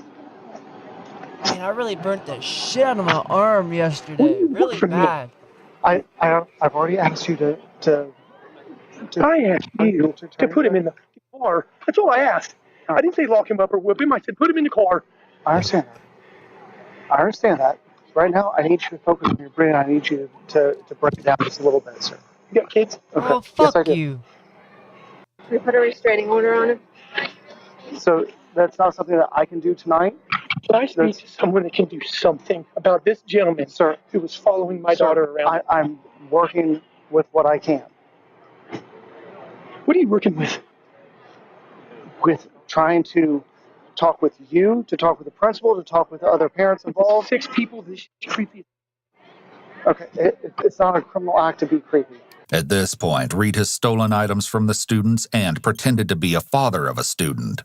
However, the impersonation issue may not be a chargeable offense by itself. Theft certainly is a criminal offense, However, this could be I a think this guy procedural needs to issue be locked again, the where the police fuck don't up. have quite enough information to establish probable cause to effect an arrest. It's not a, sir, oh God, I hope that you are hearing me say sir and being, I'm about to lose my. I know, and that's why I'm asking you to turn away from him, because I know that it's aggravating you, and I know it's amping you up. All right, I'm trying to do the things that I can to control the situation here. All right, I'm trying to get all of the story. I'm trying to understand what your guys' point of view. My partner's talking with him. When you write this down, no disrespect, I cannot talk to you anymore, sir. I'm gonna lose my. Just KRM 1337. Clearly, no one is happy with the situation at hand. Though police can't put Reed in the back of a police car, there is something they can do to further the investigation, with Reed's permission, of course. You drove here, correct? All right. What vehicle is yours? That's the red Hyundai Sonata. Red Hyundai Sonata. Okay. I'm sorry, four-door. Four-door. All right. Is there any tinted windows or anything like that? No. All right. Would you be willing to allow us to look through the car? That's fine. Okay. How about you walk with us up there then? Okay. While vehicle search can be based on probable cause, the issue here is whether they have probable cause of a crime being committed versus probable cause to search the vehicle. Those are two different inquiries. Asking permission is an easy way to avoid any later objections based on a lack of probable cause. Items police are about to uncover within Reed's car will show the extent of the twisted life he's been living for quite some time. Foxtrot just followed.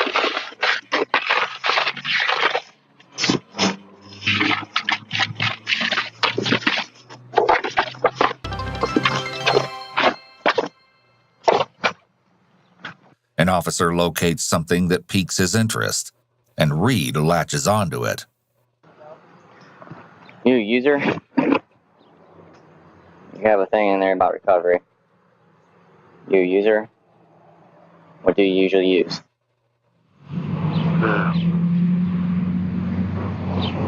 Cocaine. Cocaine?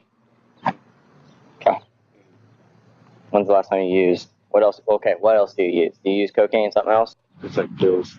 Pills? What kind of pills? Downers.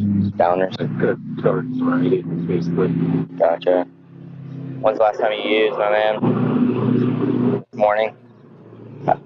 Coke or both? Both. Both. So I take it that you take Coke, you get too high, you take Downer to come down?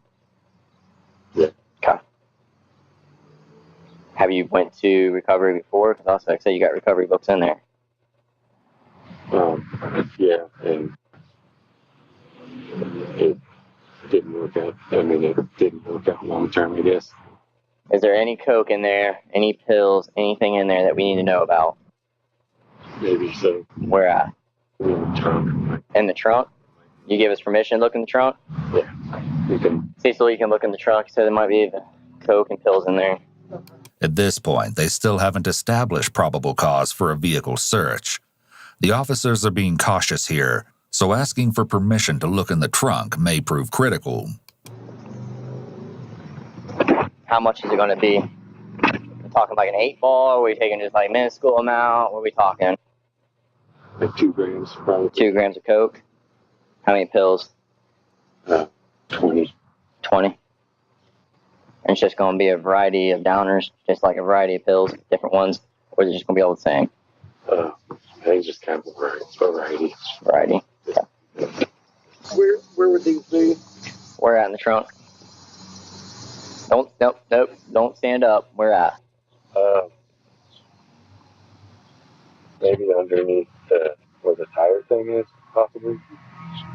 Maybe impossibly. We need to be for sure. You guys want to search the entire vehicle? We're searching the vehicle. You're not going to search it. So where is it at? Where is the last time you put it at? Dude, I've caught you in like 30 lies already. Right. So you're pausing. You're trying to think. If you're trying to make up a story, don't. Tell him where it's at so he doesn't have to keep looking. So where's it at? If it's in the trunk, where at in the trunk? The officer continues to search the trunk and car, but oddly discovers no drugs.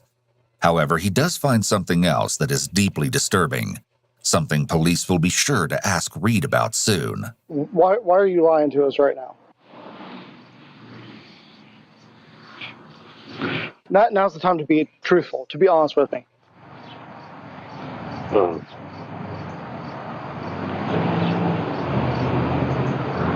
Okay, you're shaking, pausing, thinking. That's not being honest. Tell me what's going on. I'm not in my right mind. What do you mean you're not in your right mind? Because of the drugs. What drugs? Like downers. What do you mean downers? What do you take? What is your pill of choice?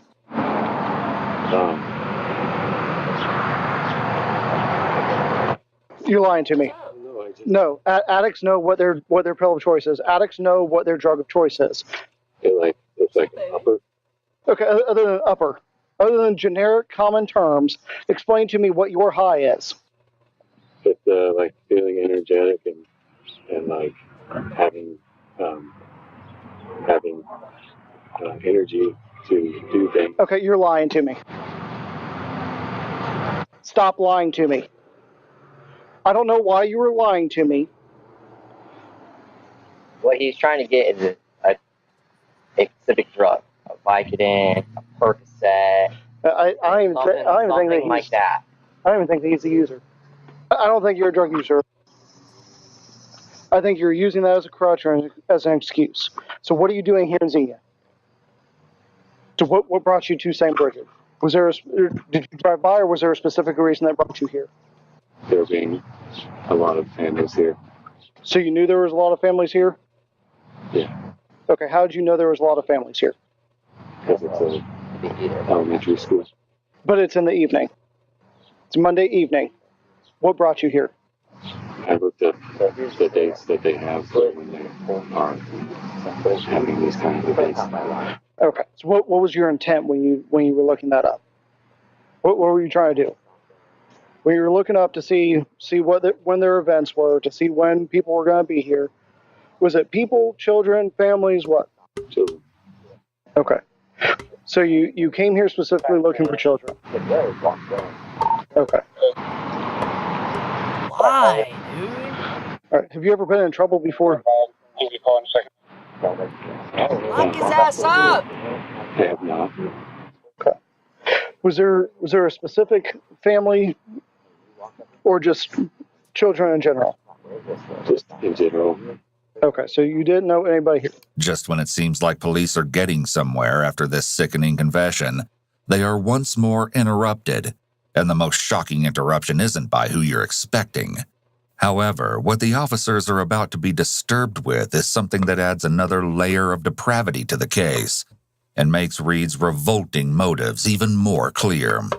Sir, I'm going to ask you... I can listen to his answers. Sir, I'm asking you to step over there, please. 15 feet away. Sir, step over there. I'm asking you so I can conduct my investigation, sir. If you want all these answers, I need you to stop looking at him. I need you to stop staring at him. Although the parents are understandably very angry and upset, what they are doing may have unintended consequences. Reed seemed to be just starting to confess, and he may clam up again and not give a full confession now. I mean, come on. This is getting creepier and creepier. What? There's clothes in the boys' bathroom and the bed. He changed his clothes. Ma'am, do me a favor, sir. This is the talking about. Ma'am, do me a favor. Can you go with this officer, please? Can you go with this officer, please? I'm not talking to Steve anymore. Put him in the car, sir. Give us a second. What do you got? Has he seen her before? Sir. Has he seen her before? Sir. Can you please step over there? Can you please answer me? Has he seen her before? What do you got? Rapidly, the scene is unraveled around the police, just as it seems like they're getting close to getting Reed to crack. Of course, the parents and administrators are horrified by what the discovery of clothing in the bathroom could mean for the innocent children at the school. While two officers discuss their findings so far, another journeys into the school to see what Reed left behind in the bathroom. Were you out there when they searched his car? There's nothing in it. He kept saying there was He's like, I think there's coke and pills in there, and where he said they were, nothing's in there. So he's obviously, clearly an impulsive liar about everything that he does. I mean, obviously he has like a recovery book and some stuff like that in there. But other than that, nothing that we found of any significance. So, is this any of your guys' stuff, or is this all his? Because this is like all Bible verses and stuff like that. So, That's it. Yeah, he asked me to use the restroom. First thing he did. And so there was nobody else here. So I let him come in there, and I stood there and made sure nobody else came on. But I did not notice that he had clothes when I walked out. The way he came in. you didn't realize it? I didn't realize it. Okay.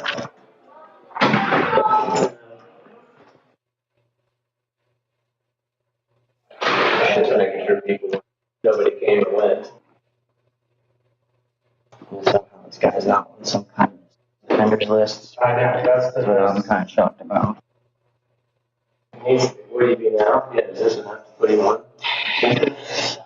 Unfortunately, I know no one wants to hear this. At this point, he hasn't touched anybody that we're aware of, or done anything to him. Like I said, I know Cecil and Jones are gonna look in the ORC a little more and see if they can find anything else, and maybe try on him. But right now, it's done anything besides talk to a little kid. I couldn't even tell you that. This is what you're wearing. You just brought it in and dropped it. Like I said, it's not illegal to talk to a little kid, but it's obviously extremely weird. And the circumstances of coming to a school full of little kids. After thoroughly searching the clothing and bag that Reed is believed to have left in the bathroom, the police come up seemingly empty-handed. However, back at the conversation with Reed on the sidewalk, they're about to get all the answers they need.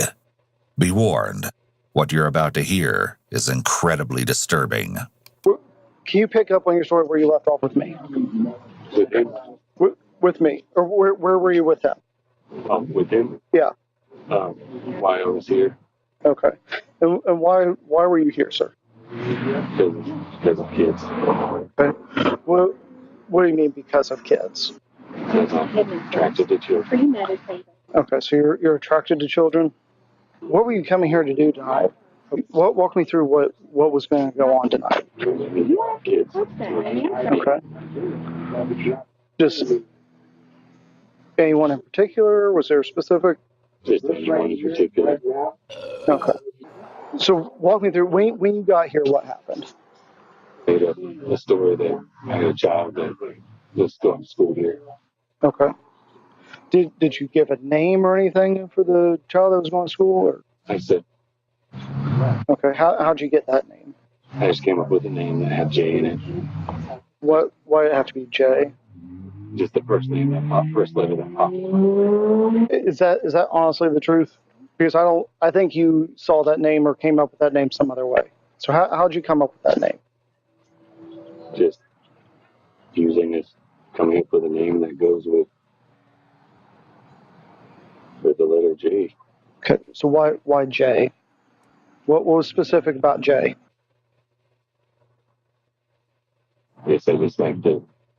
Okay. So what about a last name? Did you give a last name for who you were here with? Just answer me. Stop thinking about it. Stop. So did you give a last name? Yeah. What was the last name you gave? Okay. So how did you come up with that name? I researched the people who go there. Okay. So was it online? Yeah. Okay. So you knew that name before you got here? Both police and the family assumed that Reed discovered the child's name from the desk. However, as they're about to learn, the truth of how he discovered the kindergartner's name and posed as her father is much more horrific. They asked me if I had a kid here, and I told them the name, and then went to the classroom that kid would be going to school. And they said that she'd be going to this class, and so I pretended that it was my kid. Okay. Did you interact with?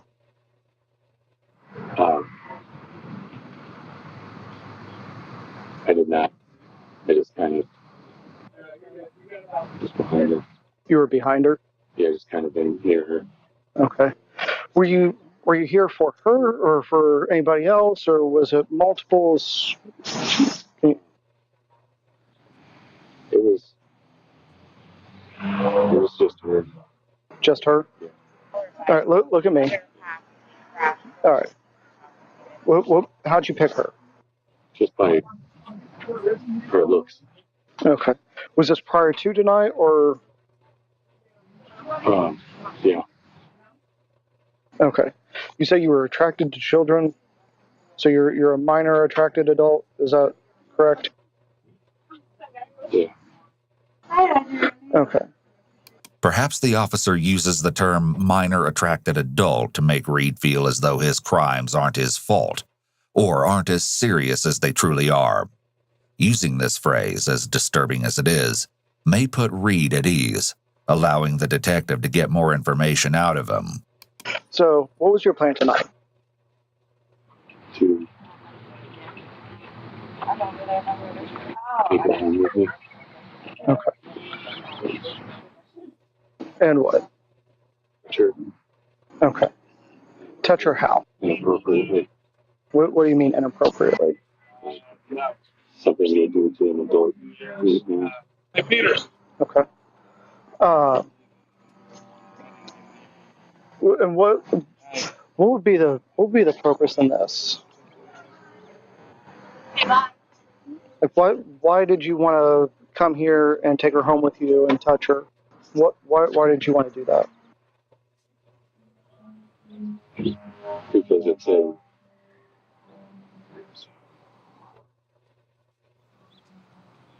desire that I have. With that gut-churning confession, Reed has sealed his fate. Although, as you'll see in just a few moments, he's going to land himself yet another charge. Not once, but twice. First, however, the police have to get as much information on Reed's past as they can.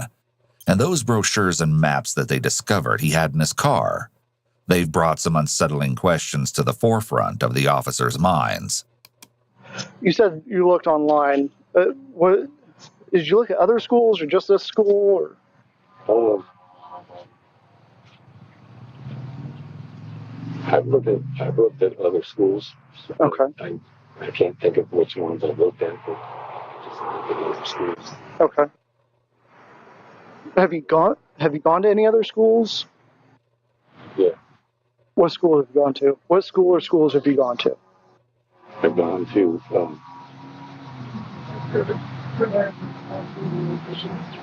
Chaminade, Julian. Okay. Because they have, younger women there. They have what? I'm sorry. Girls there. They have a lot of girls there? That are young. Okay. Where else? I've been to multiple cities around the area.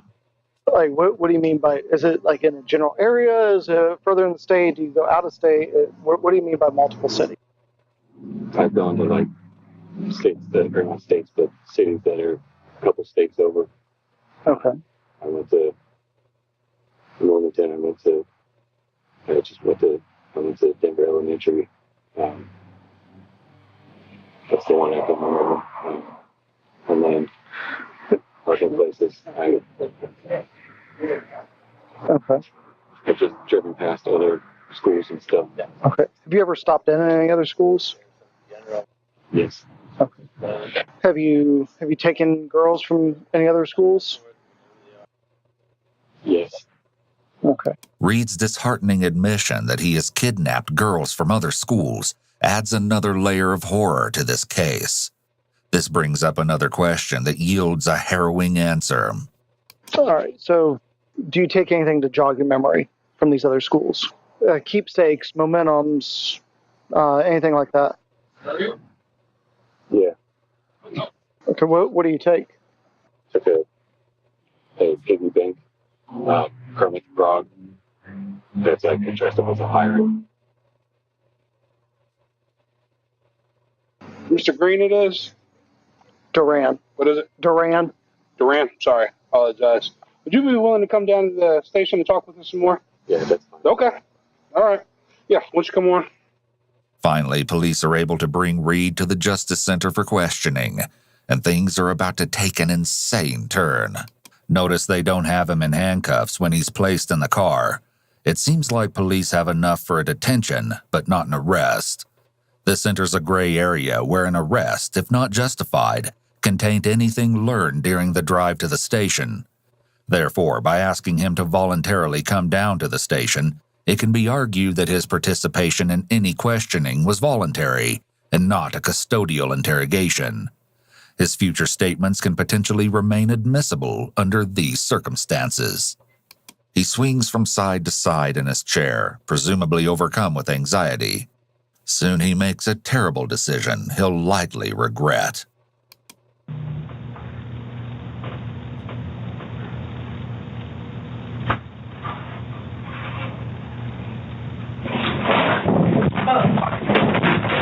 Alright, fine. Put your unit up here. Put your hands behind your back now. Okay. You did not just do that. Put your hands behind your back now. Okay. You kidding? Bro, wasn't even arrest. Like, he wasn't even gonna go to jail. He wasn't even gonna go to jail. That's what blows my fucking mind, is that he wasn't even in trouble. He was just still kind of asking, getting questions asked and all this other shit. But he wasn't even in trouble. That's the crazy part.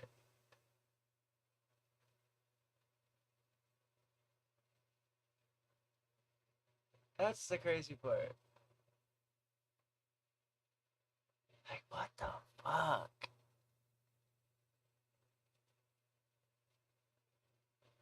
Kidding me right now? I'm not even gonna finish this.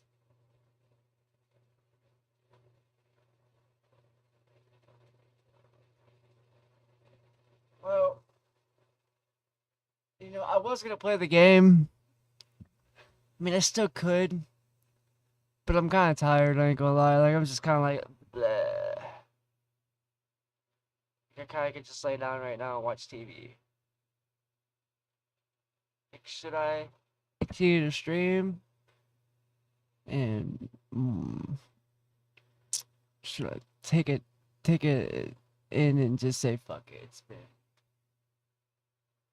4:24.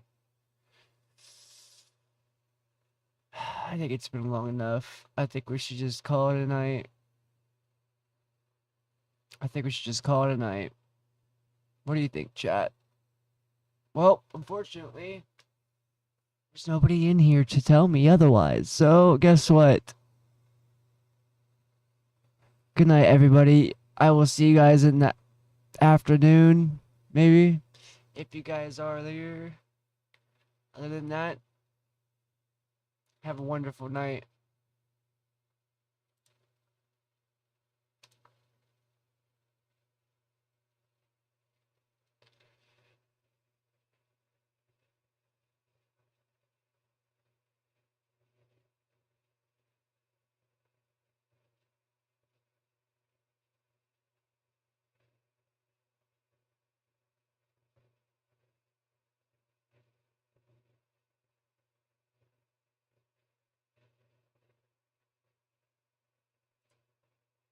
Psych! I lied! We're gonna play some Fortnite! That's fucking right. I lied my ass off. We're gonna play some Fortnite. How about that? Let's fucking do that instead. I think that's a better idea. What do you guys think?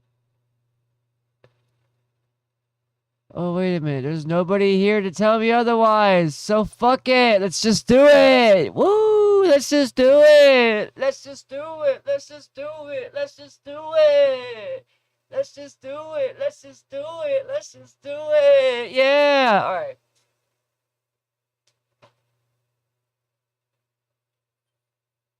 We'll play a few rounds of fucking Fortnite. We'll play a few rounds of Fortnite, and then I'm going to bed. All right? How about that? How about that? How about them apples?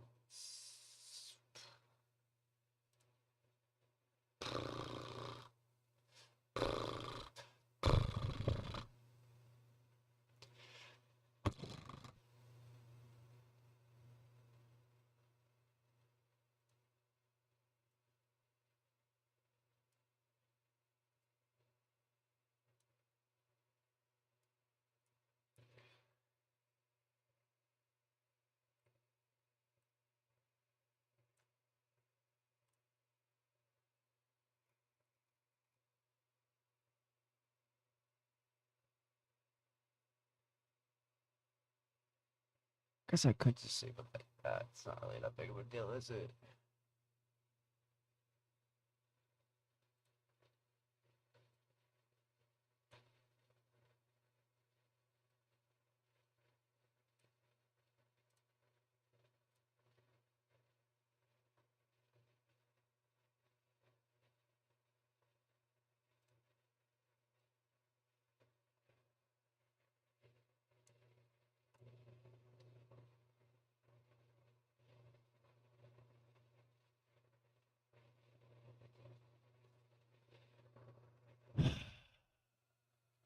You see, I started getting like this where I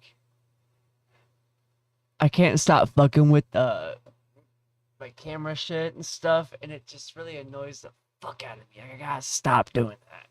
Just stick to what you got, John. It's fine. There's nothing wrong with it. Why are you so into it? Like, you gotta change it.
It's giving me a hard time to even try to play it.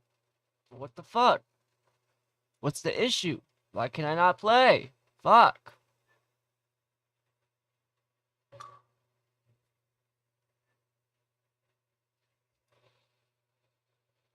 Give me a hard time to even try to play it. What the fuck? What's the issue? Why can I not play?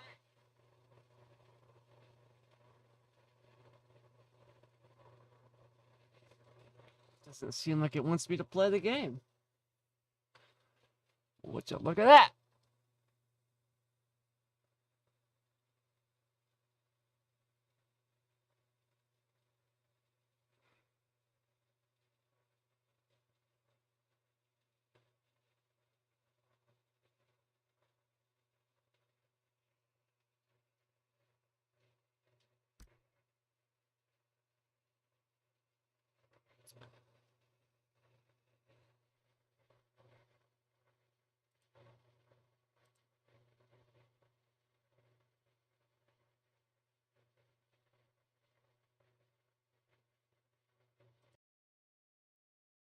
One, two,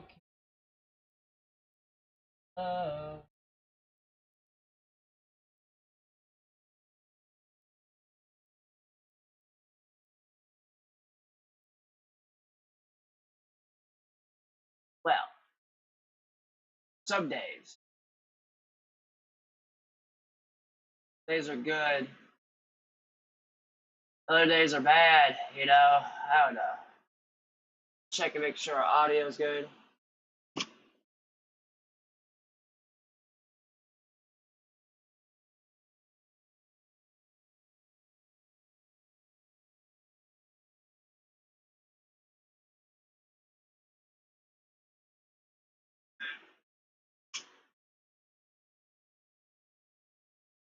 Check 1 2. Is the audio good? Can you hear me? Personally, don't feel like carrying my mic all the way over there.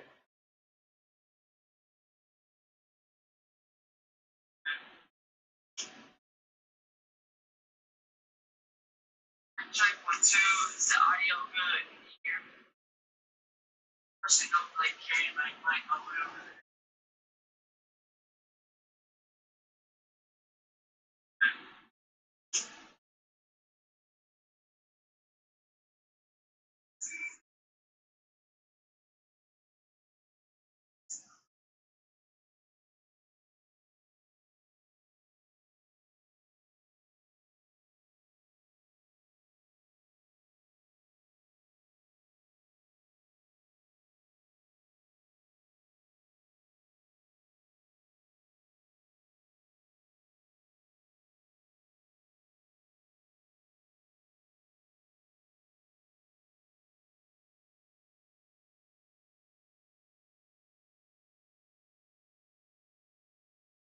Check. Again, just to make sure everything's sounding sound.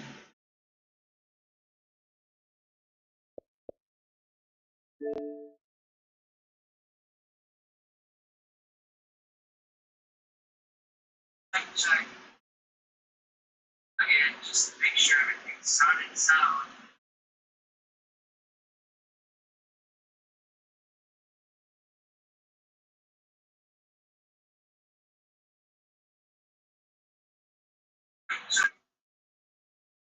Check.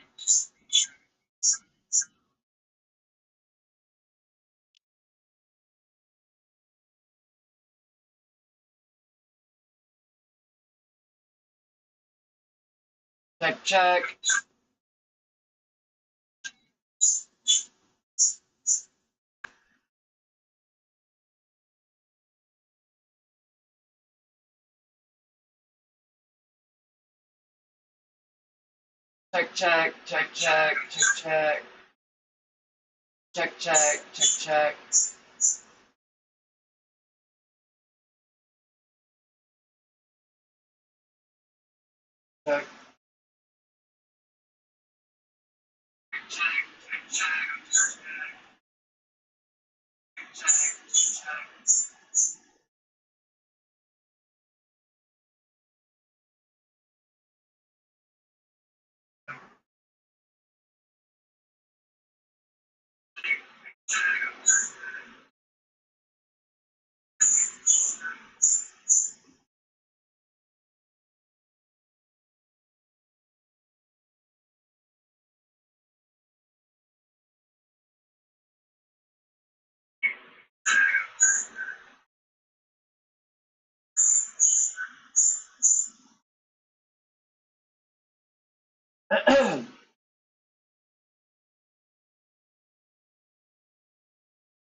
Check, check, 1, 2, check, check.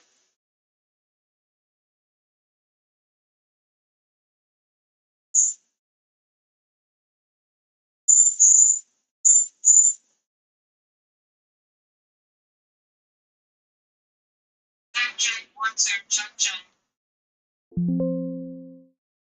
Check, check, 1, 2, check, check.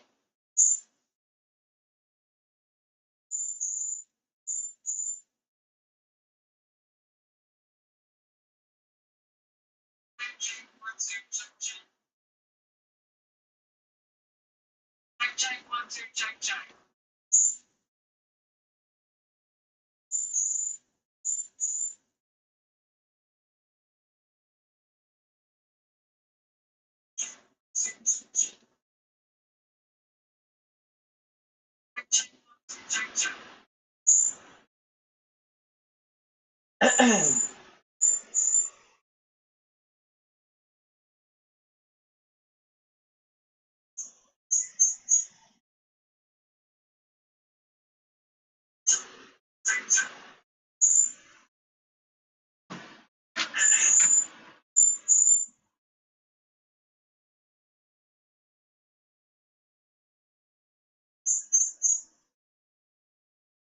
What happened to my camera?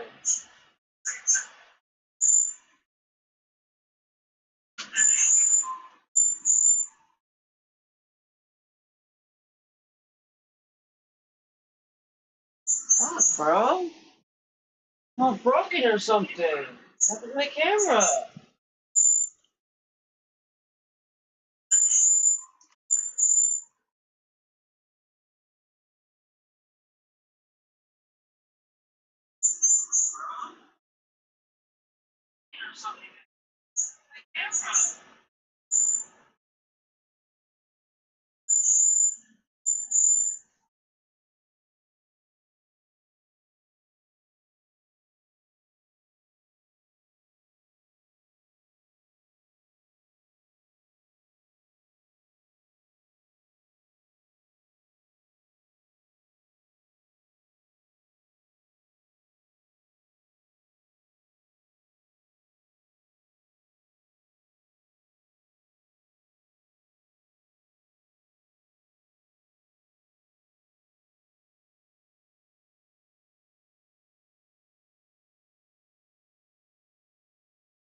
Oh, what the fuck happened? What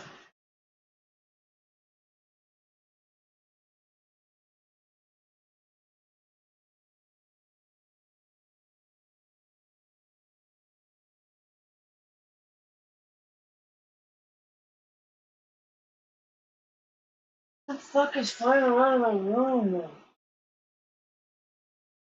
And why? Jesus fucking Christ, bro.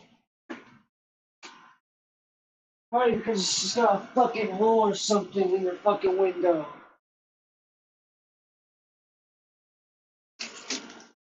Yeah, no fucking shit. No wonder why the fucking... She's got a fucking hole in her fucking window. God damn. So now I got a lightning bug in my fucking room. This is fucking nuts.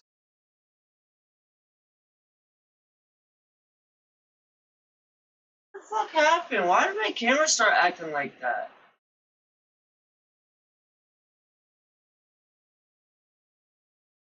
Fuck. I need a new camera.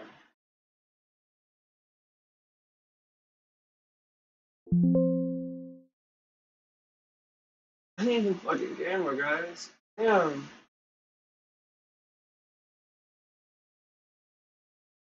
How could you even do that?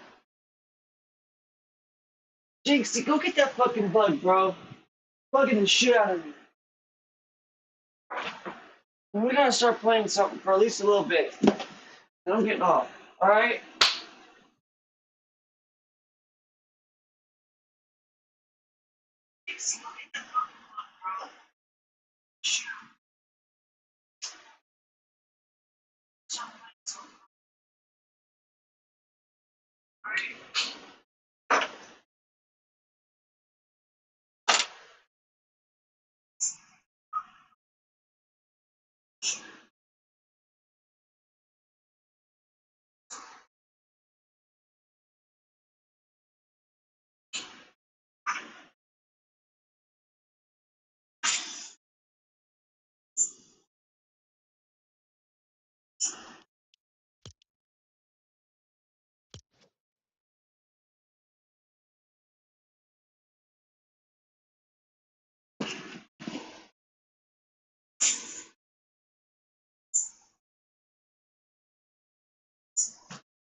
Alright, so where are we going?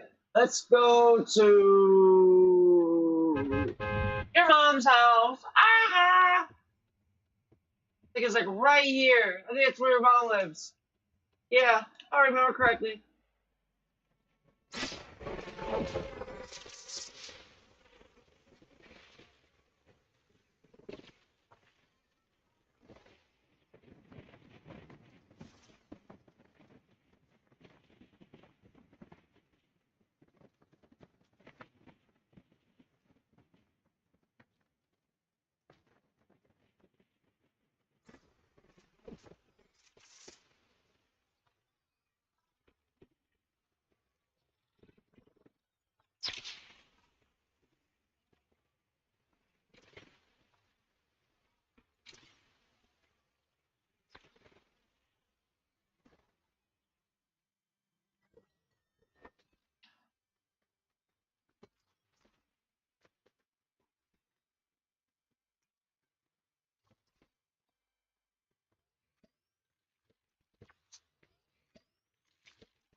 Super loud.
Fucking door.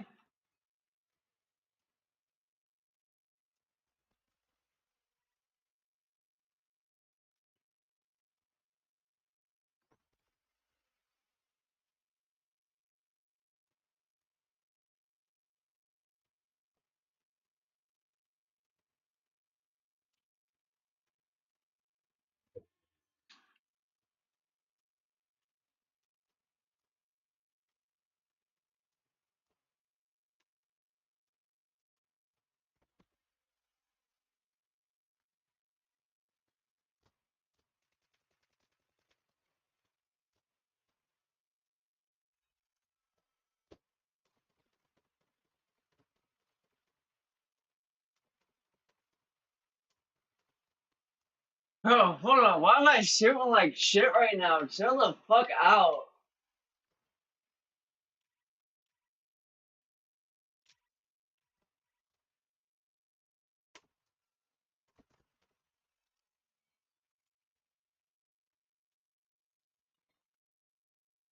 Ow.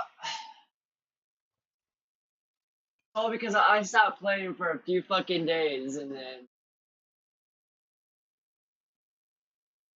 I go to shit. It's like that.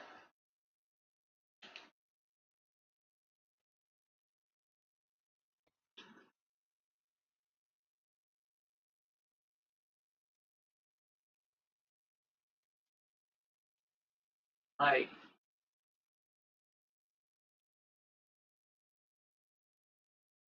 come kill me. I'm ready to go die. I'm dead. I'll die real quick, easy. I'm real easy to kill. Come on, come kill me. Bye.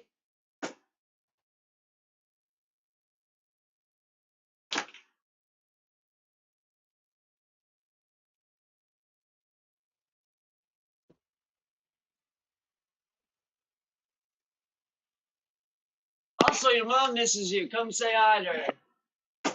You smut.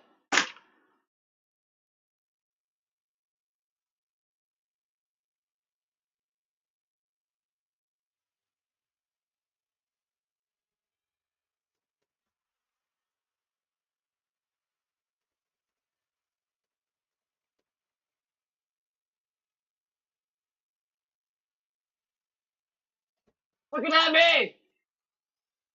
Don't look at me.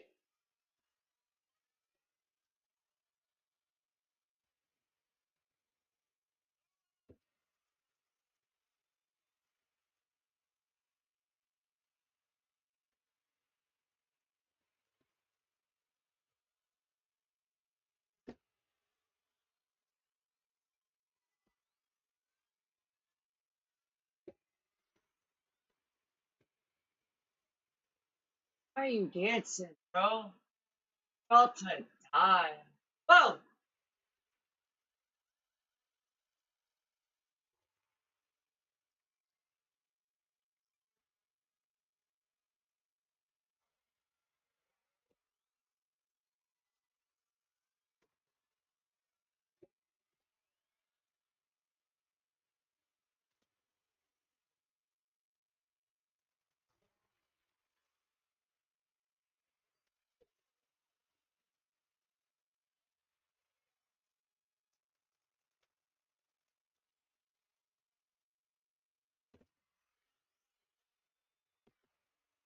Oh.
Fuck you.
Dixie, what are you doing?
Fuck off! Fuck off!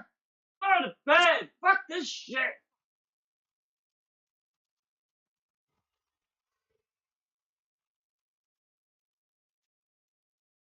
Fuck you! I'm giving up. Fuck you. I'm giving up.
Well, with that being done, instead, I'm heading to go to bed. I'm tired that time. I'll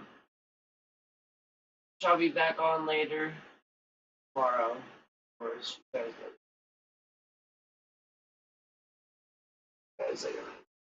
have a good one. Thanks for the people who were here. If there wasn't anybody here at all. Yeah.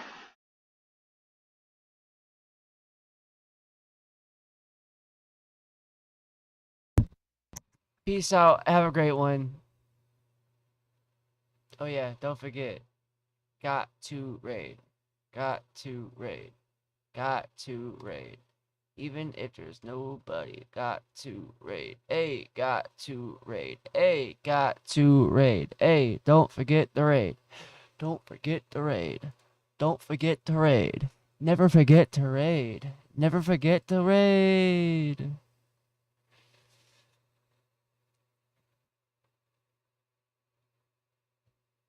Never forget to raid. Never forget to raid. Always raid. Never forget to raid.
P_game_snack just rated the channel with 3 viewers.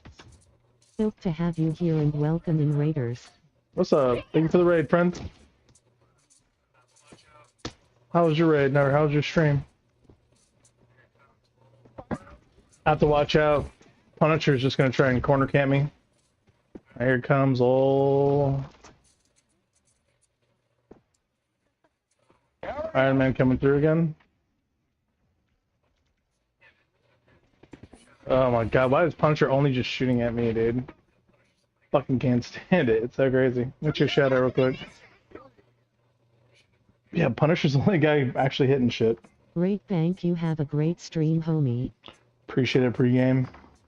So at pre_game_snack. Hope you have a great week. Let's all give a Thank you for special the raid. shout out to at Everybody go check out his channel. pre_game_snack / they last game gamers. I'll try to make you proud. Check out their channel and give them a follow. Gotta go this way. Fuck.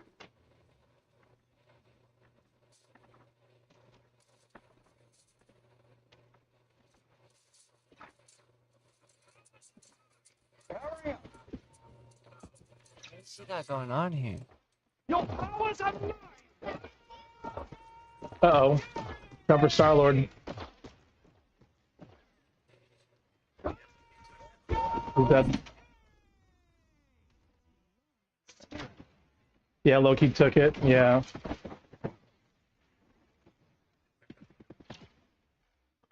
Must be nice to take everybody's fucking ult. I do like that about him.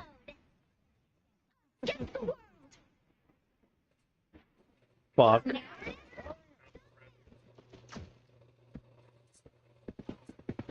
God damn it, Punisher's gonna kill me off the rip.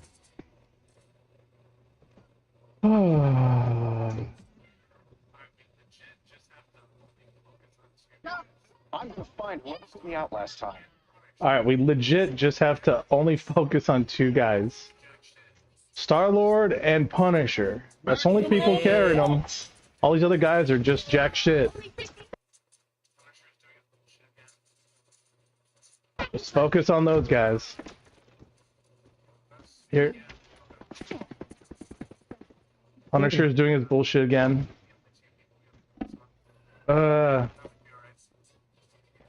Where's he at? Fuck him. Oh my god, bro. Literally the only 2 people we have to focus on. Other than that, we'd be alright. Iron Man, operational again. I'm pulling ult, but I don't think we're gonna be able to do it.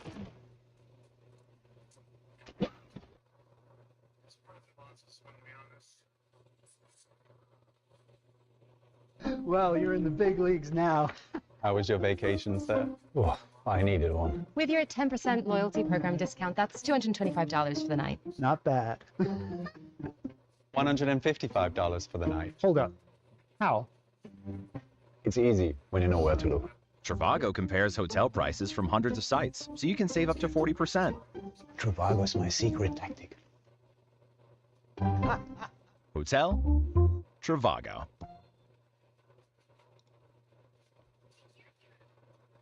Yo. T, you left? I locked his. No, I left. I think it crashed. I left. I ended the game. Why? Okay. You gotta go. Because I gotta go. Oh, tight shit. All right, well, say bye to the YouTube. YouTube! Thank you guys for tuning in, man. It was a great one. Part 1 of this. Hey, this is fire. This is a fire-ass game. I can't wait to play more of this. No, this was fun. I got my get back, and that's the most important thing. Fuck you, Dre. Hey, that clip is going to be fire. Both y'all need to clip that. Oh, for sure. Tight shit. All right, y'all. Oh, my goodness, bro. All right, y'all. Be safe. Wait, what you finna do? Me? None. Yeah. Dre, are you staying on? Yeah. Bet. Damn, that was a good-ass game. You gonna run some rivals? Yeah, let's run some rivals. Bro, that game is fun as fuck. That game was fun as fuck, Dre. What the fuck? Hey, chats, how'd y'all feel about it? Bro, that shit was fun, bro.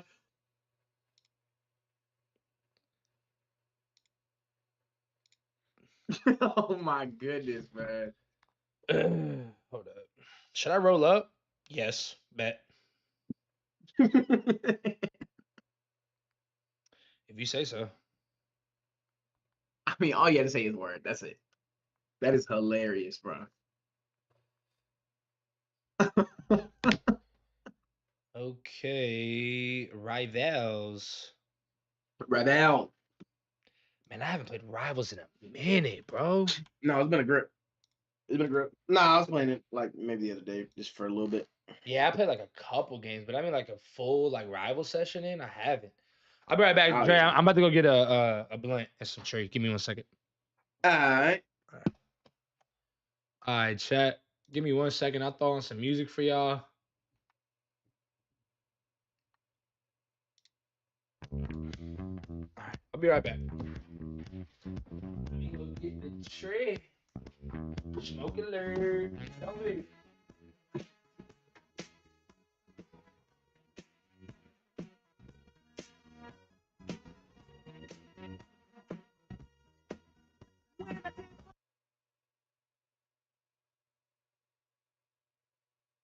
Last night, you wouldn't make love to me. You went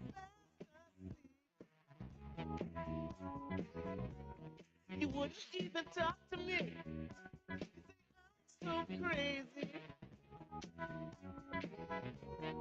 Coming home intoxicated. I just wanna love you. I just wanna love you, baby.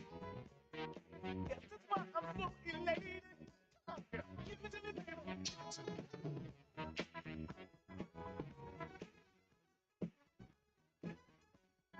Give it to me, baby.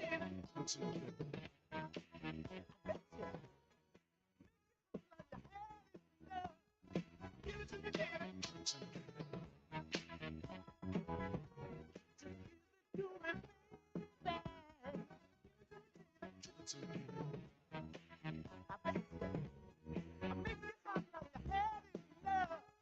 Give it to me. Give me that stuff, that funk, that sweet, that funky stuff. Give it to me. Give me that stuff, that funk, that sweet, that funky stuff. Give it to me. Give it to me. Give it to me. Give it to me. Give me that funk, that sweet, funky stuff.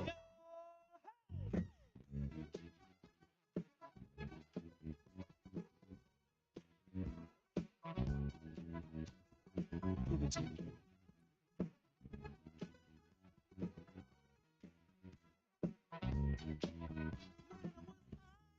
Sky. Just dancing. Oh, come on, Rick. I'm tired. Let's go home. Each time I start romancing, you say, how can I love you? How can I love you, baby? When your body keeps on moving, till I squeeze you. Maybe then you'll start to grooving. Come on, girl. Give it to me, baby. Give it to me.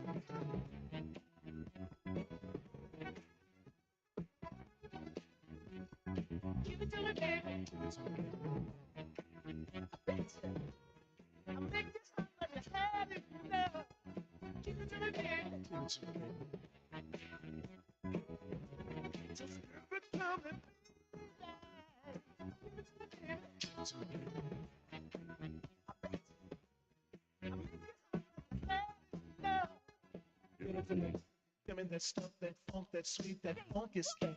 Give it to me. Give me that stuff, that funk, that sweet, that funky stuff. Give it to me. Give it to me. Give it to me. Give it to me. Give me that stuff, that sweet, funky stuff.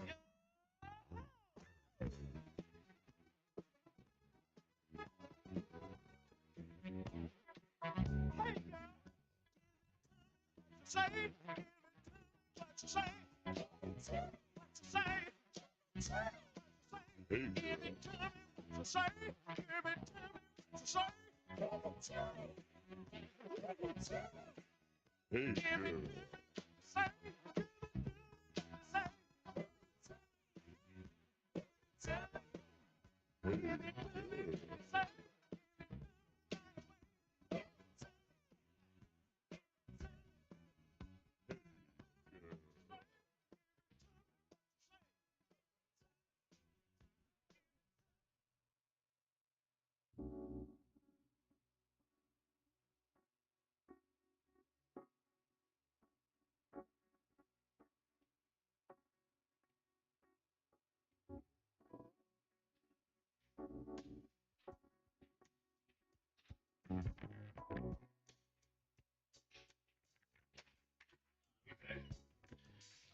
want this bitch to save my life.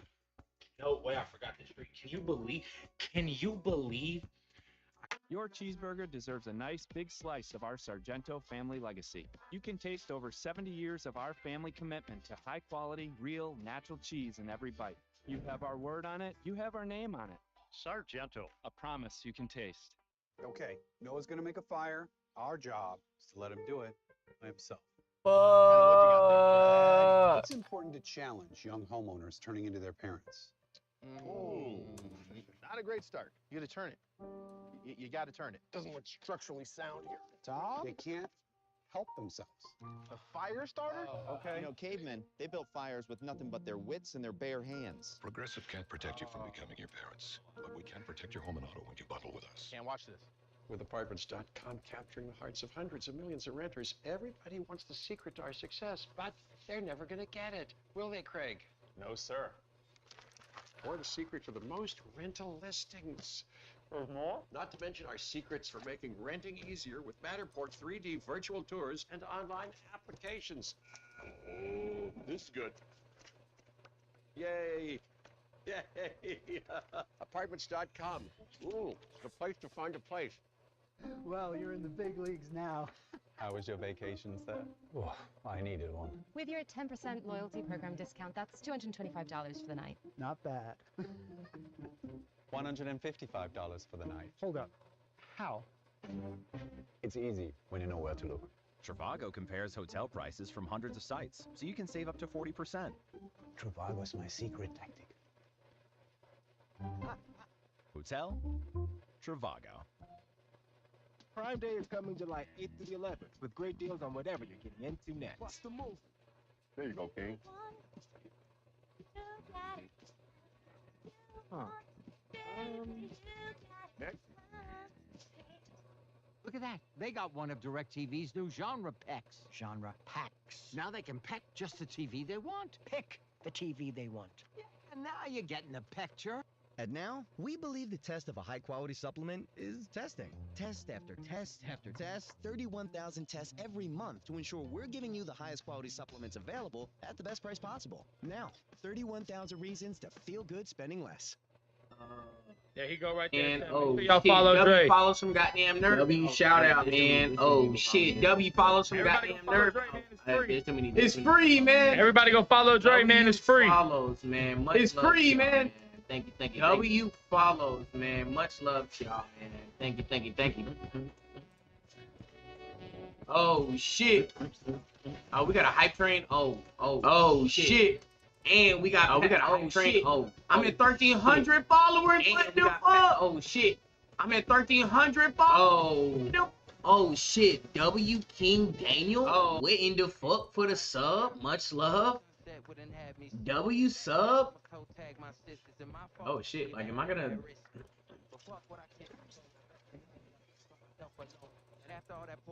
Hey, W follows, man. Thank y'all so much, man. Follow the Discord, man. Follow the Discord if you can.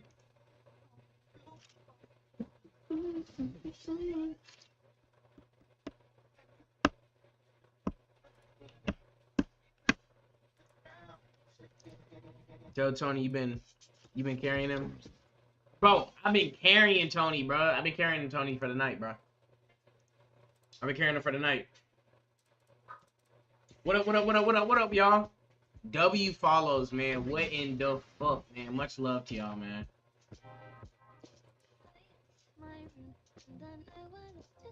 Oh my goodness. Much love to y'all. What's up, y'all, man? What's up? Let me send y'all some Alaskan what the fuck he say? Thunderfuck from the Great North. About to dab it up. What? King Daniel. What the fuck is that? Oh shit! W goddamn Tony for the goddamn 10. What the fuck? Much love to you, my brother. Alaskan Thunderfuck is a strain. It's a strain of weed. Dre, have you been streaming for 6 hours? Yeah. Holy shit. What'd you do in the beginning? I did my comic book explained. How was that? It was cool. I'm breaking down the absolute universe that's new to DC, and then comparing it to its like prime Superman like origin story, because they changed the origin story for Superman. In this one, what's the story now? So in prime in absolute Superman, he is when he one big change is that when he came to Earth, he was a baby. In the absolute universe, he is he's like 13. So he's experienced Krypton. Like he has memories from Krypton and stuff like that. From a Did Krypton still blow up? Yeah, it's still blown up, but like the whole reason why Superman is the way that he is because that he grew up with the Kents. You know what I'm saying? They found him, and but this one, he came to Earth by himself, and he's 13. Or like his name's Clark Kent. No, it'll probably be like it'll probably just be Kal-El. Yeah. Anybody tapping into the new comics? But they're fire. Like the Absolute Flash banger. The Absolute Flash is so it's Wally West, but it's not like an older Wally West. It's like a teenager Wally West. He's like 15. And Batman's like he's an older dude. So Batman, I think, is the oldest out of like the absolute universe people, and Wonder Woman. Oh, Batman. Ask Dre about Killer Croc. All right. What about it, Dre? Killer Croc. What Killer Croc in like the absolute universe? I haven't read the Batman shit yet. But I'm going to. Yeah, for anybody that loves comics and shit like that, Dre does explain with the new DC comics and shit like that, and other things. So if y'all haven't already, tap in with Dre, because I'm in tap in. Come and tap in.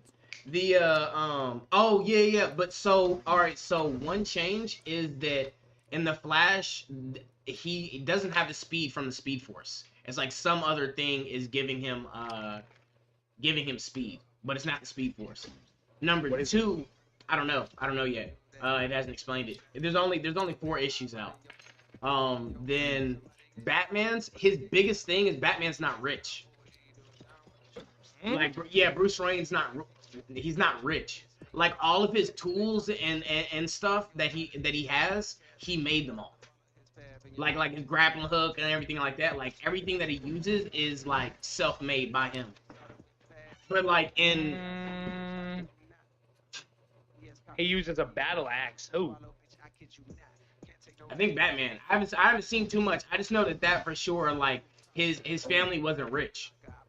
Like the whole what's crazy is because that a lot of Batman's tools and shit like that is like from him having money. Yeah. But like I don't know if I like that. I mean, So what about the butler? Oh yeah. What about what's his name? Alfred. Alfred. I don't know. I haven't read it. I just know that part is that he doesn't have money.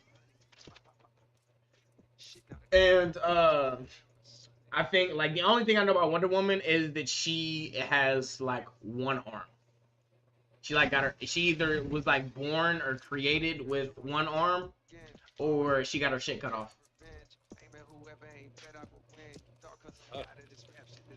Yeah, all right. And then I think Martian Manhunter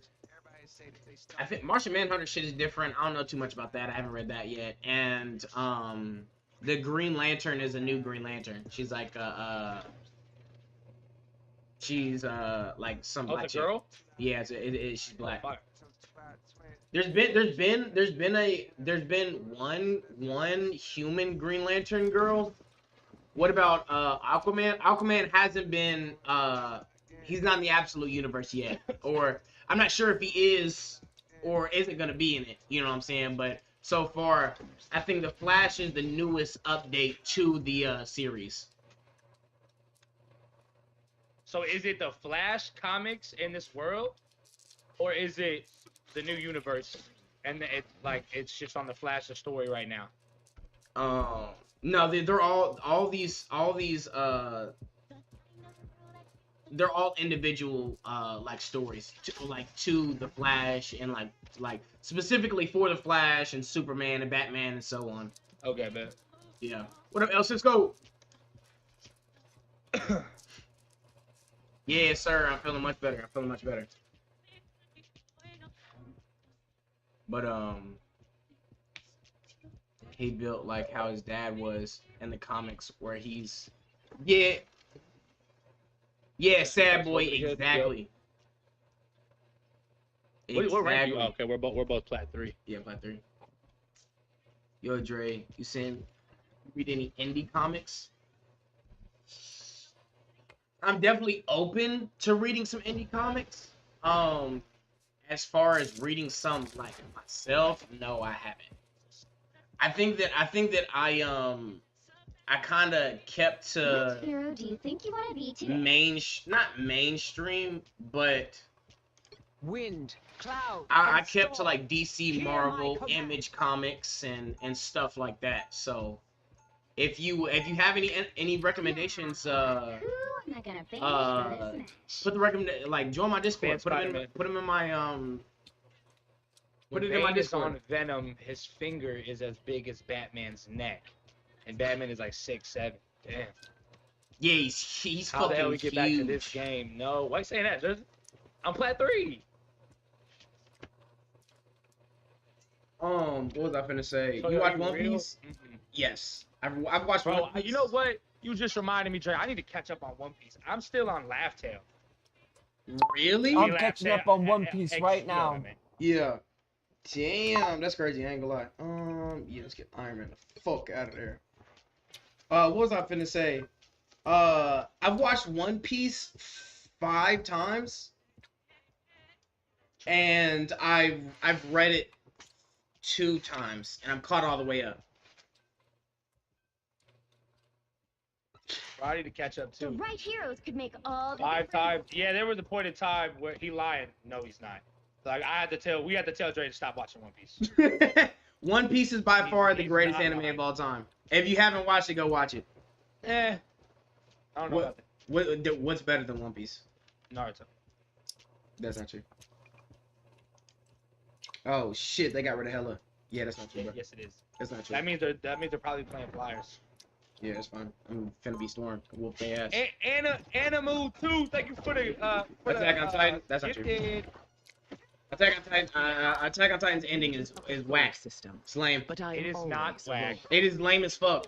Everything that they, bro. Nah, we got spoilers ahead. Spoilers ahead, cause I'm fucking talking about it. Spoilers ahead. Give people a couple of seconds. Hold up. Yeah, spoilers ahead. If you don't want to hear it. In 10 seconds, Dre's gonna say a spoiler about Attack on Titan's ending, and then Your cheeseburger deserves a nice big slice of our Sargento family legacy. You can taste over 70 years of our family commitment to high quality, real, natural cheese in every bite. You have our word on it, you have our name on it. Sargento. A promise you can taste. 1, 2, 3, 4. Sometimes I try to make my body be still.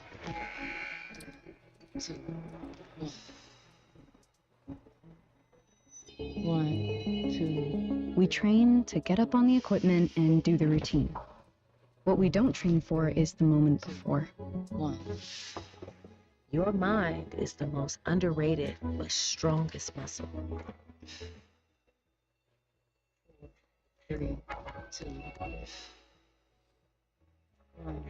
My goal is the finish line, and I've come too far to stop. Oh shit, thanks. 3, 2, 1.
for misdirect. And then made it anyway. I literally don't see him doing that. Like, there's better no not. way after this long it's the power of friendship. It better not. To find treasure. Hey, bro. Bro, look, I'm trying to tell you, bro. I mean, you will be mad as fuck that you missed all this time not watching One Piece when you watch that motherfucker. I see that.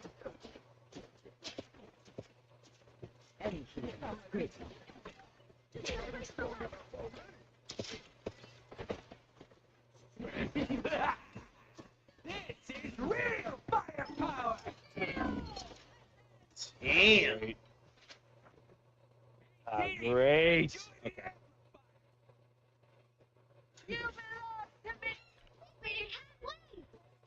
I mean, they got one tank just like we got one tank. We're just losing this. Yeah, dude.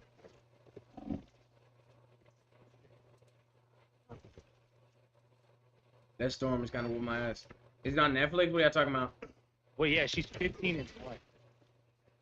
All right, I'm gonna go Wanda after I Leave them to shoot. There's still a chance to stop them. All right, time to go Wanda. Feel the wrath of the Go show myself. No way. She followed me. Can you play Strange, Drake? Feel the Yeah. wrath of the goddess. Because I mean, she's 17 and 1. Down. That's crazy as fuck. Yeah, I mean, she beat me the fuck up. I ain't gonna lie. What?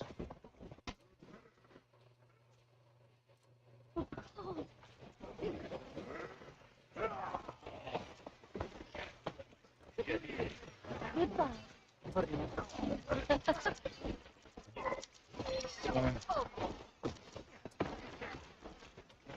Who's hitting me?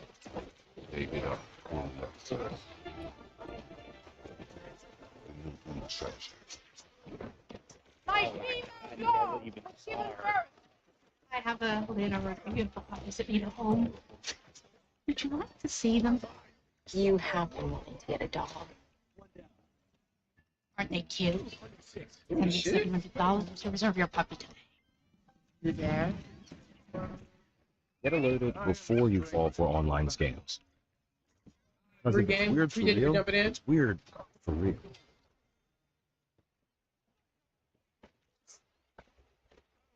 Oh, hey. I found this cash app card on the street. One thing rack of free and No! Got you. Good fun. Hit me. Arigato gozaimasu. It's Japanese. Thank you. Shit, bro. With Cash App, you can lock your card if it's ever lost or stolen. Because if it's weird for real, I mean, what the fuck, bro? for real. I'm locked. To find your They way, hit y'all with a hole? sometimes you have to pave it yourself. Storm. Introducing the latest addition to the Honda Trail Sport lineup. The 2026 CRV Trail Sport Hybrid. Wolverine? Yeah, I ain't gonna lie. Wolverine fucking sucks. No way he made that. We are your aunties. We love you. I mean, obliterated. Yeah, I mean, get off of Wanda. I'm going. Oh shit! W sub from. Sometimes aunties have trouble with emotional expression. So be sure to laugh by asking what And one.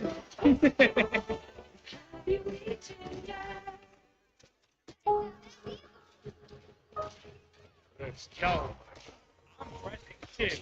He's killing me that fast.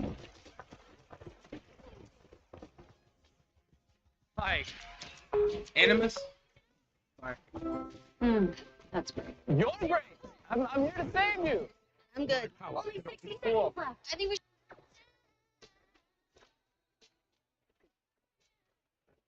we The beginning has the most fillers, but like, you can just look it up. You can just look up what's fillers. Feel